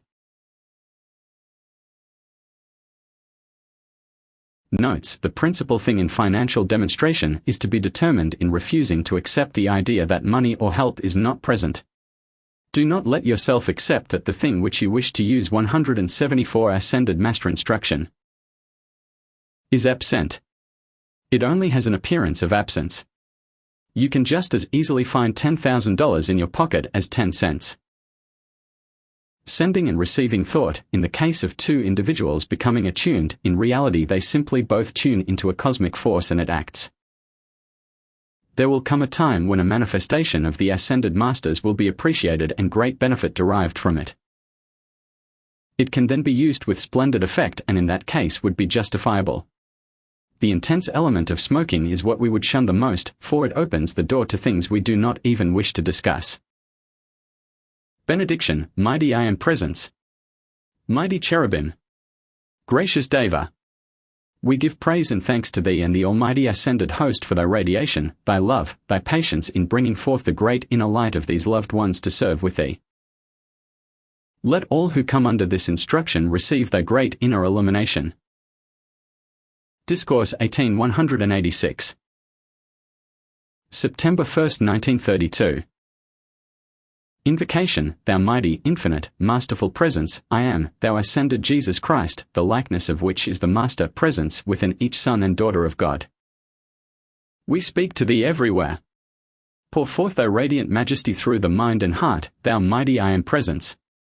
Let the temple of God in each one become illumined with Thy holy presence, majestic in its conquering power. We give praise and greatly rejoice that at last the mighty conquering presence is to take full command of Thy manifestation of all created things, and that peace on earth, goodwill to man is at last to become realized and be made manifest, man to man. It has come. The Discourse. I wish now to make it clear that you hear, and all who come under the radiation of this instruction. 175-176 Ascended Master Instruction. From the Ascended Masters on the mighty I Am Presence are those who have, these many years, come within the violet ray.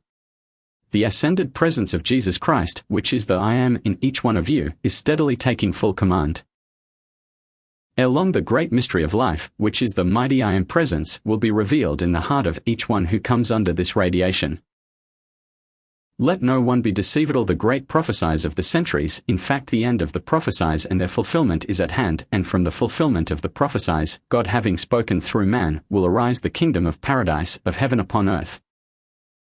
The period of the struggle of creation, in the throes of this new birth, will be swift and to some terrible in its mighty manifestation, but know that it will bring in its train peace, happiness, and the light of true understanding to the mankind remaining, which is sufficient to make everyone rejoice that through the centuries of this great expectancy, the righteous are rewarded and devotion to God in man is bringing its true fruition.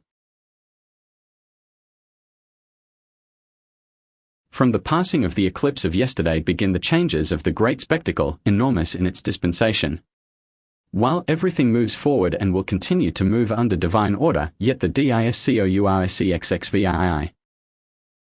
177 Closeness of this surging inner Christ power, the mighty I Am presence, is as though impatient to take its full command. Try to have your students understand that the very fact of sincerely seeking the light of God, if sought with sufficient sincerity and intensity, will cause all problems of the outer to be quickly and normally solved. If individuals, finding themselves confronted by problems, would say, "Mighty God in whom I recognize and feel thy full power of action. Thou mighty I Am presence 7 solve this problem and do it quickly," then calmly enter into the stillness, the silence of that mighty I Am presence, they would find and soon feel the peace, certainty, and relief from what they feel to be a necessary struggle in the outer to solve the problem. It is the feeling of struggle in the outer self that really causes the struggle. To pour forth that mighty love and devotion to God, always omnipresent, should without effort bring complete relief from all anxiety. To seek God merely to solve a problem but partially opens the door, but to seek God, the mighty I Am presence, with true sincerity and devotion for the light of God, would quickly cause all outer problems to be solved in peace and harmony. According to the recognition of the mighty I Am presence in action. 178 Ascended Master Instruction. Ask all those to whom you can convey the idea to be as conscious as their understanding will permit, that they are now held within the violet ray, acting under its beneficent radiance. Those who can, should visualize this violet ray about them, within its center the qualifying presence of the soft pink of divine love, and no one of great sincerity should need aught else than this to find all outer activity conforming to its mighty presence. To make oneself a true student of the light, the individual will hold unwaveringly the full consciousness of the mighty I Am presence, the ascended Jesus Christ, as the constant, invincible, and only acting presence and intelligence in one's mind, body, home, and affairs. It is this steadfastness, no matter what the outer appearance seems to be, that most quickly brings the longed-for peace and freedom. Already upon the mental or invisible plane is spreading the Christ radiance, likened unto the dawn of a glorious sunrise.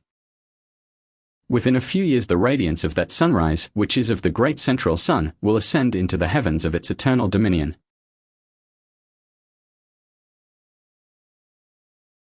All who hold themselves steady with faith and confidence in this mighty light, will find such individual revelations taking place as they cannot possibly conceive of at this time. I want to assure you with positive conviction, that these are not idle discourses. 179. Words, neither are they prophecy, yet shall you see them fulfilled beyond your fondest hope.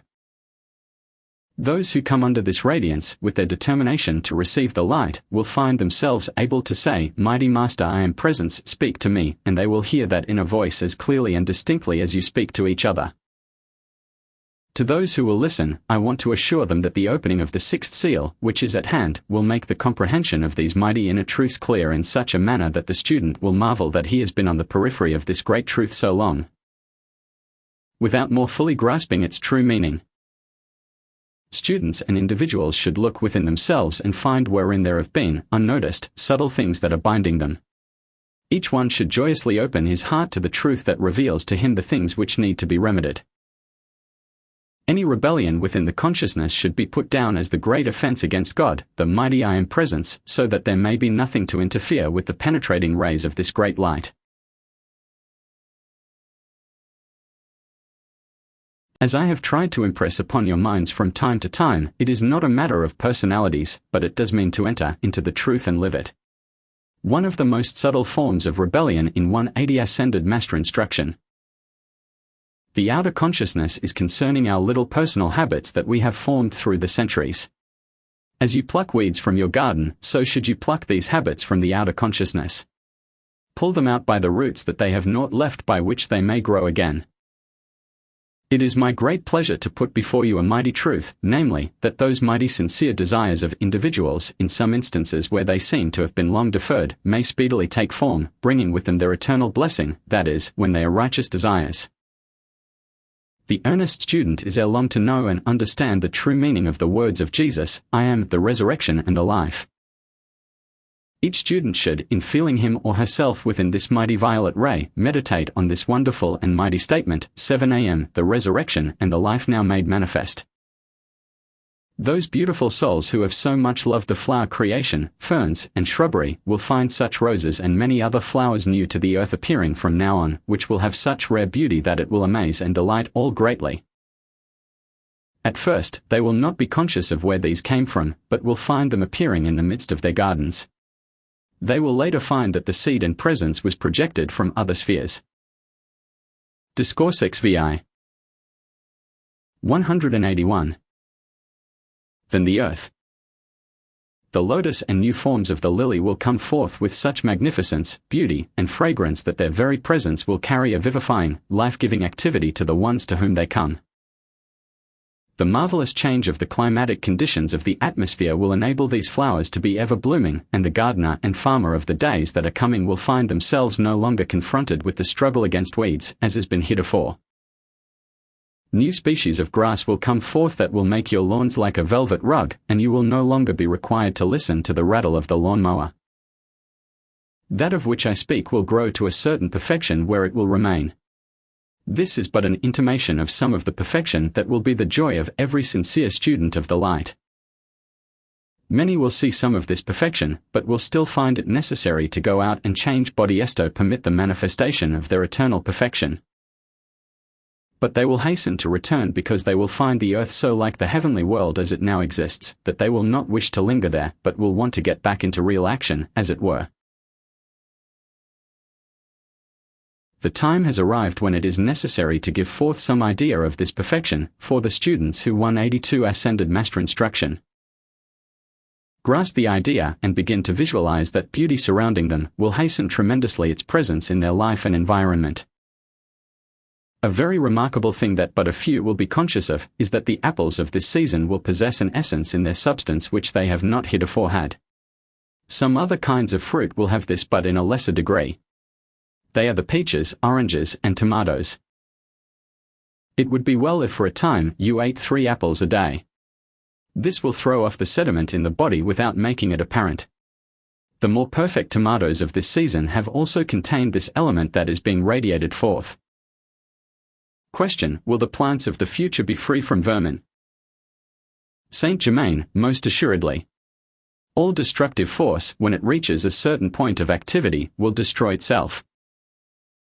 To the human orator, it sometimes seems a long time getting to that point, but it is so and has always been so. Cosmic activity tolerates only so long man's inhumanity to man or man's destructive activity to man. From this time on, no individual can gain wealth or the renewal of wealth without knowing that God, the mighty I Am Presence, is the full source, power, and intelligence of its production, and God. Discourses Vi 183. Must be given full credit as the only producing power.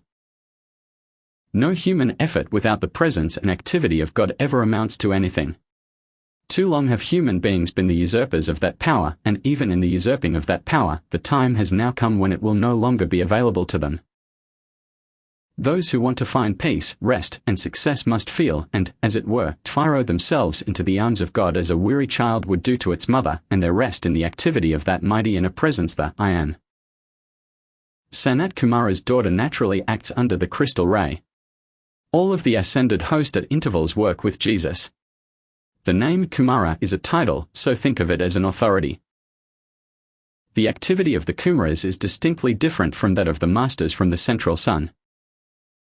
While the Kumaras come under the activity from the central sun, yet their service to the earth is distinctly different.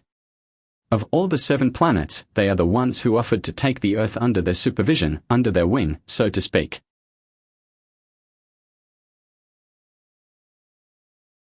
As soon as the axis of the earth is changed, the Kumaras' work of countless centuries will be practically completed.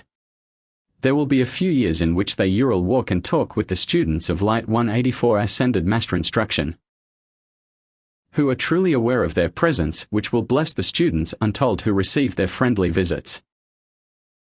There has never been such an opportunity in the history of the earth as at present for those who have any inclination to the light, and even for those who have not, to be raised enormously. This is the first time in the history of the earth that there has been a resistless, impelling action of the Christ force. Naturally, the silent watcher would have to be one from the central sun whose activity is independent of the logos. Never lose sight of this fact for even a moment. Wherever we go in consciousness or thought, there we are. The student who becomes aware of the silent watcher and goes to him in thought cannot help but have a response. You can go out to these great ones in consciousness and say, "Speak to me." You can demand any constructive thing of your mighty I Am presence and it will be done. The changes referred to above will come within the next 10 years. Heretofore, long periods for the upbuilding of the new activity have been required.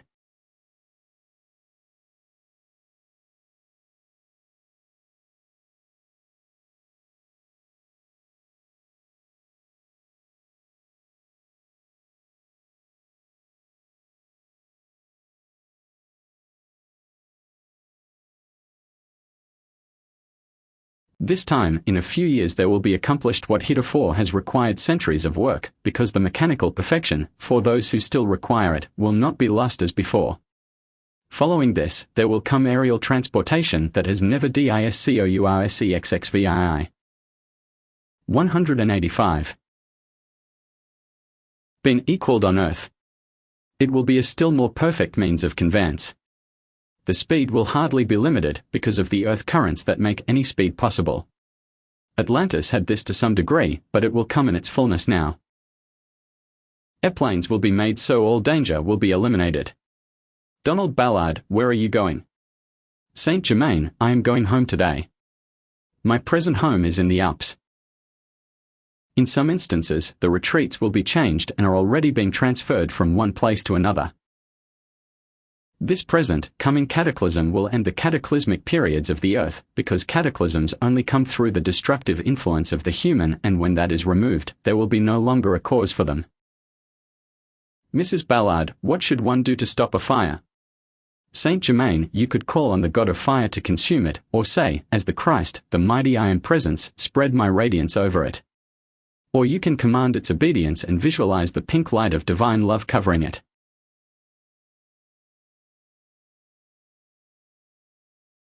Benediction, mighty I Am presence of the combined ascended host, thou light eternal. We give thanks for thy radiant, expanding presence, that thou art more and more pouring thyself forth into thy manifestation to the children of God, that thou dost dissolve all things unlike thyself and dost 186 ascended master instruction. Release the pure activity of the individual self, even so it is done. Discourses Volume 198. September 5, 1932. Invocation, thou mighty infinite presence, thou mighty wisdom and conveyor of life, thou mighty omnipresence of all manifestation. We give praise and thanks for the consciousness, the realization, the majesty of thy presence. We give praise and thanks that we are aware of thy all-conquering presence, that thou art the active, manifesting principle in all we know as life, that thou art the only intelligence acting. All else is but the creation of man and is not of thee. Thou mighty presence, O silent watcher, as thou dost bless through thy wisdom all humanity, we recognize there are those who know thee, sing to thee, call to thee in thy majestic presence. Answer always those who call. Speak wisdom, thou presence. Speak wisdom, thou consuming power, and answer all who call unto thee. Peace and blessing of the mighty host of the silent watcher and his messengers, to thee and thine. 187-188 Ascended Master Instruction. Discourse. Thought is interior speech, and as you converse with each other by words, so may you converse with, demand, and command the inner presence through thought. Thought can be made a dynamo by which you can charge the body, home, condition, or activity according to the consciousness or understanding you have of its power.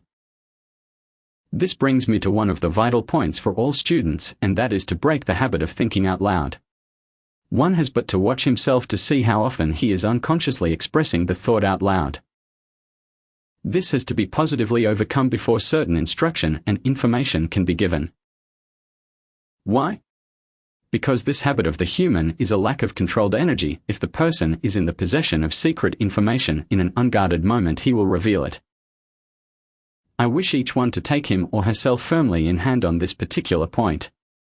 Do not even in the simplest things in your daily activity allow the thought to be expressed in words, as though talking to yourself.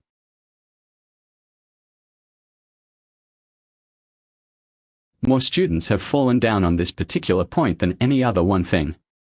A few days of watchful care will entirely overcome such a habit. The outer is but a conglomeration of habits. In the garment of the student who has entered the conscious discourse XXVII. 189. Path is placed a cloak of protection of thought. In talking to oneself, the worded expression breaks through this garment of thought, and the student wonders why he does not make more progress. It is because he has caused a leak in the fountain of wisdom. Thought is truly the activity of the soul of the God-man, the bringing into activity that mighty presence of energy which may be qualified by thought to any height of sustaining power and intelligence. It is said that man may not add 1 cubit to his height by thought. But I say to you that man, by thought, may liberate within himself the mighty God power to make his form a giant in strength or stature.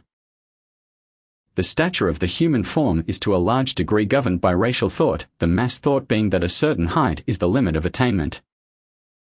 Yet within a few years, in spite of the racial thought, by the increased power of the inner Christ activity, you will find the stature of men increase to the height of 6 feet 4 inches and women to that of 5 feet 10, with symmetry of form in keeping with the height. Again, let me call your attention to the mighty truth that thought is the wedge of God's energy released into action. By this, you can see how important it is to become consciously master of your own 190 ascended master instruction. Thought. In this mastery lies full dominion. In conjunction with the mastery of thought must come mastery of the outer activity, for unless we compel the outer to live in harmony with our idealistic thought, it will pull the thought from its height and degrade it. Why is this so? Because of long centuries of the building of habit. There is nothing hard or difficult about this, it but requires firm attention. If there are weeds in your garden, you give sufficient attention to them till they are pulled out.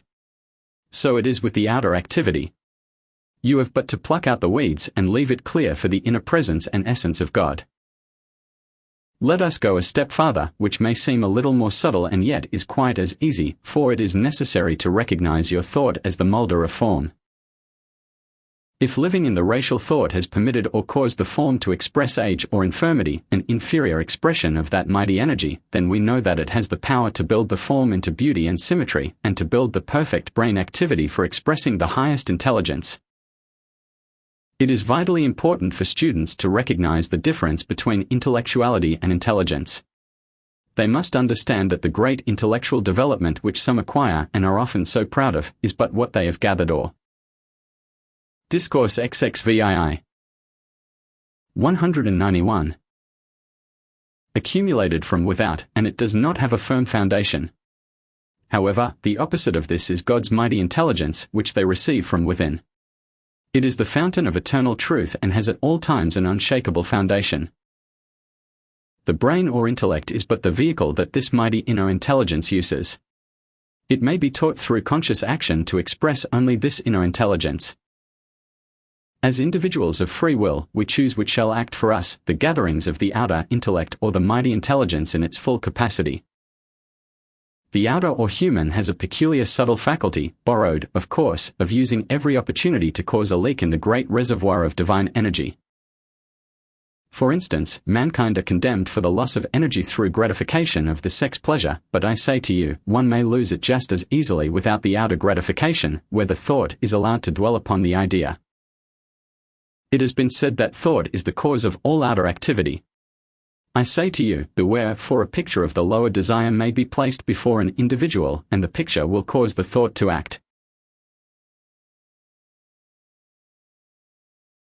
This shows the necessity of the control of the vision as well as the thought. The vision is one activity of the attention. Important, in the coming marvelous period we are just entering, there will not be permitted a single 192 ascended master instruction. Negative picture of any kind, which would be in any way suggestive to call forth the lower activity of thought. This is why we have urged so earnestly that no matter how negative a thought or appearance may be, to instantly take the thought, there is only the mighty inner presence and intelligence of God there operating. Whenever you are drowsy and wish to be awake and alert, say, God is here in action. I will be alert. When one has had sufficient sleep, one should take a firm stand and dismiss all drowsiness. Say to such a feeling, 7 a.m. alert, and God is here in action. The inner vision has the power of projecting itself to any distance. Thus you can be consciously present in two places at the same time. The brain is but the vehicle of the inner intelligence, provided so that you can have this experience. When mankind misused this free will, they drew themselves down into their dense physical bodies. One can be conscious at the center of a place and at the periphery also. This is how we in the ascended state can use 2, 3, or 4 bodies at one time and cause them to act according to the necessity of the divine operation, and not necessarily at one given point. They may even be at 4 different points of the compass. In the arisen state there is but omnipresence when one gets to this height of consciousness. Discourses Volume 193. Even a seeming state of growth may be set aside when it is seen by the great intelligence that, by so doing, the individual can be a valuable messenger. Therefore, do not let a conviction form in your mind of previous supposed rules of activity, occult activity. There will be certain individuals, known only to the silent watcher, whose entire previous creation and activity may be set aside to become an unhampered messenger. The time will come when, if the outer attempts to intrude itself, certain radiation will go forth from certain individuals and compel others to see their wrong activities. This again is illustrated in the magic presence. Note, it may be possible for the Armageddon to be averted by the cataclysmic activity that is governed by those far beyond us. Silent Watcher, the cosmic silent watcher may act only under the cosmic demand. Sleep, it is necessary for you to have a certain amount of rest. As you get into the higher state, you may find that there may be days or weeks while certain activity goes on, for a messenger is sustained always during any special activity.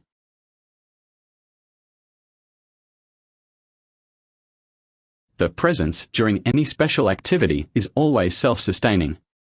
Sleep is a complete relaxation of the vehicle. Until the atomic structure is unclothed of its density, this seems necessary so that the outer may receive the 194 ascended master instruction. Inner presence and inner radiance continuously. The conscious use of the realization of the self-sustained activity is the unclothing action of the atomic structure. It is very important, no matter what the requirement, that is, whenever the inner activity is expected to operate, to be strongly and clearly aware that it is always self-sustained. If we can become fully aware that we are already in the state or condition we wish, we will then have taken the shortcut to the accomplishment. This is the remarkable power in vision, to feel ourselves in the state or condition we wish to manifest. A question about the violet ray: what is the specific activity of the violet ray? Saint Germain use it in its full color, which is its normal activity.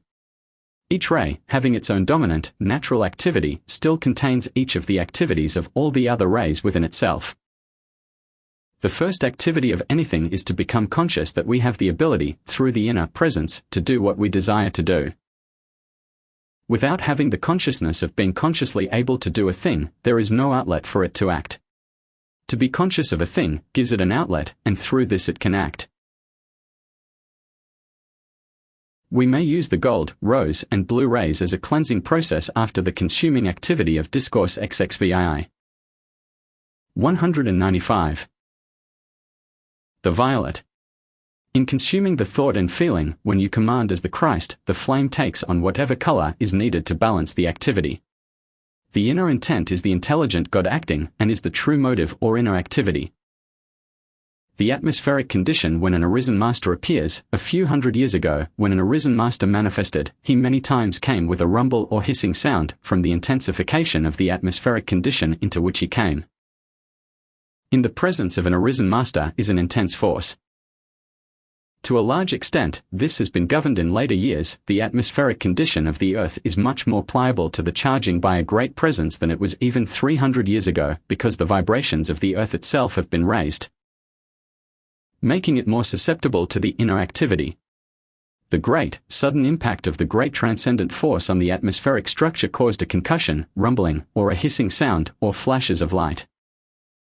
The cause of a cyclone is the impact of the hot and cold atmospheres upon each other. This impact causes a whirling vortex to ensue, and the duration of the cyclone is in accordance with the force of the impact. The impact of one force upon the other starts a whirling action, for there is more or less than 196 ascended master instruction. Activity of passing each other, and this sets up the whirling motion. In the association of any two elements or different rates of vibration, the natural activity in each is to get away from the other. There are storms caused by vicious intelligences, and that intelligence acts within the storm. The Great Law has seen fit to check this activity. In past ages, tremendous things of this kind were done, which were no myth. Any storm can produce freakish things. Question: where are you going from here? Saint Germain: I am going to Washington from here. In South America, on the great heights of the Andes where the railroad goes by, is another gigantic figure of Jesus, high up in the mountains. I assure you that whenever the slightest attention is given by an individual to such things, there is always response, whether the person be aware of it or not. Benediction: Thou mighty silent watcher, we give praise and thanks for thy radiant presence pouring into mankind, that thou hast found pleasure in contacting those conscious of thee, and that thou hast looked upon this center with thy benevolent majesty. We give praise and thanks for thy omnipresent, acting power. Discourses Volume 208. September 8, 1932. Invocation startled Smiley. Thou almighty, majestic presence, infinite creator of all there isl, thou dispenser of life to all formal, thou great giver of intelligence and activity to all formal, we give praise and thanks eternally for thy ever-manifesting presence perfecting all creation and drawing it again into the perfection of thy mighty self. Infinite is thy intelligence. Infinite is thy strength and omnipresent activity. Let the children of men feel and know this for a certainty, that they may open the door of their consciousness and receive thy mighty strength of life, intelligence, and health, manifesting thy perfection now. Greetings from the silent watcher and from the great arisen host to you all. The Discourse. As we recognize the mighty messengers of God and their continual pouring forth of that supreme essence and energy, so do we know there is but one. 197-198 Ascended Master Instruction. Process by which they pour this forth, and that is thought. Thought is one of the mightiest means of creation, and as it creates the smallest thing, so does it create the greatest. This will illustrate how necessary it is that mankind should govern their thought and feeling. Thus, they would govern all outer activity in harmonious production. As we contemplate the use of thought, finding that it will create the simplest thing, then we must know that it will create all things. When it does not seem to do so, it is because unknown there is lurking doubt or fear. All sincere students should analyze their thinking consciously and see if there is doubt or fear or anything negative. If there is, find out what it is and then proceed to eradicate it from the consciousness at once. As students of a mighty truth, if we have become aware of the slightest fundamental principles of life, then we have learned that our thought, when held on the awareness of God's acting presence, creates constructively with a majestic dominion. It is so unwise for one of God's children to sit in judgment upon another, for to do so means that we are not exercising the full confidence in the mighty presence of God anchored in the heart of every one of His creations. For each one to talk to the mighty presence in the other, asking it to perform and Discourses Volume 199. Manifest its great perfection in all outer activity would be the ideal way and the correct usage of our thought, and would bring forth greater results than the outer can possibly comprehend. To Mrs. Ballard, I have just arrived from a very definite association with France. The French are one of the nationalities to which I have dealt out the strongest force, yet I am not a Frenchman. The world is my home. To create good is my religion. After we have raised the body, we have forgotten there is nationality or personality. Nationality represents to a nation what personality does to the individuality. We but see where the great light is needed most and endeavor to radiate it there, if not through speech, then through thought that carries the mighty radiance to its destination. If students will not take the necessary time to be still and feel the great God presence filling their minds and bodies, then they have no one but themselves to blame if they do not receive as much of the God presence as they desire. the student, having free will, through determination, will always have whatever time is needed to still the outer and receive the majestic splendor of that mighty inner presence.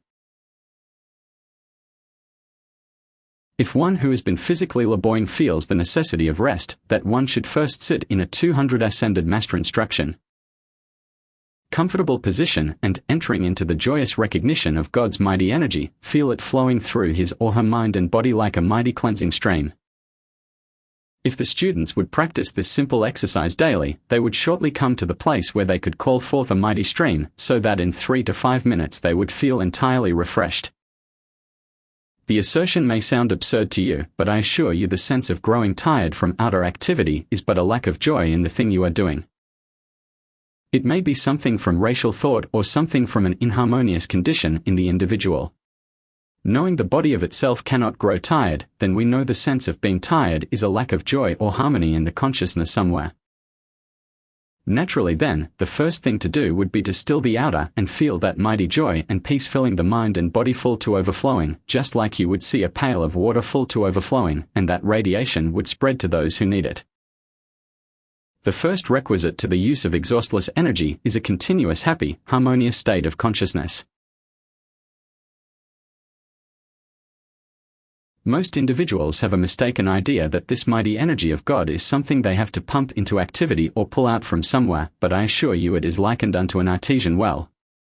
When Discourses Volume 201 you have struck the level of the water, it requires no coaxing to rush to the surface in a continuous stream. So it is, when we enter deep enough into the consciousness of the mighty presence of God, we tap that mighty fountain of energy, and we do not have to coax it at all. It rushes forth like water bursting through a dam, and we may direct it wheresoever we will, for that is our divine birthright and privilege. Desire, it seems necessary again to put forth the mighty consciousness that desire is the mighty activity of God, the motive power, as it were, by which the wings of thought carry it forth into productivity. There cannot, I assure you, be a single thing from the lowest to the highest without desire back of it, for desire is the power of the soul trying to find expression. There are those who will tell you they have many wrong desires, but I assure you it is only because of a lack of control of the free will. Any full-grown human being knows the difference between letting the energy go out into constructive or destructive channels and, therefore, can easily choose where it shall go.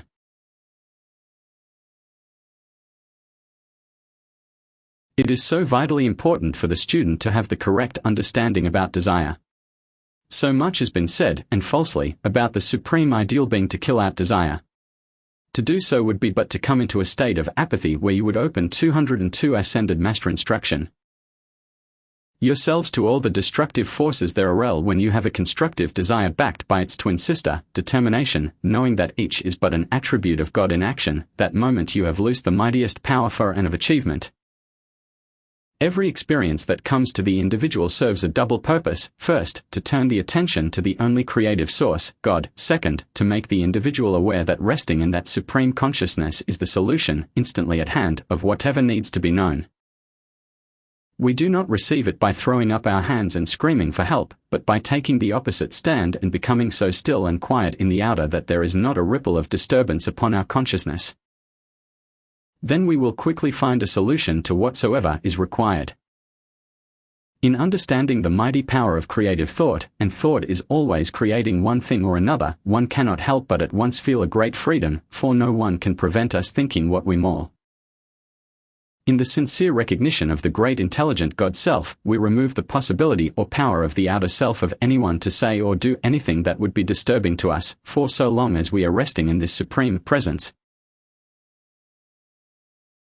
its mighty radiance or energy is constantly carrying with it the Discourses Volume 203. Consuming power of all outer disturbance. It is only when we allow the attention to begin to be held on an expression of the outer that we give it power to disturb us. To instantly take the stand that there is no personality, there is only God in action, would prevent that stinger of ignorance from finding a landing place. Ignorance, like a hornet, always wants to use its stinger, but does not know where to find a landing spot unless you disturb its nest. And no one will knowingly do that if he knows the nature of a hornet. Divine love is the original nature within every human being. Inharmonious feeling or activity is but misapplied energy trying to gain something by force, which it can only have permanently through kindly, harmonious action.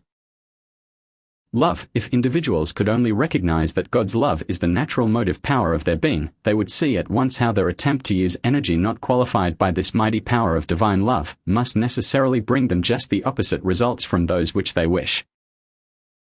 Therefore, let all sincerely open the doorway into all expression, into all activity, and we will find our world transformed and moving within an armor of protection where only light, peace, and harmony reign. The first simple essential to the constant use of the mighty constructive energy is to determine to move 204 ascended master instruction within the sacred, charmed radiance of your mighty God presence. We have often seen, through many lesser experiences, that we can do what we are sufficiently determined to do. In the determination to use the constructive power, which is God in action, then we have loosed the mightiest power in the universe to act in our behalf. The moment we become conscious of God's energy, we set it into motion. In its infinite state, it is static. Consciously directed, it is dynamic. This is the reason for the demand for the conscious use of understanding. This is the subtle point where individuals fall into a state of apathy, and it should be avoided as you would a poisonous serpent. The silent watcher, the radiation of the silent watcher takes on the quality that is needed at the point to which it is sent. To Mrs. Ballard, let me assure you, you have accomplished a wonderful thing in receiving these words to the song, The Silent Watcher. It has drawn his current of mighty creative power, and he will use as his messengers, the gracious cherubim and Deva. For the classwork, the silent watcher pours his radiation direct. His radiation at the home of Mrs. was both consuming and energizing. The divine flame, to some natures the sense of. Discourses Volume 205. Warmth is disastrous to keeping awake. The mentality should become alert and awake with very great vividness as the consciousness is held more and more on the divine flame. Do not let the seeming lack of anything find a resting place in your consciousness. Take your stand that you are free right now and feel it. When we love God enough, it causes us to enter into the presence sufficiently so that whatever we wish is forthcoming. The most important service, the first and most important service of every human being should be his or her devotion to the great light. The reason there are so many more masculine than feminine masters in the physical octave is because it is very much more difficult for the feminine to shut out the ever-present sense of curiosity, which comes from the fact that they constantly live more in the feeling element. Therefore, it requires a much firmer hand and much greater determination to govern that than what the masculine has to contend with. This, however, must be completely governed by the feminine element before real, permanent progress will bless their efforts. Occasionally there is one using a feminine body who, although delicate and refined, possesses enough of the positive masculine consciousness to govern the otherwise uncontrolled feeling. These individuals. 206 Ascended Master Instruction. Become great feminine masters, and it is worth all the effort anyone using the feminine form can make to attain it. Before 15 years have passed, you will find the world smaller than ever. Television and the right aerial transportation will make the world like a great audience chamber. It is much nearer than most people suspect. Things are steadily progressing. There are at least 40% more settled, normal conditions in the business world than 6 months ago. That is a very great gain. The price of things will be maintained at a much more normal balance. The stock market is a disgrace to humanity when in it, one man who wants revenge against another has a certain means of gratifying it. The entire system of everything will be changed in such a manner that individuals will be protected, and the selfish element of the big fish wanting to swallow up the little ones will have made them so sick that they will not wish to try it again. I would suggest that you keep up the sending of peace and freedom to all humanity, for where there are sincere individuals, it can be utilized to very great advantage. You cannot come into contact with the radiation of these great ones and not have these things manifest. Benediction, thou mighty presence. O silent. Discourses Volume 207. What shall we give praise and thanks for thy mighty radiation, for the light and wisdom flowing forth like rays, a mighty river reaching out and enfolding all who are sincerely reaching to the light, making them thy center of radiation.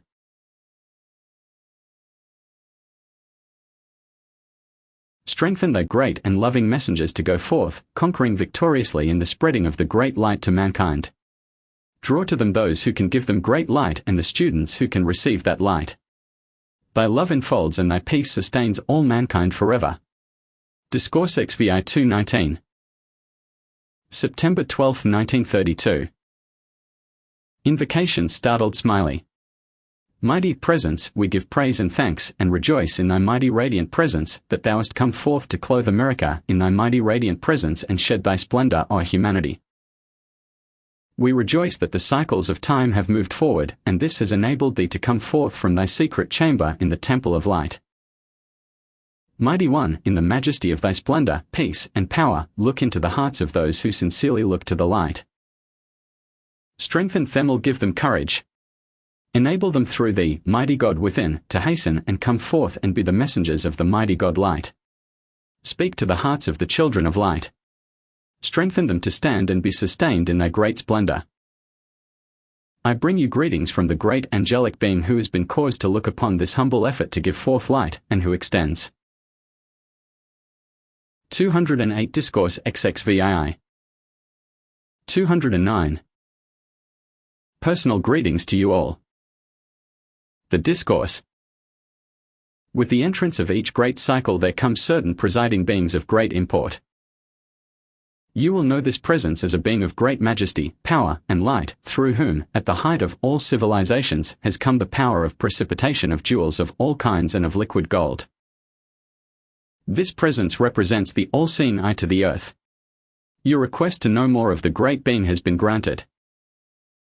It was through the action of this great being and one from the Jade Temple whom you shall later know, that there was cause to come into form the Jade of Abba. Another such twin of the great Jade will appear in America. It will be publicly known of at a later period. This entirely depends upon humanity, how soon they will turn, and where, to the great light. Beloved children of the light, fix firmly in your minds, all of you, fix within your consciousness that the mighty presence of God in and about you is the only intelligence, presence, and power governing the universe. With this staunch, firm recognition and adherence to the great light, there is no height you may not reach, no great service you may not render through this great acknowledgement. It is 210 Ascended Master Instruction. Your right to command and compel the outer to accept the full significance and magnificence of this great opportunity. You have reached a point where you can compel the outer obedience to the great light. And at this time, I say for the benefit of all students who will take their stand and determine to serve the great light to the fullest of their ability, that they will receive a mighty sustaining power, aside from their own effort to hold themselves steady in the great light. It is so foolish and childish for anyone who is sincerely interested in serving the light to say that he cannot control his thought, feeling, and spoken word, for where the sincere effort is maintained, the greatest assistance is sure to be given. I congratulate you most sincerely in having drawn the radiance and attention that is now and will henceforth be continuously manifest to you. It is important to compel the feeling to accept the great truth of this, that it may not at any time waver and wonder how this majestic truth can be true. The accumulated good of centuries of effort is being stirred into activity in many sincere individuals who are determined to serve the light. The words I can't or have not are to be forever wiped out of the vocabulary of the earnest students of the light. When they once know the mighty living discourse XXVII. 211. Presence of God is the life energy flowing through their minds and bodies, they must know that there is no longer any excuse for the use of such words. These words are simply concoctions of the outer human self to try to justify itself when, by its own acts, it has shut the door of light to itself and its world. Having arrived at the full stature of manhood in Christ, we should be able to put away all childishness of doubts and fears and leap into arms of that majestic conquering presence in the life of every individual and accept its full manifesting presence. The unwavering acceptance of the limitless presence and activity of God manifest in your outer experience is the miracle-working power and has long been waiting to pour forth its great abundance into your use. All human doubts and fears are fast being consumed and eliminated, and that makes it possible for this great inner abundance to rush forth like a mighty stream, bearing in its embrace the fullness of the God presence into your use and experience. Consciously give full power to this feeling with all the joy at your command. How true and wonderful it is now, in my life and world. This is an illustration of what tremendous things can be done, and what it means where one will make the sincere effort to maintain peace and harmony in 212 Ascended Master Instruction. The consciousness. If each of these individuals can and will feel the full import of this great truth, marvels can take place in their experience and WIU take place with this full acceptance. This is not a wish to intrude anything upon the free will of the individual, but is a statement of facts and the eternal truth concerning these higher manifestations. When we find that there are those children of God who will accept, in confidence, small trusts, then in time they will find themselves recipients of great and mighty trusts. No one knows his or her strength until sacred trusts are given into his or her keeping. Liquid gold is sometimes precipitated for its emanation in healing. It is very like quicksilver, only of gold, and its structure is very similar. As a rule, in contacting this denser vibratory action, it always contains a shade of jade green. In its higher activity the green is hardly perceptible, and in this state it takes on a shade of light rose in place of the green. Whenever intense raising activity takes place, there is always this observation, yet rarely is the individual conscious of it. I trust you can, each of you, feel this wonderful radiation about you, filling you with this joyous feeling and adoration of that great light. Try to feel yourself a great fountain of it, pouring forth all the time, knowing that there is but the one mighty Discourse XXVII. 213. Intelligence, presence, and power of God acting through your mind and body. Rejoice that 7 a.m. free, forever free, from every limitation of the outer world. Use for pain in the head, this thing is nothing. Therefore, there is nothing in me that can accept it. I know there is only the mighty presence of God acting in my mind and body. Therefore, in God's activity there is no pain or disturbance. Many times if you begin to contemplate a source, something causing a disturbance, it gives it power. Sometimes it is necessary to know, but now we must take the stand not to accept anything of the negative. Give it no attention, therefore no power. The attention sometimes gives a thing power that we are not aware of. Lest one fall into a mistaken attitude, if there seems any unusual activity at any time, take the consciousness, all of God's activity within my mind and body is perfectly natural and normal. This balances the outer and avoids the misinterpretation of that which is really a blessing, into becoming a disturbance. Use this often, there is only God in action in my mind and body. If there is a wrong thought about an experience, you neutralize or requalify it, and thus you lose its blessing. In all of God's activity in the raising process, it is impossible for it to contain any disturbing element unless the outer mind 214 Ascended Master Instruction misinterprets it and requalifies it as a disturbance. Remember, to avoid this, one should at all times, in feeling an unusual vibration within the mind or body, take this attitude about it: how beautiful and glorious this feeling is, for I know it is God's great presence at work within me. When you begin to consciously use this energy of God within you, you are qualifying it in some manner all the time.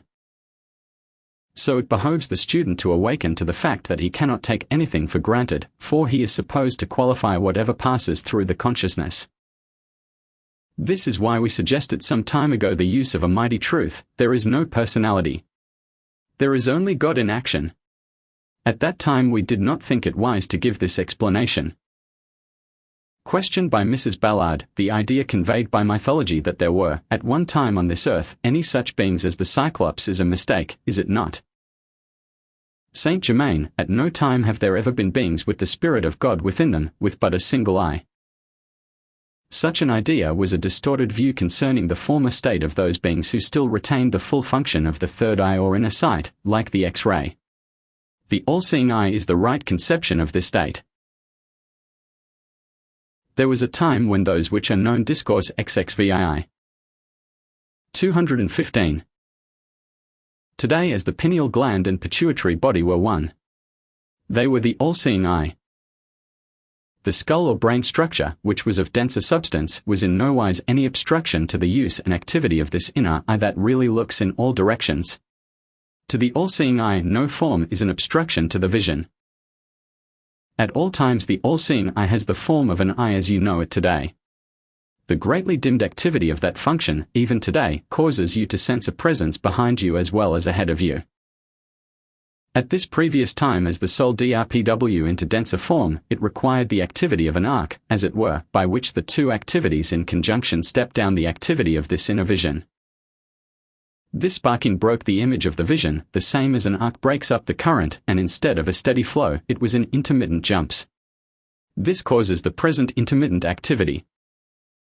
This became necessary as the outer form reached a certain density not wise to explain at present. If there could be a continual flow or connection of light between the pituitary body and the pineal gland, we could see everywhere and through all things at all times.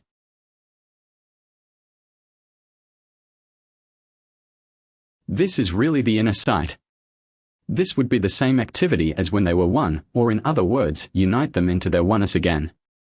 When one can visualize the two as the all-seeing eye within, wonders might take place. 216 Ascended Master Instruction.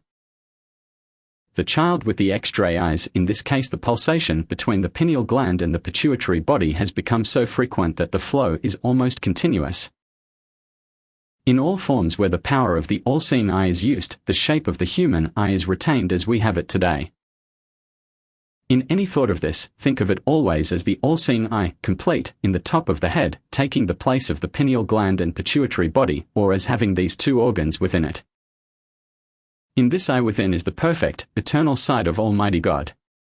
A mental picture of anything, with this power back of it, must be propelled into outer form because it is God power moving through it. This is how the images we see with our physical eyes are registered on the brain. Therefore, make your pictures within. Your eyes are the camera of the soul. The activity of the vision in the mind acts just the opposite of the activity of the eyes, or physical sight. The secret of manifesting things into the world without is in using the spiritual power to take this picture. Then the great silence precipitates it into form through the visualized picture. Through the activity of visualizing, you print the form or picture upon the great silence, and the great silence, which is the greatest power in the universe, propels Discourses VI. 217. It into outer expression and experience. Now you can understand how impossible it is for a picture registered on the inner silence not to come forth. It is the business of the intellect and will to hold the picture steady until the impression is taken by the great silence. If it is not held steady, the result is the same as if you moved your camera while taking an outer picture in ordinary photography. This is the power of true precipitation. You do have all power within your consciousness to mold your mind and body or any of its parts or attributes into anything you wish. Meditate on this incessantly. Contemplate this matter of vision often enough to set it in mind, in action, and use it. This release of truth and conviction is tremendous. I'll never forget it. I use it more and more all the time. This is the inner power that knows its own and is waiting to do these things for you all the time. A tremendous power has been generated here today. This conviction you now have, you can use with great power. Warning: after I have given the explanation of the law and you have received the inner power and conviction, do not discuss it, for you scatter the power which would accomplish the full manifestation. You have the vision, the power, and the ability to apply this. Now do it. The power of precipitation is one of the mightiest activities of this wonderful 218 Ascended Master Instruction. Presence who is radiating to you today. You have been shown how precipitation through vision takes place. Use Great Presence completely and entirely reveal this activity of visualization and precipitation into physical form to me now. Teach me all about this and see that I always use it to fulfill the divine plan, to the glory of God and the blessing and service of all His creation.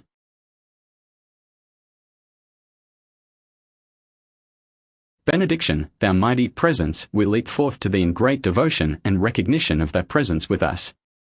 We know, feel, and have the full conviction of Thy presence eternally with us, and that Thou wilt teach us the fullness of Thy activity manifest in form. Discourses VI 230. September 15, 1932. Invocation, thou beauteous, overshadowing presence, as thou hast come from the secret channel, wilt thou touch that secret place in the soul, in the heart of each of God's children.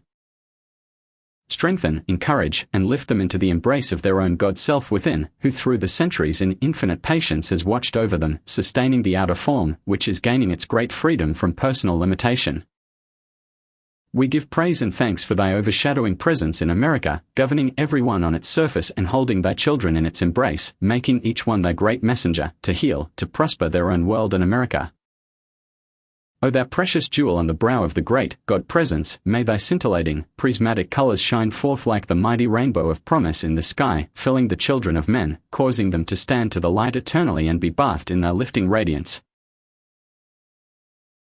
219-220 Ascended Master Instruction.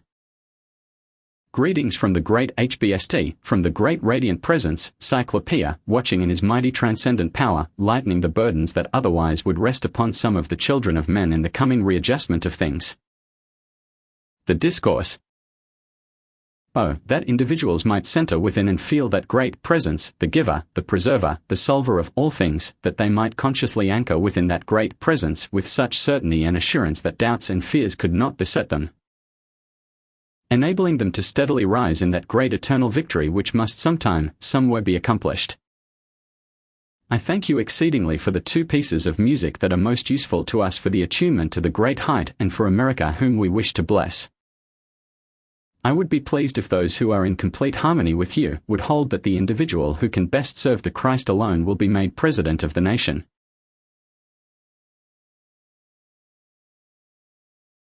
As this work goes forward, we wish each individual to feel his or her part in the great victorious activity, that they are as important to the working out of things in the universe as the petals of a rose are to its beauty. There is constant opportunity for those Discourses VII. 221. Who have a joyous attitude toward this effort, to be channels of outpouring of this mighty radiation. The student who is sincere and is with great intensity reaching out to the light need never worry about making direct contact with the ascended masters, for it is not the student alone who seeks the master, but truly the master who seeks the student, because there is always great need of messengers of the great host of light, who are staunch, trustworthy, and willing to serve. Such may never doubt for one moment their eventual contact with the visible presence of that great ascended host, not only with one but many. We have no desire to intrude this work which we know to be a mighty truth, upon anyone, and anyone who cannot feel within the heart the truth that we give forth to strengthen and to cast out doubt and fear, should either wait or seek other channels with which they can feel perfect accord and harmony. This work shall go forward without interruption or interference and, as a mighty magnet, will draw to itself its own. No one can go beyond the point where their understanding carries them. Our only desire is to bless, to strengthen, to enlighten all who come within this radiation. We seek no one who does not come with a joyous willingness to put aside 222 Ascended Master Instruction. All personal things, and rejoice if the great activity of the mighty inner presence of gold, of which we are but the messengers. Those whom we contact through the radiation are always free, and they alone must choose whom they shall serve. How strange it is that enlightened students will discuss individuals and activities of the truth, and allow doubts and fears to beset them, which sooner or later make a barrier between them and the great beauty of the light they might so graciously enjoy. We or our messengers have no thought or feeling of criticism toward the individual who cannot come with us, and to all such, we give our great love and blessing.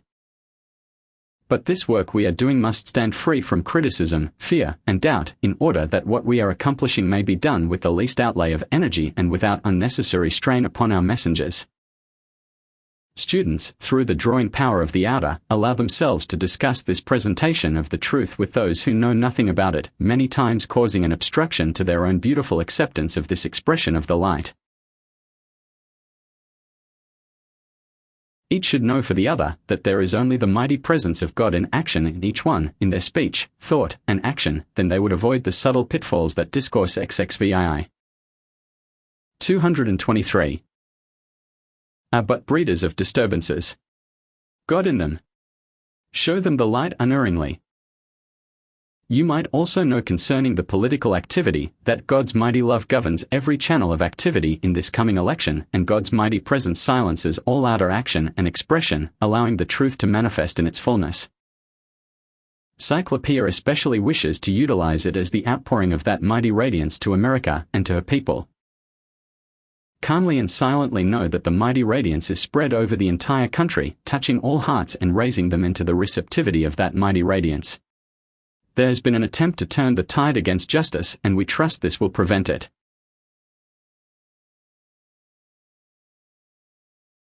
Benediction. We give praise and thanks for the endless stream of dazzling light enfolding this activity and each individual in it. This radiance goes out to those who are looking to this presentation for the light, and we enfold in that great intelligence all who can receive it. Discourses 18:235. September 19, 1932. Invocation. O mighty luminous presence, from out thy secret place thy radiance shines brighter and brighter, and as thou dost encompass America and humanity in thy great loving presence of light, so we give praise and thanks for the privilege of being thy messengers to carry forth thy thought, thy work, and thy word into the various parts of the earth, there to be blessed by thy beneficent presence. O mighty host of light, as messengers of that one supreme power, we give praise and thanks for thy ministering presence to ourselves and all mankind. From out thy great wisdom comes the solution of all things. From out thy great light comes the great consciousness that opens humanity's consciousness and is the great presence, self-sustained forever.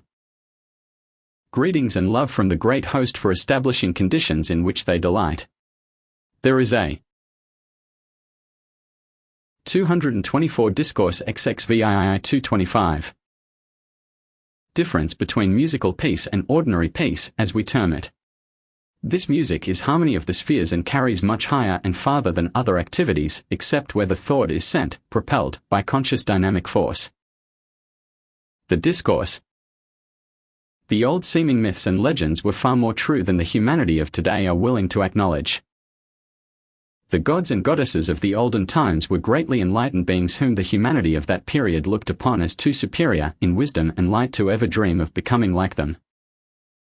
However, the children of light today, through the inner, propelling power of the individualized Christ force, realize that there is no height, no matter how great, that one may not reach, and there, be forever self-sustained.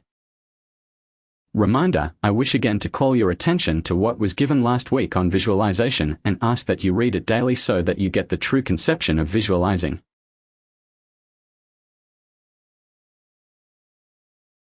Contemplate it as often as you can, for I am aware that the door of your consciousness is opening to receive the full use and understanding of its mighty power. The quickening of the understanding established last week is leavening the whole loaf, as it were, and with your cooperative, 226 Ascended Master instruction. Conscious effort in contemplation of its great activity, you will come more and more into its tremendous use and possibilities.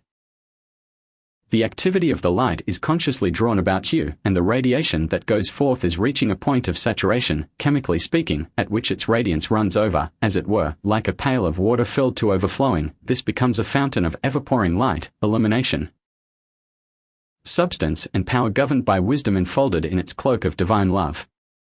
Thus is there no uncertain activity. Be conscious of the overflowing substance and power flowing forth to wherever you are conscious of a need. This will become so tangible and so potent in its operative power, that ere long it will stand ready and dart forth like a ray of light wherever there is a call or demand. It is well to be aware that there is no limit to this outpouring. You arrive at the point of consciousness where this mighty power surges forth to fulfill the demand, without contacting your physical body. Why? Because the consciousness reaches a height of the self-sustaining presence where it is, can be, and will be more and more directed from the electronic body, which will maintain this outpouring in calm poise and peace. The only activity required is to fix the attention upon that which is consciously. Discourse 28:227. Known to be needed. Aside from this, be aware that from the height of the electronic activity the work is constantly going on and being consciously directed from the Great Master presence within. This is preparation and a very important step to the outer and inner becoming one. When there is sufficient calm, peaceful preparation, the wisdom flows like a gently flowing stream, carrying with it a conviction and radiance not possible in any other way. Daily work until the 10th of October. Spend at least 3 to 5 minutes every night until the 10th of October, making your clearest visualization of the all-seeing eye, which is the highest yet normal means of causing the pineal gland and pituitary body to act in perfect balance. This will naturally cause other centers of the body to act in harmonious accord with it. In this manner, divine love and wisdom are naturally caused to act upon the lower centers, raising their activity in a manner and grace not otherwise possible. This will bring splendid results.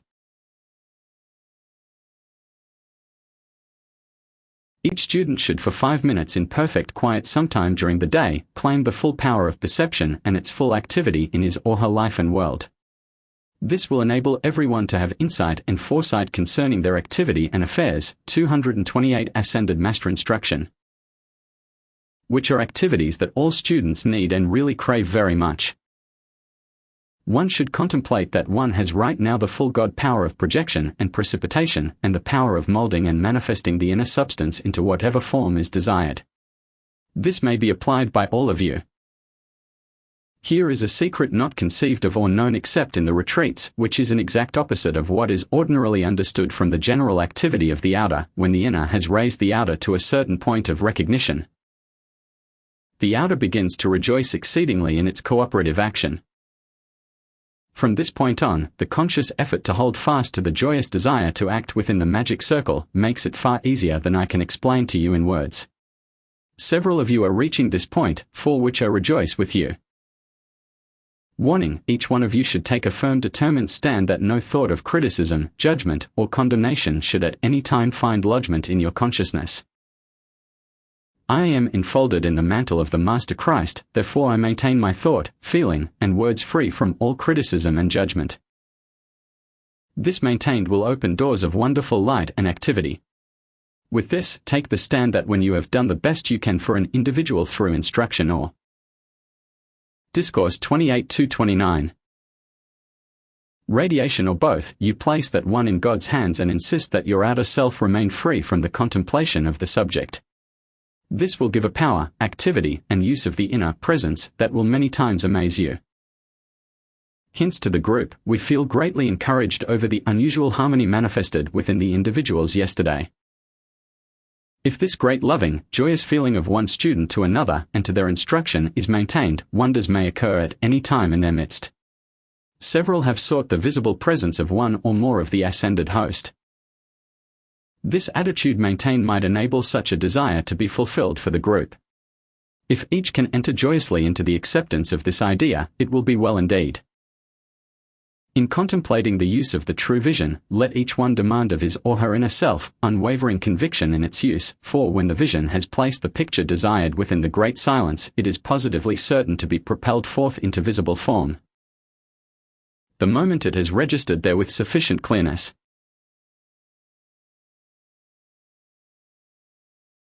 Do not have any consideration except to know that the picture is placed within the great silence, firm and clear, and you will not need to be concerned when it will manifest, because the law of the great silence is to propel it forward into visible form the moment it is registered.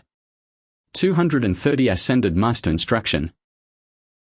As a rule, the student endeavoring to place the vision picture within immediately begins wondering if it really got there. This questioning prevents the clearness of the picture striking the inner plate or great silence. When the picture is made, the only office of the outer is to know positively that it is registered in its full and perfect clearness and then rest in that. The wish has gone forth. Know that it has gone forth and brings its visible action.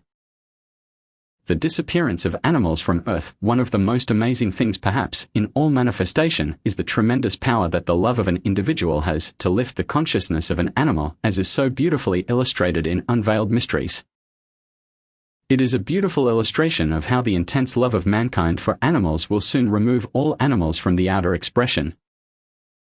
Metempsychosis. There was a time in the progress of humanity when the conscious division of the constructive and destructive use of the inner power and energy began. Through the power of black magic, or misuse of the one energy, sometimes a soul was driven from its body by another, and a body of an animal was built up, and the soul was compelled to use it. It was from this condition that the legend of the transmigration of souls came. There has only been one period through the centuries at which this Discourse 28-31 occurred. The ascended host consumed and dispelled this activity forever. But the memory, which has never been erased in an etheric record, still lingers, and now and then an individual having contacted this record, keeps alive the idea that should long ago have been forgotten.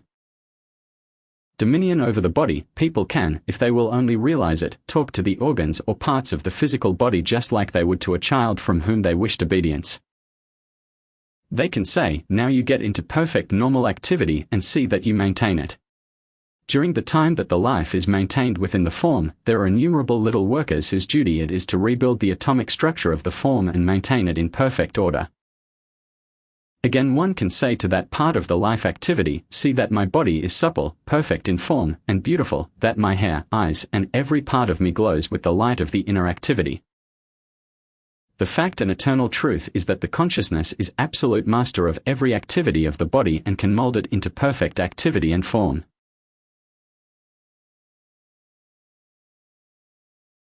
The only reason those who know this do not get their manifestations is because they do not stay on the job.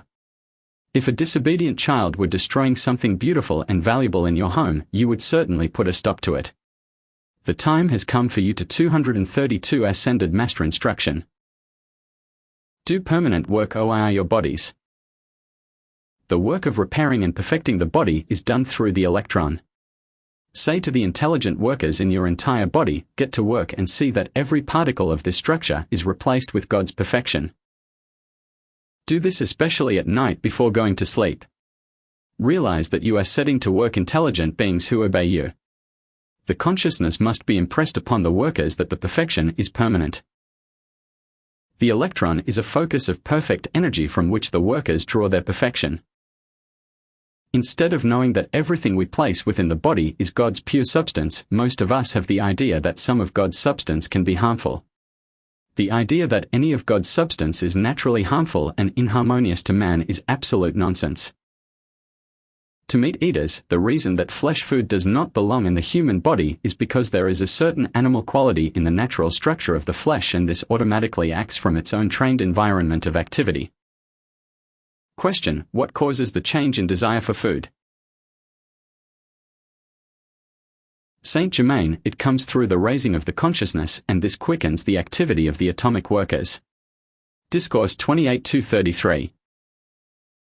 Very important, the force field around the electron is naturally perfection. The force field between the positive and negative atoms may be so charged with the force of the electron that it maintains a constant constructive activity. This is done by the conscious activity of the thought through the vision. The province of the conscious activity and the right use of its power is to qualify this force field between the atoms with the perfection of the electron. The nature of the little workers is to keep perfection. A good affirmation is, see that this is renewed and maintained in its perfect activity. Remember always, the human mind will revert back to imperfection unless you keep a death-like grip upon it until it makes full union with the golden flame. Take your stand. Know you have within you the mighty Master presence, and tell it to see that you are sustained in the constant activity of perfection. You must consciously give quality and permanency of the quality to the atomic structure if perfection is to be maintained without interruption. Command often, I speak to you, the conscious workers of the constructive process. See that perfection is created and maintained in every function of all my bodies. Germs: there is no germ of any disease except what the conscious mind creates. The medical 234 Ascended Master Instruction. Profession call this activity germs. Phagocytes: these little workers are constructive by nature and are placed in the body to maintain perfection, but the discord in the thought and feeling, if allowed to express in the consciousness of the individual, compels them into other than their natural activity or work. For healing more quickly, whenever you visualize the golden light acting, qualify it with infinite intelligence and command these little workers to create and maintain perfection in the mind and body. This adds a tremendous element to the healing activity, which is the natural action of this golden light. In the light is an intelligent activity. When this is directed by the conscious command, it sets in motion tremendous power of the Christ. Get the full realization of this fact at all times, so that you will know that this consciousness always acts according to your demand. Instead of allowing these little workers in the body to accept destructive suggestions, by your conscious command you keep them obedient to their own natural perfect activity. Whenever you hold the vision on healing, be sure to qualify it in this way with the conscious command. By the use of the conscious command as the Christ, we transcend the law of growth. The law of growth is only in the outer activity. There was a time, Discourse 28:235. When birth came through the power of the inner vision creating the full form as desired by the masters within. This is the same power that is used today by the ascended host who project forms for their own use. The ascended beings at this time, unless a number of activities are required at once, usually take their own body for the work. If 3 or 4 activities are required at the same time, they project that many forms through which the energy is to act. The law of growth is only a concept of the human mind that accepts the limitation of and the concept of time. The ascended host can send or project a form just as easily as a thought. The instantaneous action of the desire creates the form by the thought, for their thought creation is instantaneous. If you wish to project your thought to a distance, you have but to clothe it with your picture. To make a form tangible to the outer senses, it must be clothed in the atomic structure. The transportation of a body by levitation is a much lower action than the dissolving and reassembling of it at a distance.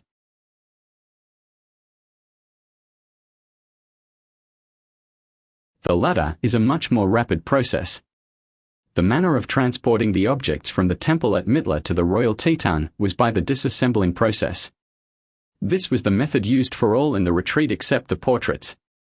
In the case of the portraits, we did not wish 236 ascended master instruction to interfere with the cohesive structure as it had been previously established, for reasons not explainable now.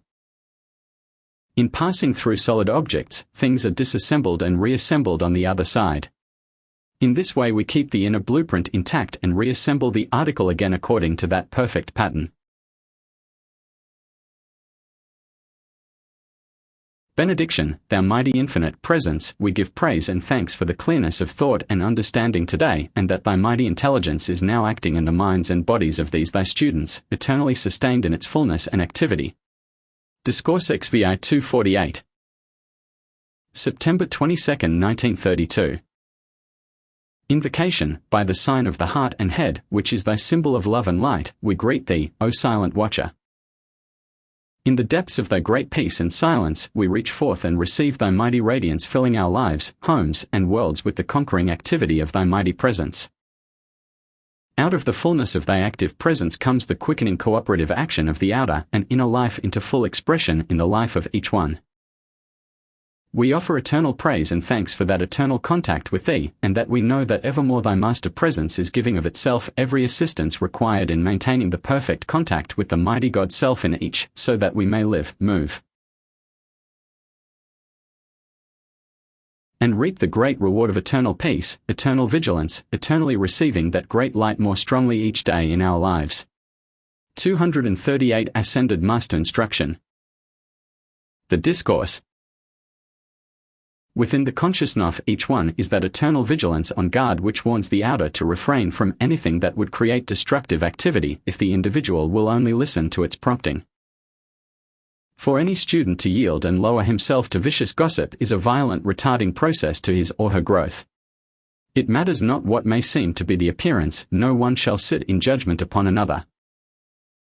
They who yield to such childishness open their doors wide to forces more destructive than the boa constrictor of the jungle, or the tiger that would tear them to pieces. That would but destroy the outer form, while gossip, criticism, and condemnation build within the mental bodies that destructive element which takes them many embodiments to rid themselves of.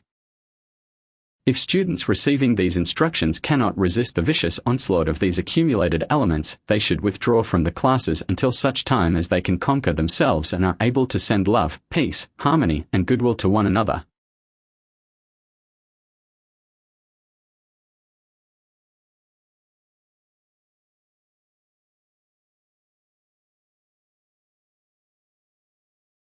Students should understand, in entering into the conscious action or stream of life, that they are or have entered into the sifting process, wherein they either rise on the wings of eternal love or fall by the wayside and are swallowed up by Discourses Volume. 239. The Dragon of the Outer Forces. The students who have entered upon the conscious path and wish to proceed and be blessed by that wondrous and mighty light anchored in the heart of each one should turn from criticism and judgment as they would from a poisonous serpent that would strike the poison of death into their flesh. The students should understand that in allowing themselves to fall into this most undesirable habit, they but injure themselves. They cannot harm another who is filled with love toward everyone and all things, because the consciousness of the activity of divine love in the individual's life builds a mighty armor of protection that naught of the outer can penetrate, for God is love and always protects his own. The students who have had difficulty in controlling their thought and feeling harmoniously should understand that when they have entered this radiation, every faculty of their beings is quickened tremendously. Therefore, they are more sensitive to the undesirable as well as to the good and desirable. But I cannot stress too strongly that everyone, having free will, has the power to govern and control how they shall think and feel. They should at all times keep this truth before themselves. The one who spreads gossip, true or untrue, not 240 ascended master instruction, only injures him or herself, but often shuts the door for those who unfortunately accept the gossip and dwell upon it. So, anyone who yields to it should understand how far-reaching it is in the injury they do themselves and their acquaintances. The conscious pouring forth of divine love into all situations will enable anyone who is addicted to such a habit to find quick and complete release from all such conditions. I rejoice exceedingly when one with great inner strength is able to resist and refuse the acceptance of subtly destructive suggestions and to stand firmly within in the mighty presence of his or her glorious God Self. Keep it up, dear ones, and you shall hear the bells of freedom, of liberty, chiming to you in the great rhythm of eternal light. The classes, we see and know the beauty of soul of every one in your classes. They have been brought to you through the mighty presence of their own divine selves. It makes the heart ache to think that anyone might shut the door to the great blessings and light on their threshold. However, God alone is great and holds within his hands eternal grace. And as we stand strong and firm, we will see God face to face. A volume is really in these 4 lines. When it is said Discourses Volume. 241. That we see God face to face, it is an actual fact that hundreds of staunch ones have experienced, for the God governing the universe is one and the same as your own mighty Master God Self. It is time that sincere students should understand that their own mighty God Self, ever pouring its energy into their use, is that He who created all worlds and brought all substance into form. I admit that this is a stupendous thought, but it is true, and they who will meditate upon this simple yet mighty truth will find the highest door of their consciousness opened, and they will be able to accept and utilize this eternal truth. It is the unfortunate teaching through the centuries that has caused mankind to look away into some distant place for this mighty presence of God. It is a misstatement that no one may look upon the face of God and live, for I know hundreds of students of the light who have seen their own God Self with the same clearness and assurance with which you look upon each other in your outer experience. The God Self in you is the same God that is at the heart, at the helm of the universe. The pity is that students think or feel this too stupendous a truth to be realized in their individual lives, but I assure you that according to the intensity with which they recognize this truth, anyone with unwavering 242 ascended master instruction determination may see the radiant face of that mighty God presence. These statements are neither myth nor imagination, but tremendous truths that the students can grasp, comprehend, and utilize with everlasting blessings in their outer experience. It seems strange that many students who have studied, and to a large degree earnestly and sincerely, do not awaken to the fact that self-correction of the outer is the simple, yet mighty activity that must be used. The outer self of each one must be conquered, and there is no escaping this fact. This is what mastery means, and there is no mastery for anyone without it. Those who are earnest and determined will naturally receive great assistance, but those who will not make the sincere effort will find the door shut to their further progress. May God bless them and show them the way. The help that has been focused upon the earth of late, through the effort of Cyclopeia, the Silent Watcher, the Cherubim and Devas, and the highest influence from each of the 7 planets of this system, has been caused to focus that power upon the earth, making the earth as the hub of a wheel. Symbolically, there are those in your classes who will see this activity, and I call the attention to it because it will help those who may see it. Discourses Volume 243. The province of the students of light, the real province of the sincere student of light, is to be able to know of the outer destructive forces generated by mankind, to look into them and see their active, the mighty presence of God, consuming everything unlike that glorious presence. He or she must be absolutely fearless about destructive forces or what seem to be disastrous reports. Your visualization, as the sunrise of a brilliant morning absorbs, as it were, the morning dew or mist, so will the visualized presence of God, held firm within what seem to be destructive conditions, have a similar effect. Thus, it is seen what tremendous blessings to humanity may be brought out of seeming chaos, for it should be at all times remembered that the outer is but the changing, shifting quicksand of man's outer creation. Therefore it has no permanency, and it is the privilege of the students to become wonderful messengers of the light. Some will say, but how do I find time to do this with all the outer activity about me? I say to you that anyone who will try to, will find day by day more leisure time in which to do this great service. Newspapers, if every newspaper in the land would start printing in great letters across the first page of their newspaper, "Rejoice, all God's loving peace and prosperity are here," in 7 to 10. 244 Ascended Master Instruction. Days, the transformation would be complete. However, I believe that the Tribune of Chicago and the Denver Post may be yet inspired to some such fearless activity, and they would be amazed and encouraged how fast humanity would fall in line with the idea. The all-seeing eye is the presence, the radiance, and activity of the mighty God Self and is really the silent watcher. Learn always to reverse at once everything that is contrary to the perfect activity. Nip it in the bud and say, "This is not true, I do have what is perfect." Life, love, light, and God are one and the same. These are just different expressions for the same activity. There is really never any drawing down activity onto the physical plane. The only activity is always a raising of the physical by the inner presence to itself. All activity of the outer comes from the energy given by the inner presence, and therefore, the proof stands before you that all is a raising process, and what seems to be the activity of the outer is in reality the exact reverse of the real process. By the inner presence projecting down its energy, the outer is set into motion in a spiral-like activity that draws it upward. As the atoms form the body or outer form of the Discourses Volume 245. Individual, so do individuals form the atoms in the great body of America or of the Christ. Individuals are atoms in the body of a government or empire. Gandhi is entirely on the love ray. Encouragement, there are times when encouragement is absolutely necessary and imperative, for it lifts and carries over in certain activities. At other times all is withdrawn, and the soul is left alone to prove its own strength and reveal the impulses still within it. Know always in all trials, there is only God in action in me, and 7 am sustained by that through all trials. Know also, there is only God in action in all my affairs, and I am abundantly supplied and sustained by that. Benediction, thou mighty radiance of the crystal light. As thou hast manifested through thy wondrous messengers, so do we give praise and thanks for thy eternally sustaining power, ever pouring its radiance and presence into our lives, world, homes, and experience. Into the heart of every sincere student, let its sustaining power flow.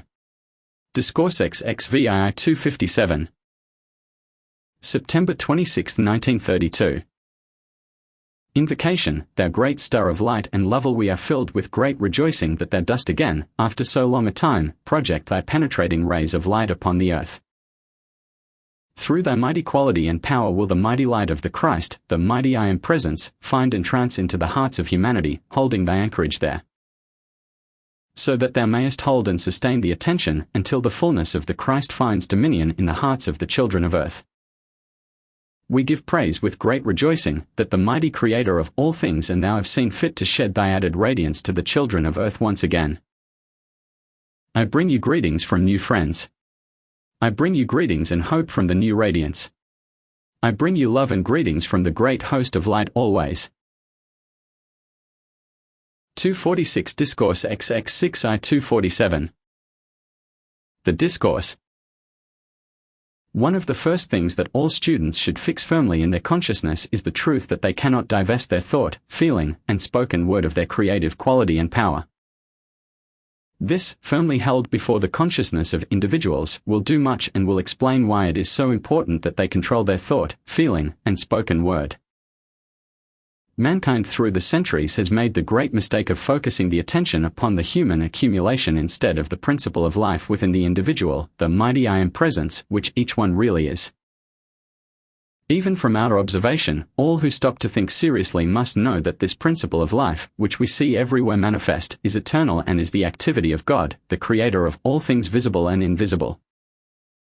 Therefore, that principle of life within us is one in quality and power with the Creator of the universe. Again, may I remind you that you have for your conscious use all the qualities, power, and activity of the mighty I Am presence, the Godhead. Then never again forget your limitless possibilities. God, the mighty I Am presence, thought that which you see into form. That same mighty inherent quality is in your thought today. It is your 248 Ascended Master Instruction. Privilege to use this inherent quality in creating mighty perfection in your individual world. In this mighty creative presence and principle is that eternal, omnipresent opulence. By opulence I mean money, love, light, the eternal power of activity, the peace and harmony of the same quality and fullness that are in the mighty I Am presence or heart of the great and mighty silence, the great central sun. With your mighty power of free will, there is naught in the universe as authority for what you shall think, feel, or say, or naught to prevent you thinking, feeling, and saying, but yourself. Then awake. O students of light, all into the use, the conscious use, of this mighty power naturally inherent within you. There is a great mistake that mankind has long made, and in bringing it to your attention, I wish to indelibly impress it upon your consciousness. It is this, through observation, the outer consciousness of mankind has observed things, creation, from the standpoint of growth, when to the student of light, it should be looked upon from the standpoint of expansion. Correct understanding will wipe out of the consciousness this inhibition or idea of growth. Growth, to the outer sense, requires a short or long period of time, according to one's comprehension or Discourse XX6I 249. Attitude toward it. The idea of expansion will enable the individual consciousness to feel its liberty and freedom more quickly, now. It is our privilege to express and use the completed, perfected form of the object, article, or substance which we wish to use. This consciousness of expansion comes about through the recognition of the expansion of the mighty I Am presence, the all-powerful principle of life, which animates, governs, and directs the outer form. It is time now that individuals erase from their consciousness the idea of growth, which signifies more or less time, and enter into their God-given freedom through expansion. Then live, move, and be that fullness and freedom in and of all things, which is everyone's birthright. I will make a personal effort with whoever contacts this instruction, to assist all to erase from their consciousness the idea of time and growth, and to enter into the expansion of that great God Self. The mighty I Am presence, wherein all they require or wish to bring into expression and use is already within their worlds, awaiting their ability to open the door and call it forth. Everyone whom this instruction reaches will have the ability to do this, with the assistance which will be given. We must come to the point where the outer and the inner are one, and 250 Ascended Master Instruction. The recognition of this expansion of the God Self, the mighty I Am presence, is that oneness, or rather the true oneness, will come through this recognition. There are a few individuals who have recognized in a small way that they now live and move in their own perfected worlds. The idea or consciousness that there seems to have been a past, that there is a present and possibly a future, has led the outer activity of the mind deep into the consciousness of growth. The realization of the expansion of the mighty I Am presence in the individual will enable all who understand this to enter in and use this perfect kingdom with enormously greater speed and certainty. The students will be able to enter more fully into its great use. Beloved students, try to realize with great intensity that this energy which you are using every day even to lift your hand has inherent within it the mighty intelligence, power, and activity of God, the mighty I Am presence. Not having been aware of this tremendous truth, you have unknowingly requalified and charged it with all kinds of limitation. Another of the great mistakes that individuals make is in taking entirely too seriously the outer appearance and, by that seriousness, giving it certain power. For instance, a seeming accident happens and the great crowd of minds says, "Oh, that is Discourses XX6 251. Awful, when it may be the best thing on earth for the individual and all connected with him. The ideal of control would be for one to take the attitude of always living in the poised restraint of the emotions. To the one who will do this, it will be a tremendous blessing.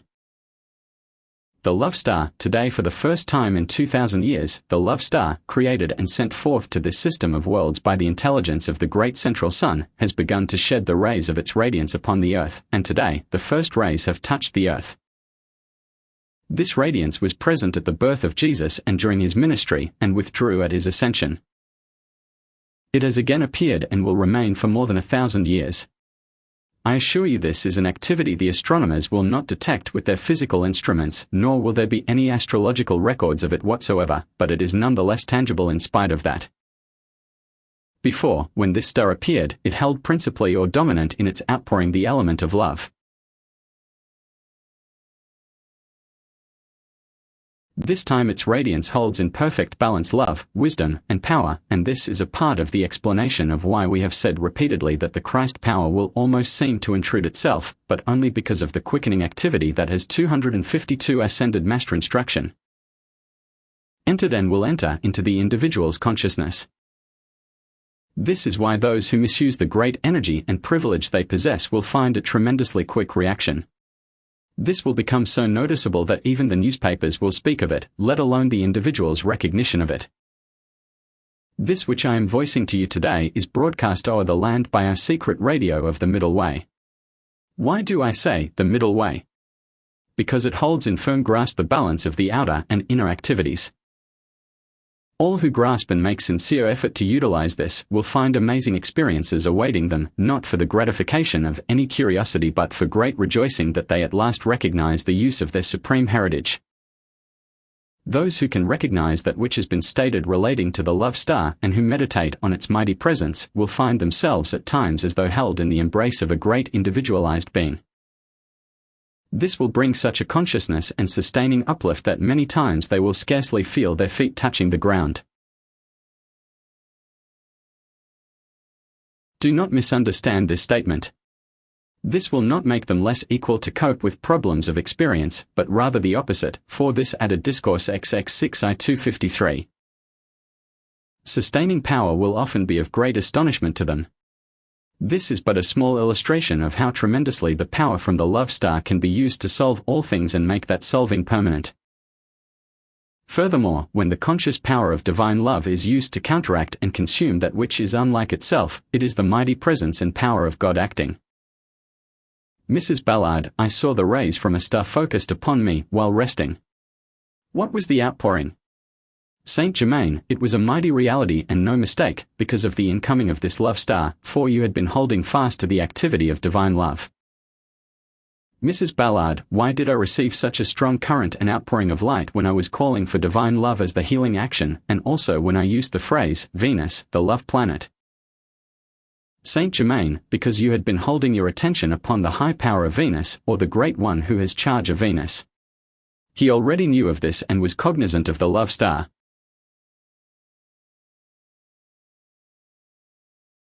For more than 50 years the planets above the Earth have been conscious of the love star, because Venus is the conscious assistance of the power of divine love to the Earth.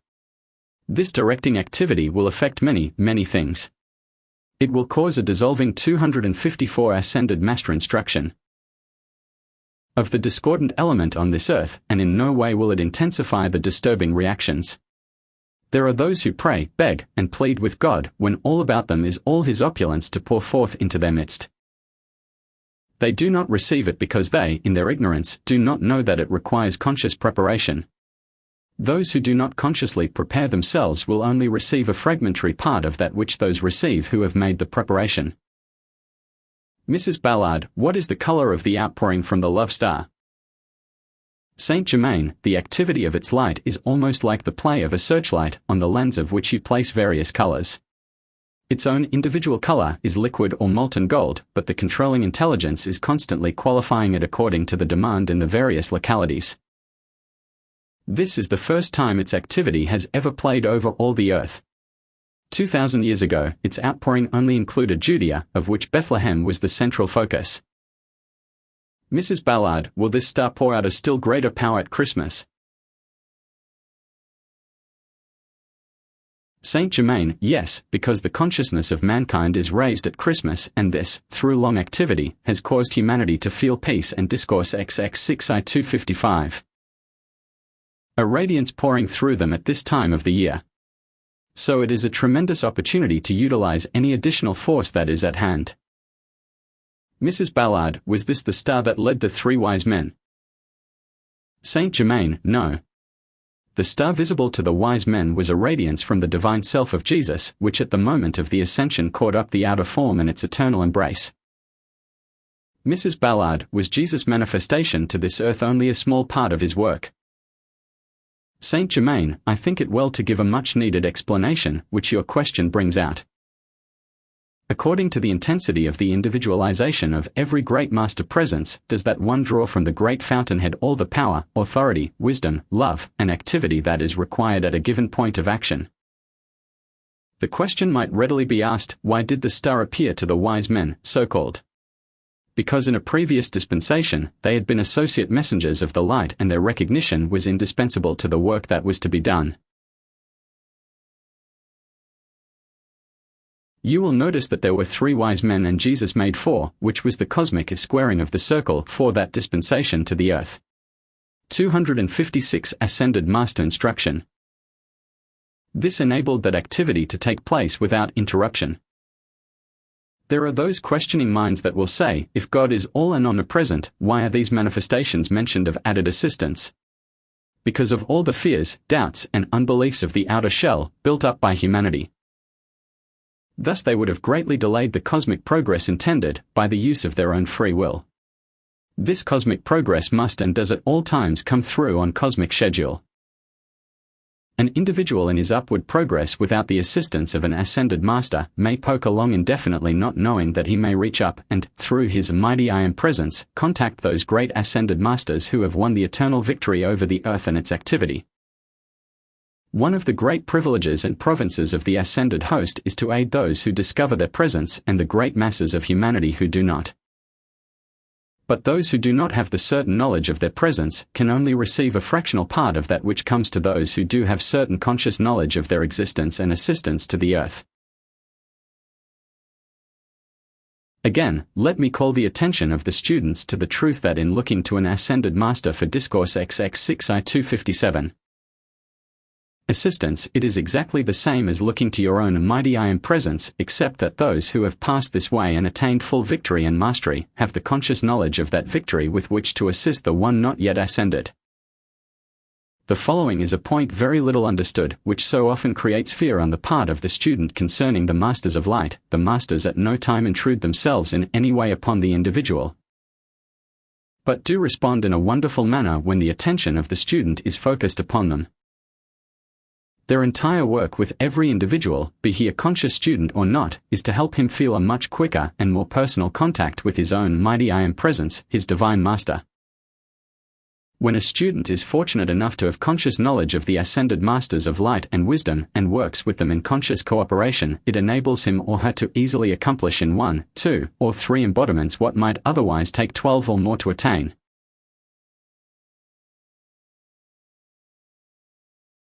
Then is it not worth all the conscious effort and determination it takes to hold fast to these great ones and their teaching, to keep from poking along and waiting for the great cosmic activity to prod you along and propel you forward to the place where you should be? 258 Ascended Master Instruction. There has been a great lull in the activity of occult students in the last 40 years because many in the outer groups and some on the inner did not receive the visible manifestation and expression they desired. The principal reason is because, as stated in Unveiled Mysteries, many activities of the old order of the occult world are being transcended, and that which is transcended becomes obsolete. This may be a shock and cause a roar on the part of some occult students, so it is up to me to catch the roar and consume it, but that does not alter the truth. The dispensation or cycle which required the secrecy of occultism is closing, and we no longer need that activity. There was so much fear within the old activity, and the progress of the age was such that it required the closest secrecy concerning certain phrases of the law, and even then, there were those who would turn and misuse them. In the use of the rays of light, you have the power to reveal without the danger of misuse, because that which the light and the figure of the Christ show anyone, is for the blessing and service of light and love. The light reveals only that for which the individual is ready, and any other idea concerning it is but the imagination of the outer activity of the mind and is not the truth from the mighty I Am presence. The light only recognizes. Discourse XX6 I 259. Perfection and cares nothing about the outer, foolish activity. As the students hold themselves more and more in the activity of the mighty I Am presence, they must express more and more of its perfection. I would add that you consciously place within the radiance of this great love star every discordant thing in your consciousness and world. Be conscious that every discordant activity, individual and otherwise, is caught within the embrace of this mighty radiance, until every discordant activity is erased and consumed. Every time the thought of such activity comes to your mind, know that it is consumed and that you do not have to repeat it. Give your attention and adoration to the secret love star and the ascended masters, for you cannot help but get a response, always. Often the feeling of a band or something tied around the forehead is a cap of crystal, golden light. It is placed upon the head of an individual to hold steady a certain activity of the radiance from that one's own mighty I Am presence. At a certain point in everyone's expansion of the light, this is always done. Benediction, mighty I Am presence, creator and precipitator of all manifestation, we give praise and thanks that thy mighty invincible law is now in full and complete operation in the 260 ascended master instruction.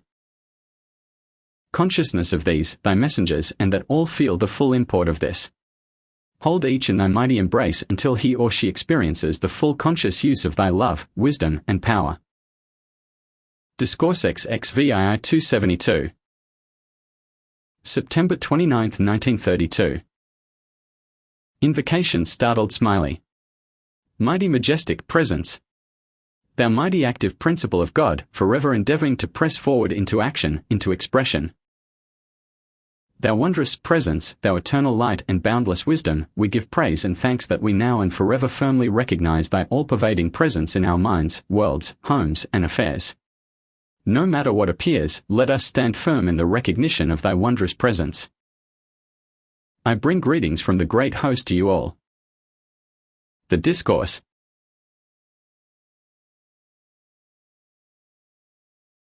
At the door of the consciousness of every individual should be engraved forever the words, be yourself. I mean by that, dependent alone upon that mighty God presence in you. No matter how wonderful the experience that comes through another channel, train the outer self to look to that deeper 262 ascended master instruction. And true self from whom will come that great and deeper expression, satisfying every demand. The disturbance in the outer self and world, in at least 75% of the cases, is due to consciously or unconsciously receiving and acting upon the suggestions of others. If we observe and feel the God presence within, impelling us to action, we can use suggestion many times to get advantage instead of being used by it. This reference is to the outer conditions as one moves about the world in his daily vocation. Of course, this does not apply to true instruction, for truth is not suggestion, and we are supposed to apply truth conscientiously and sincerely. No adverse conditions, be it now and forever understood that to the student or individual who has become aware of his mighty God presence within and enfolding him, there is no such thing as an adverse condition, no matter what the appearance seems to be. No matter what the appearance of anything seems to be, with the attention fixed upon this recognition, it is impossible for anything but good to come out of every condition. You can see at once how impossible it would be for God to make a condition that would affect himself adversely.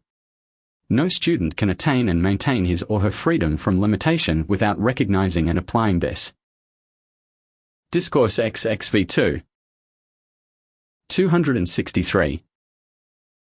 Simple yet mighty truth. It is so childish and foolish for one, in the recognition of this mighty presence, to continue to give power and authority to outer things. After students have entered the conscious path, they should understand that they must keep the conscious guard for their protection, their defense, their deliverance, and know positively that God in them is the one and only directing intelligence. Unwelcome thoughts. It is useless for the sincere student to say, think, or feel that he cannot govern his thought and feeling. I assure you that at first it does take determined watchfulness, but it must be done, and there is no getting away from it. If strangers began to open the door and pass through one's home unannounced and unwelcome, I am sure it would not be long until the individual locked the door and, if necessary, placed a notice outside that only those invited might enter, and none without being announced. The same principle can be applied in governing the mental world or world of thought. We can place the sign outside of the magic circle of our active life, just as tangibly as we can place it on the outside of the door of our home. The student can say with full authority, God, my mighty presence, surround me with thy mighty magic circle, that naught unlike thee may find. 264 Ascended Master Instruction. Entrance at any time. See that this is sustained without a break anywhere, and with thy invincible power and wisdom, enable me to govern and qualify eternally all thought and outer action ureth thy full dominion. Warning, watch this, my heart yearns for the illumination of the student who keeps voicing day after day, week after week, how am I to govern my thought? Why don't these affairs come into shape as I want them to? Why doesn't everything change about as it should? Dear student, let me say this, because in the first place, you have built it, created it in your world. In the second place, every time you say why, when, where, how, or what, you are giving power to the old outer momentum. Stop. Look. Listen. Use the motto that has come forth in your outer expression in the signs on your streets. Stop. Look. Listen. Every time you are tempted to make a negative statement, or admit things less than perfection. Saint Germain's promise of help, I tell you that everyone receiving these instructions who will take their determined stand to govern their thought, feeling, and action, will be given boundless help and assistance. Of course, you will understand that thought, feeling, and action are but three expressions of the one force. Instead of allowing yourself to discourse XXV 265. Lament over your seeming inability to master the outer, use that energy to conquer the condition by giving it the quality you need for the solution of your problem. Say, by the power of God in me, I can acquire full mastery and do it now, and I positively refuse to give power to outside conditions, persons, places, things, or activities. I have learned to know that there is only God in my life, my mind, my body, my home, my world, and my affairs. In your schoolwork as a child, and most people have had their difficulty with mathematics, when adding up a column of figures, if you did not give your full attention to it, your answer would undoubtedly be incorrect. If your answer was wrong about 3 times in succession, your attention would be called to the fact in unmistakable terms. So it is necessary for you to take this same determined stand, no matter what the appearances seem to be. If necessary, silently shout to yourself within, I stand firm. There is only God in action in everything with which I am concerned. I am grateful indeed that some are understanding the great necessity for self-correction and are determined to succeed. All who do this will find themselves steadily forging ahead and, time after time, have proof of this mighty active presence. This will shortly give them all the faith and courage in the world to place 266 Ascended Master Instruction. Their feet on the neck of the outer self and hold it always subject and obedient to this mighty inner God self. Oh, beloved students, why waver and wobble around any longer? Brace up. Tighten your beltle face and conquer this outer self now, and go forth in that blazing light that will draw around you to the point where you will not have to be concerned about the outer activity, by the law of your inner being. It draws to you all harmonious action, love, light, and wisdom, which you will joyously send forth like a mighty river of light, pouring its presence and radiance over those blessed ones who have not yet gained the fullness of the victory. The quick victory. The student who wishes to gain a quick victory over the outer must cease lamenting the outer conditions because, in doing this, he is unknowingly giving power to the outer appearance that is holding him in the very condition that he does not want or like. Again, let me remind you, give no power to anything but God in your mind, in your business, in your home, in your world. I trust after this explanation that no student will be so unfaithful to his or her own God presence as to fail to recognize its action in everything he or she desires. The radiance of God be with you all and help you to do this. Discourses V 267.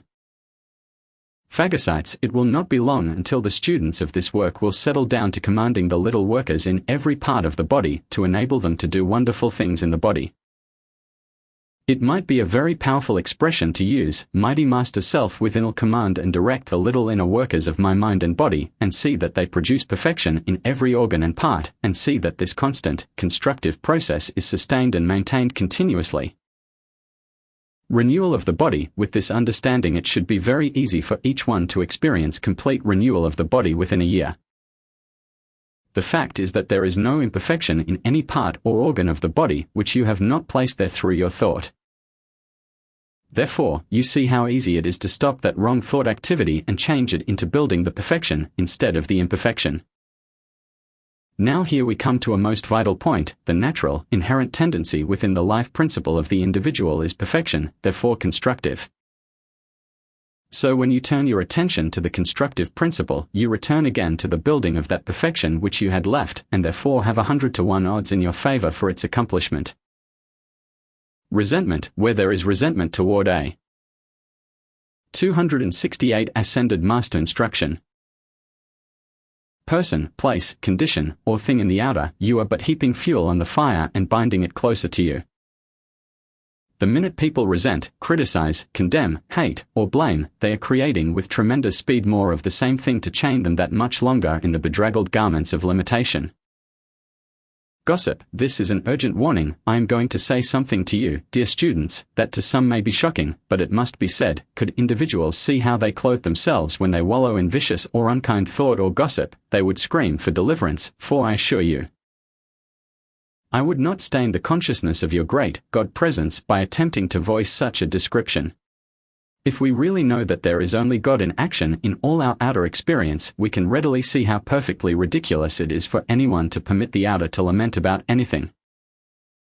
For the real student, the blessed student who sincerely wants to know the truth, will face it, no matter what it is, buckle on his or her armor of that mighty God presence within, and conquer it, no matter how fierce the battle.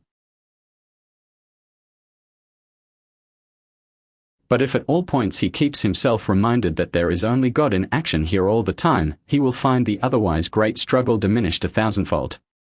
Discourses V 269. For yourselves and the students who receive this instruction, everything is tending to draw the power to the topmost center, and a wise statement is, God. The mighty I am presence 7. See that the energy in my body is perfectly balanced throughout my mind and body. God. See that this person, place, or condition is harmonious in action here, right now. Arise and go to the Father is marvelous for business conditions especially. For a sense of tiredness, I absorb the mighty presence and energy of my God self, and it expresses as alertness, joy, and abundant activity in my outer life and affairs. God is my energy, expressing in my outer activity right now. All supply. If there seems to be an absence of anything, God in you is the creator and supplier of it. Instantly give the command that God does supply it abundantly right now. Mrs. Ballard, just an idea that came to me, to say, this is God's diamond palace. Now you get back to your right place in the universe and be quick about it. To Donald, it is so important to watch your feelings. I had a student once who had a similar condition, and I told him to say to everything, God bless you. He had remarkable results, for the continued 270 Ascended Master Instruction. Use of this statement is a powerful force acting and builds a condition in which everything blesses you. Warning, I tell you, you cannot imagine until you get the freedom of the inner vision what a few moments of inharmonious thought will draw you into in an unexpected moment. This is another reminder, say to your outer self, you know the law. This is the wrong thing to do. You must obey if you want me to help you. Often, it takes just a little encouragement and inner radiation to give the inner strength to rise out of a thing. The difficulty with students, as a rule, is that they do not grab a thing quickly enough, for the first and most important thing is to refuse it admittance. Individuals are so prone to look at the outer things as so important and tangible when the inner things are far more tangible. The tangible presence of the Ascended Masters, there has been a very sincere desire on the part of a number of students to experience our tangible presence, but just because they do not see us is no reason they do not feel our tangible presence.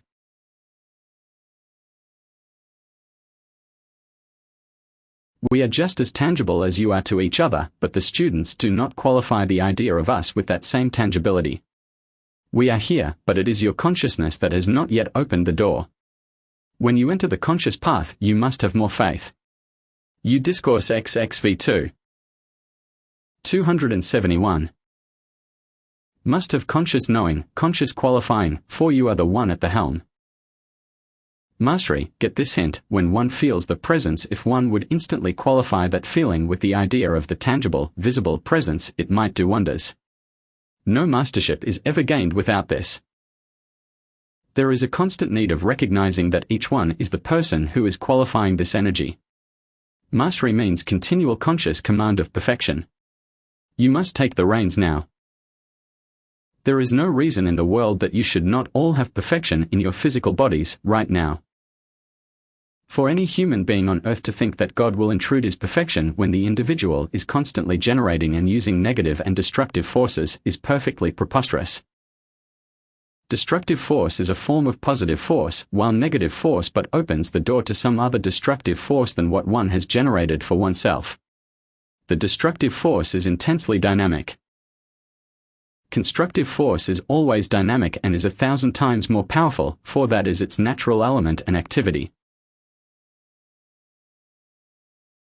The destructive activity of thought, the Ascended Masters have never thought it wise to give forth 272 Ascended Master instruction.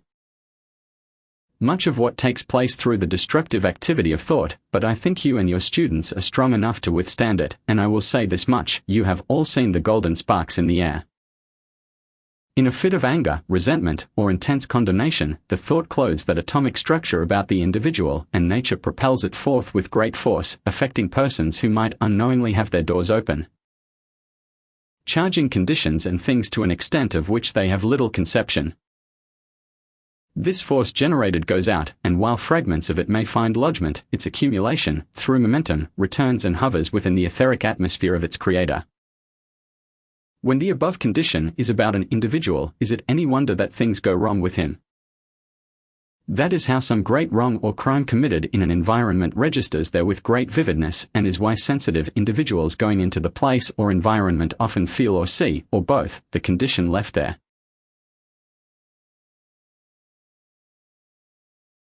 Mrs. Ballard, I saw Mr. Ballard on the sand at a distance, and after he had been standing still for some moments, he moved away a few steps and stooped down. The place where he had been standing was filled with a bluish-white light, which did not Discourses V 273. Move over to where his physical body was until some few seconds later. Saint Germain, the etheric body does not always move as quickly as the physical, especially when there is a relaxed, harmonious condition of the mind and a feeling of peace. In such cases, it is sometimes quite distinct from the physical. Mrs. Ballard, I saw a continual movement in the atmosphere as we looked over the lake. Saint Germain, that was the cosmic etheric activity. The love star, you cannot give the attention to the love star or the ascended host without getting a response. Devotion is a wonderful way to reach through, because devotion is a form of intensified love. The Master Jesus and others of the ascended host, while beloved Jesus and others of the ascended host will come forth in active service, I think it more powerful for the students to understand that the coming forth of this mighty presence of the Christ, this time is the illumining of that presence in the individual because it is already there. Poise is really rest. The feelings should always be held in poised restraint. One should watch oneself always for poise in speech, feelings, and 274 Ascended Master Instruction. Action. We should all learn to move quickly, without hurry or irritation. This is poise in action. All students must acquire this at some time, for they become the embodiment of controlled force. In all students' lives, there come times when an occasion demands speedy action, and if one is acting with poise, the mind does not become confused. Then the inner direction can come forth with its attendant ability to do whatever is required. In this way the feelings are kept quiet and the mind clear to receive its right direction and carry it out. This is why sensitive individuals naturally, in doing work in the outer where there is no noise or confusion about them, accomplish a great deal scarcely knowing that they are doing it. The vibratory action of noise strikes the mental atmosphere, creating disturbance, and unless the consciousness takes control of it, it causes a leak in the marvelous stream of energy flowing.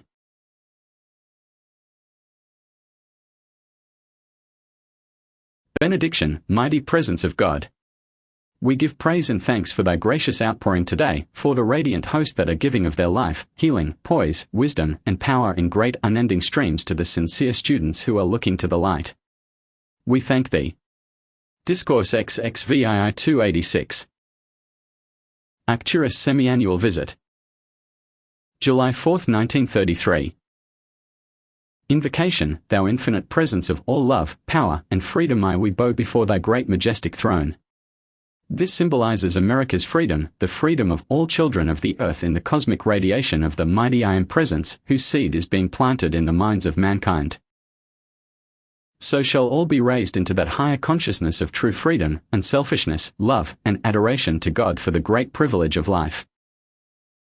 As the true understanding of life means and is God in action, so may all mankind feel the sacred privilege of the use of life and conform to that harmonious, loving, adoring consciousness of their source and of each other, thus enabling the true and mighty God power to reign in all activity, as was intended in the beginning. Thou mighty Arcturus, we welcome thee, that 276 Ascended Master Instruction. Thy wisdom through thy mighty radiation shall bless mankind, enlighten and uplift them. The Discourse. In this activity that for some years has taken place for the blessing of America, we from the higher vision see the mighty changes that are taking place. While it is as yet but partially manifest in the outer activity of mankind, yet from the inner standpoint there is the steady forward movement that means the certain release of sincere individuals from the binding power of limitation. This day there has taken place the activity of the 3x3 and of the 7x7. For 7 weeks, 7 cosmic rays will govern, consciously directed by 7 beings from out the great central sun. These will be held at various points of focus in the United States to strengthen, to bless, and to adjust that activity of mankind which is necessary to their quickening and further progress. It is not only necessary, but it is commanded to be done. 7 other rays are focused, 1 in England, 1 in France, 1 in Germany, 1 in Italy, 1 in South America, 1 in Mexico, and another in Discourses VII 277. Alaska. It is hoped by this to bring about the necessary adjustment and harmonization in international activity. It is only now that those in authority in America are beginning to awaken to the fact that, heretofore, they were being made pawns of and moved about by a force they did not understand and caused to do things that they would afterward regret. This is making possible accomplishments which we scarcely hoped for as possible. It has been most gratifying to us to have been able to use the century of progress as a focal point where all nations of the earth send their representatives. So you will understand that the century of progress activity was not just an idea in the outer mind of a few men, but holds a deep underlying purpose that is being utilized to its utmost. Great ones from Venus, through their balance of love and power, are giving great assistance. Private, Thursday, July 3, 1933, at 12 midnight there began a great gathering in the retreat at the Royal Teton. Try to put your bodies to rest by 11 o'clock so that you may participate and witness the use and power of the all-seeing eye, which has been only put into operation once every 100 years. This retreat is the only place. 278 Ascended Master Instruction. Where this particular activity takes place for reasons that you will one day know and understand. Oh, that mankind might understand the importance of holding themselves within the harmonious activity of thought and feeling, knowing that only in this manner can the fullness of God's power act. This would hasten so much the things that are to be accomplished. To Donald, my son, as you appreciated the aerial navigation and activity yesterday, yet will you see such transcendent activity of that kind in the coming years that you can scarcely believe possible at this time. As the power of political selfishness is broken down, it will release into use improvements, inventions, and discoveries in all lines that will step up the progress of such industries from 1 to 2 and 300 years. The activity of the sinister force that spread its subtle suggestions among mankind is fast being dissipated, and we trust another war that was being contemplated will be dissipated before it can find action in the outer world.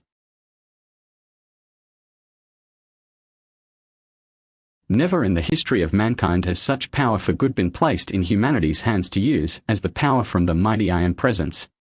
While this nucleus of the intense activity and idea of this presence seems small indeed, yet is its radiance. Discourse XXVII. 279. Spreading beyond your fondest human conception. The students who with determination continue to hold fast to the presence and to its use, shutting out from the human sense all human, self-created limitation, will come to know a freedom, a power to radiate and project that freedom to bless all with its power. In such magnitude as the outer cannot yet possibly comprehend. It is only because the wheels of cosmic progress have reached a point of universal rhythm that stupendous activities for the benefit of mankind are possible. Warning: the individuals who become channels for destructive expression are unfortunate indeed, for not only do they destroy themselves, but they deceive their followers, leading them into the quicksands of misconception. I want you to know that I congratulate Saint Germain on the work that he has accomplished among these few students and upon the remarkable manner in which he has enabled them to become aware of and use the energy of the mighty I Am Presence.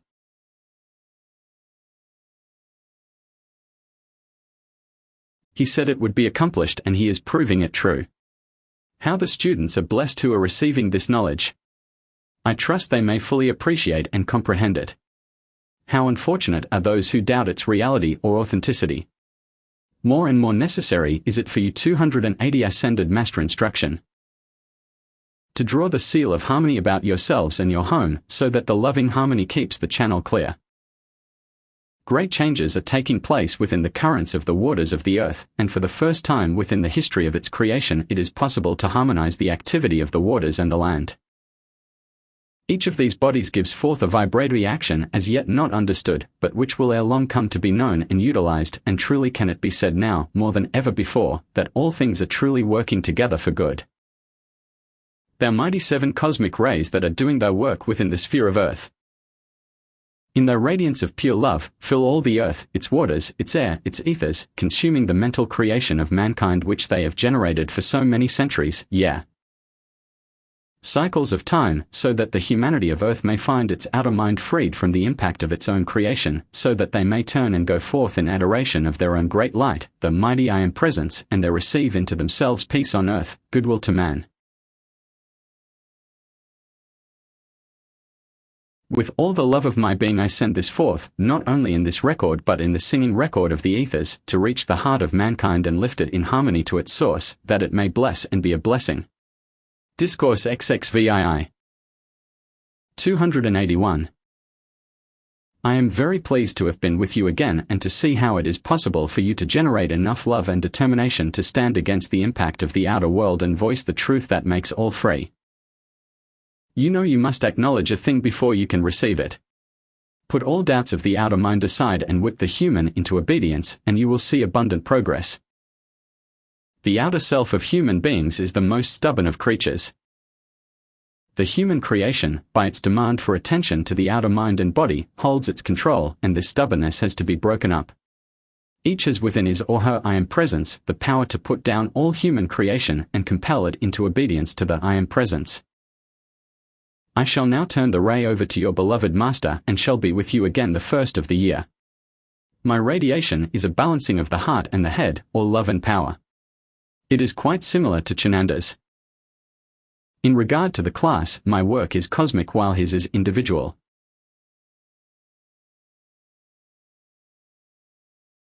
The time has arrived when the humanity of Earth must come to a greater sense of balance between those two activities.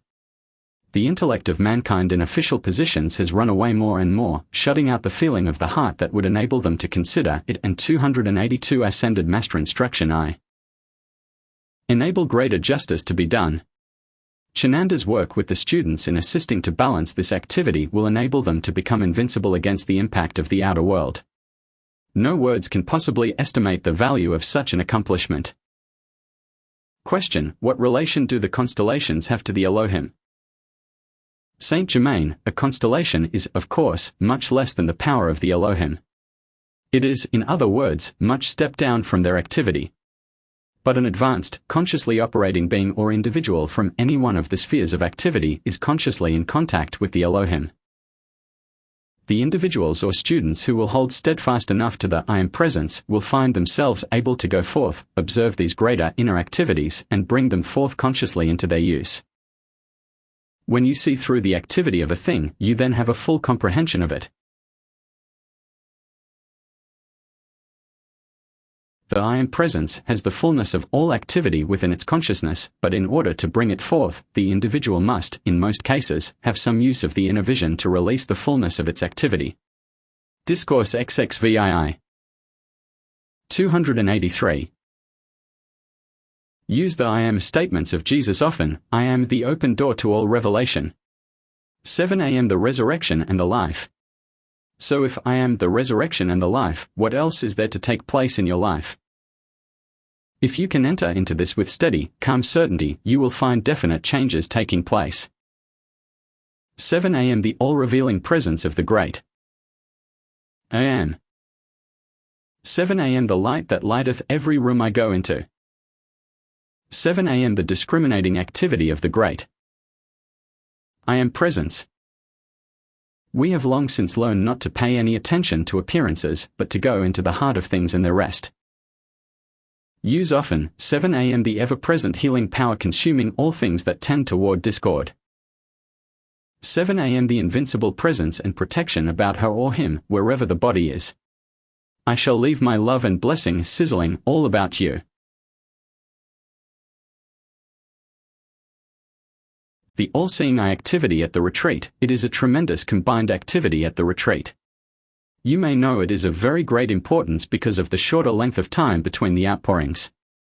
284 Ascended Master Instruction.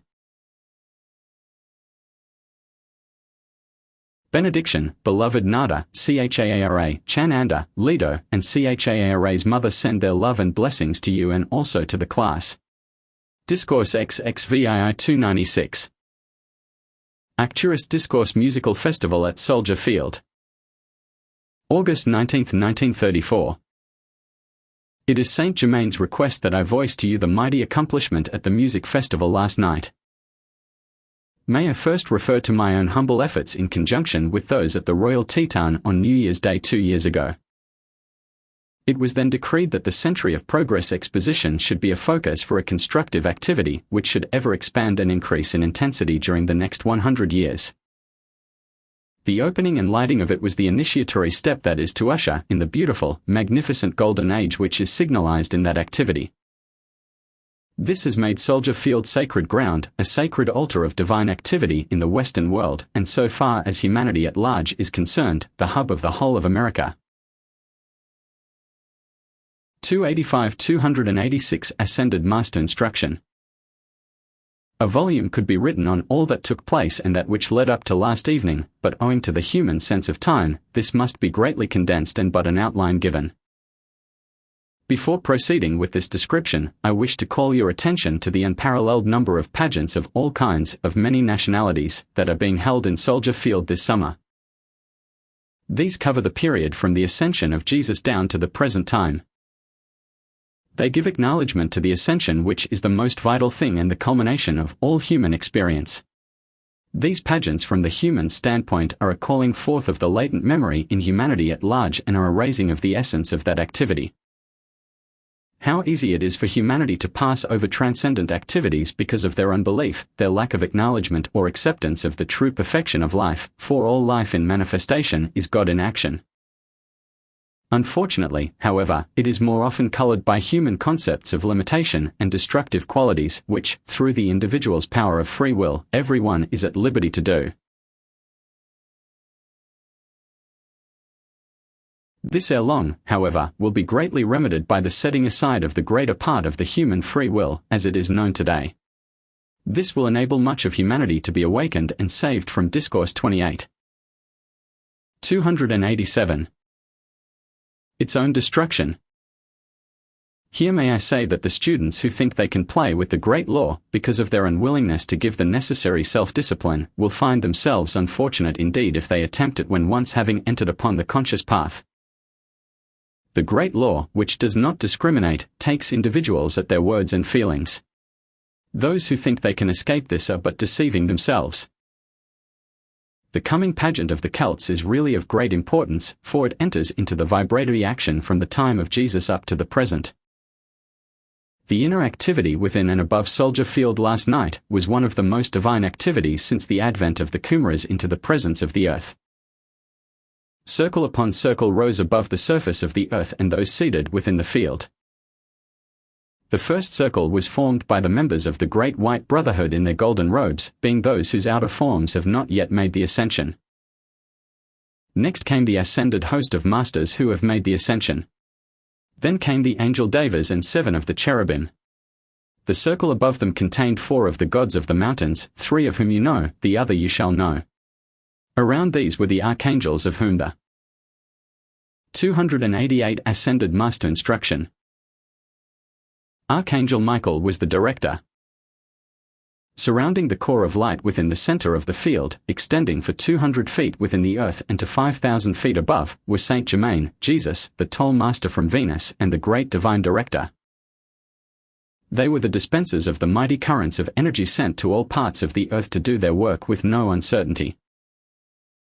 During the singing of the holy city, the divine pattern of that which is to become the holy city upon earth was lowered into its position, where it shall remain until it becomes a visible, vibrant city of light to the westward. The exact position of this I may not disclose at the present time, but I assure you, it was a mighty activity which will become a mighty reality to the humanity of earth. During Mr. Thomas's solos, that great vibratory action was taken up and re-echoed by a great majestic, celestial chorus, whose radiance poured forth over America like a glistening shower of light to consume and bless.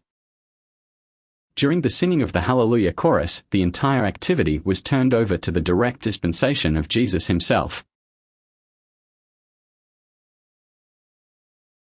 I wish to assure you that the set pieces in color were not just a human idea, but those responsible for their presence were inspired by the ascended masters, principally Saint Germain, in order to establish Discourse 28.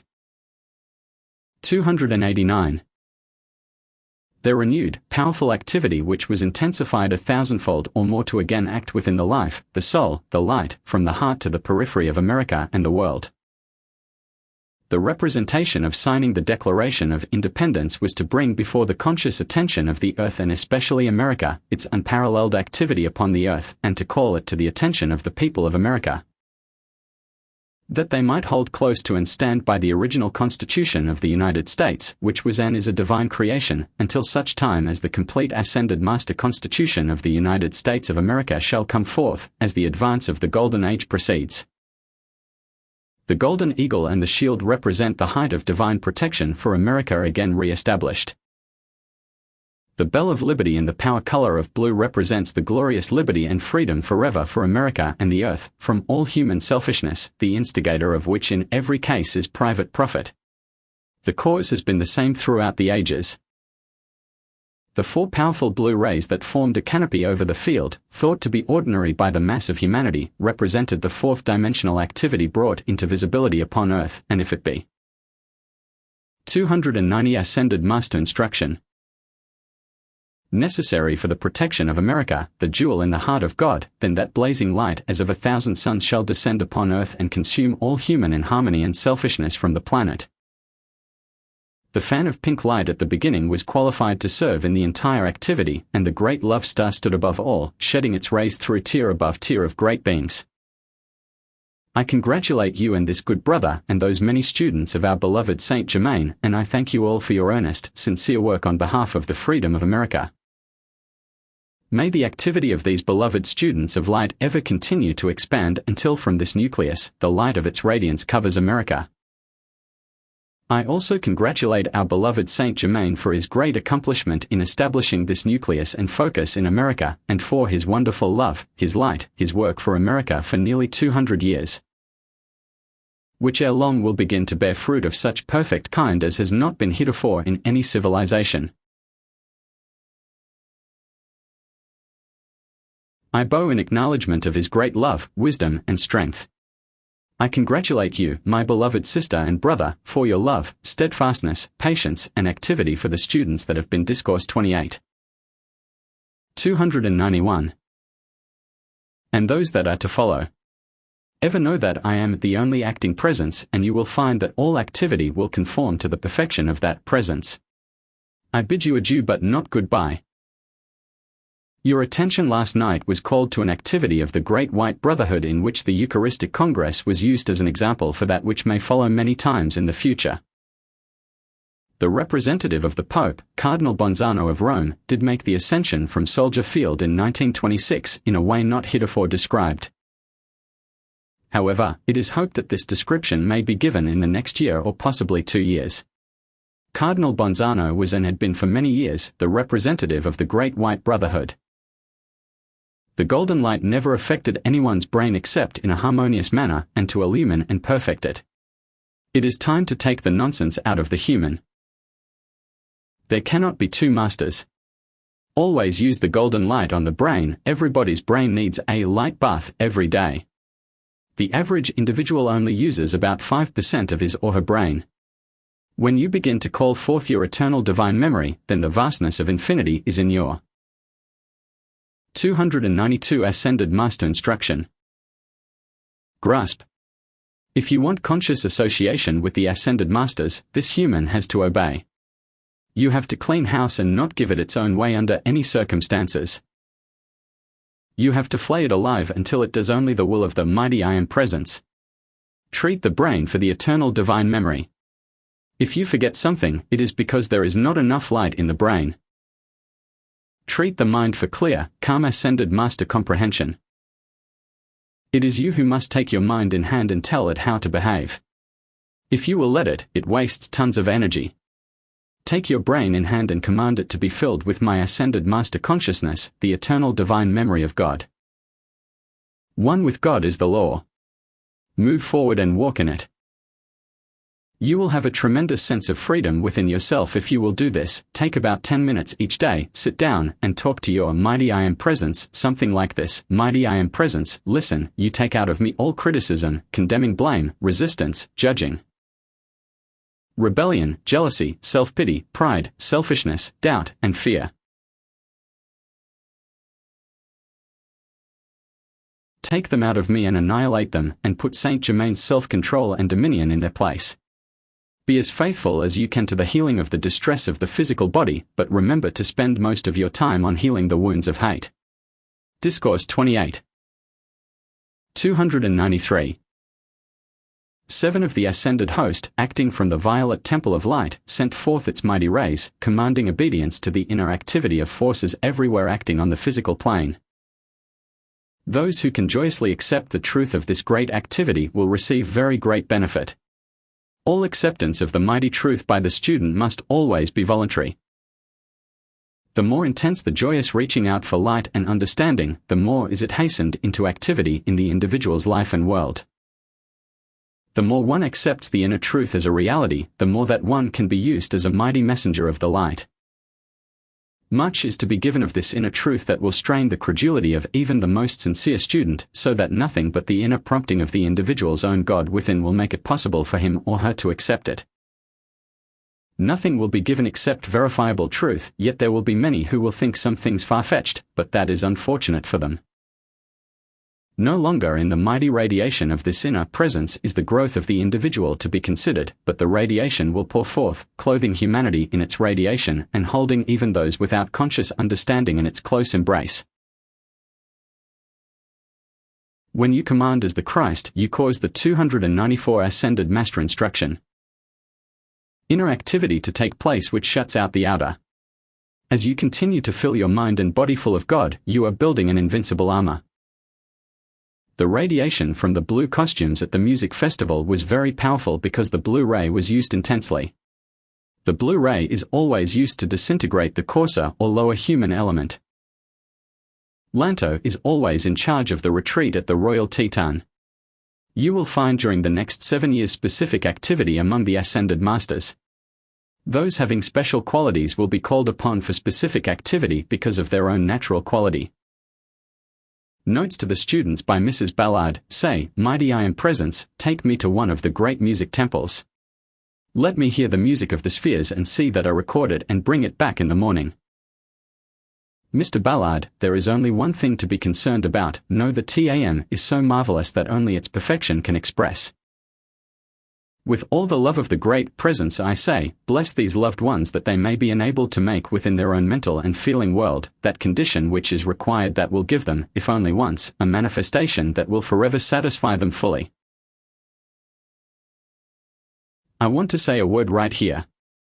I want to tell Discourse 28. 295. If you knew the nights that child has stayed up all night long, working for these students, pouring out the love of her being to you, when she talks about discipline it is for us to get up and on the job. Saint Germain has put her through a discipline that many of you would not be able to endure. Mrs. Ballard, don't let your mind ever again tell you about anything but the freedom and perfection of the mighty I Am Presence. In your hearts you do desire to be free. This outer self stands in the way until we whip it into shape. Anyone under Saint Germain's radiation can succeed in anything he or she desires. Benediction, out of the glory of thy wondrous presence, O mighty I Am, we feel, we know the glory of thy radiance, perfection, health, joy, happiness, courage, and confidence filling the mind and body of each one of these beloved students. Filling it so full of thy mighty perfection that there isn't room for a single thing except thee, and that thy marvelous activity is eternally sustained. By the action of the mighty I Am Presence, so fix the courage, the confidence, and the power of the ascension within the consciousness, that it lifts the consciousness above the binding effect of human things and sets all free in the full activity of the 296 ascended master instruction. Mighty I Am Presence in whatever they are doing. O mighty Presence, how deep our gratitude that thou art the only presence and intelligence acting. Teach each one of the students to maintain that love and peace and harmony within their consciousness, because only in that can thy perfection come forth. Teach the outer to become calm, at peace, and poised in its activity, for all eternity is before us. Let us be grateful and satisfied, and let us be patient until the fullness of that mighty I Am is manifest. Glorify these beloved ones, O great ascended masters of light, love, and wisdom. Glorify them. Enfold them in thy wondrous mantle of peace, love, and light. Clothe them with thy mantle. Protect and hold them so close within thy embrace, that no human thought enters to mar the beauty, the perfection of thy wondrous radiance which thou art. Glorify each one in that light, expanding and filling the body with its pure, mighty energy, courage, confidence, and perfection. Glorify each one with that perfection which transcends all human concepts, and sets each one free in beauty, perfection, and service of the light.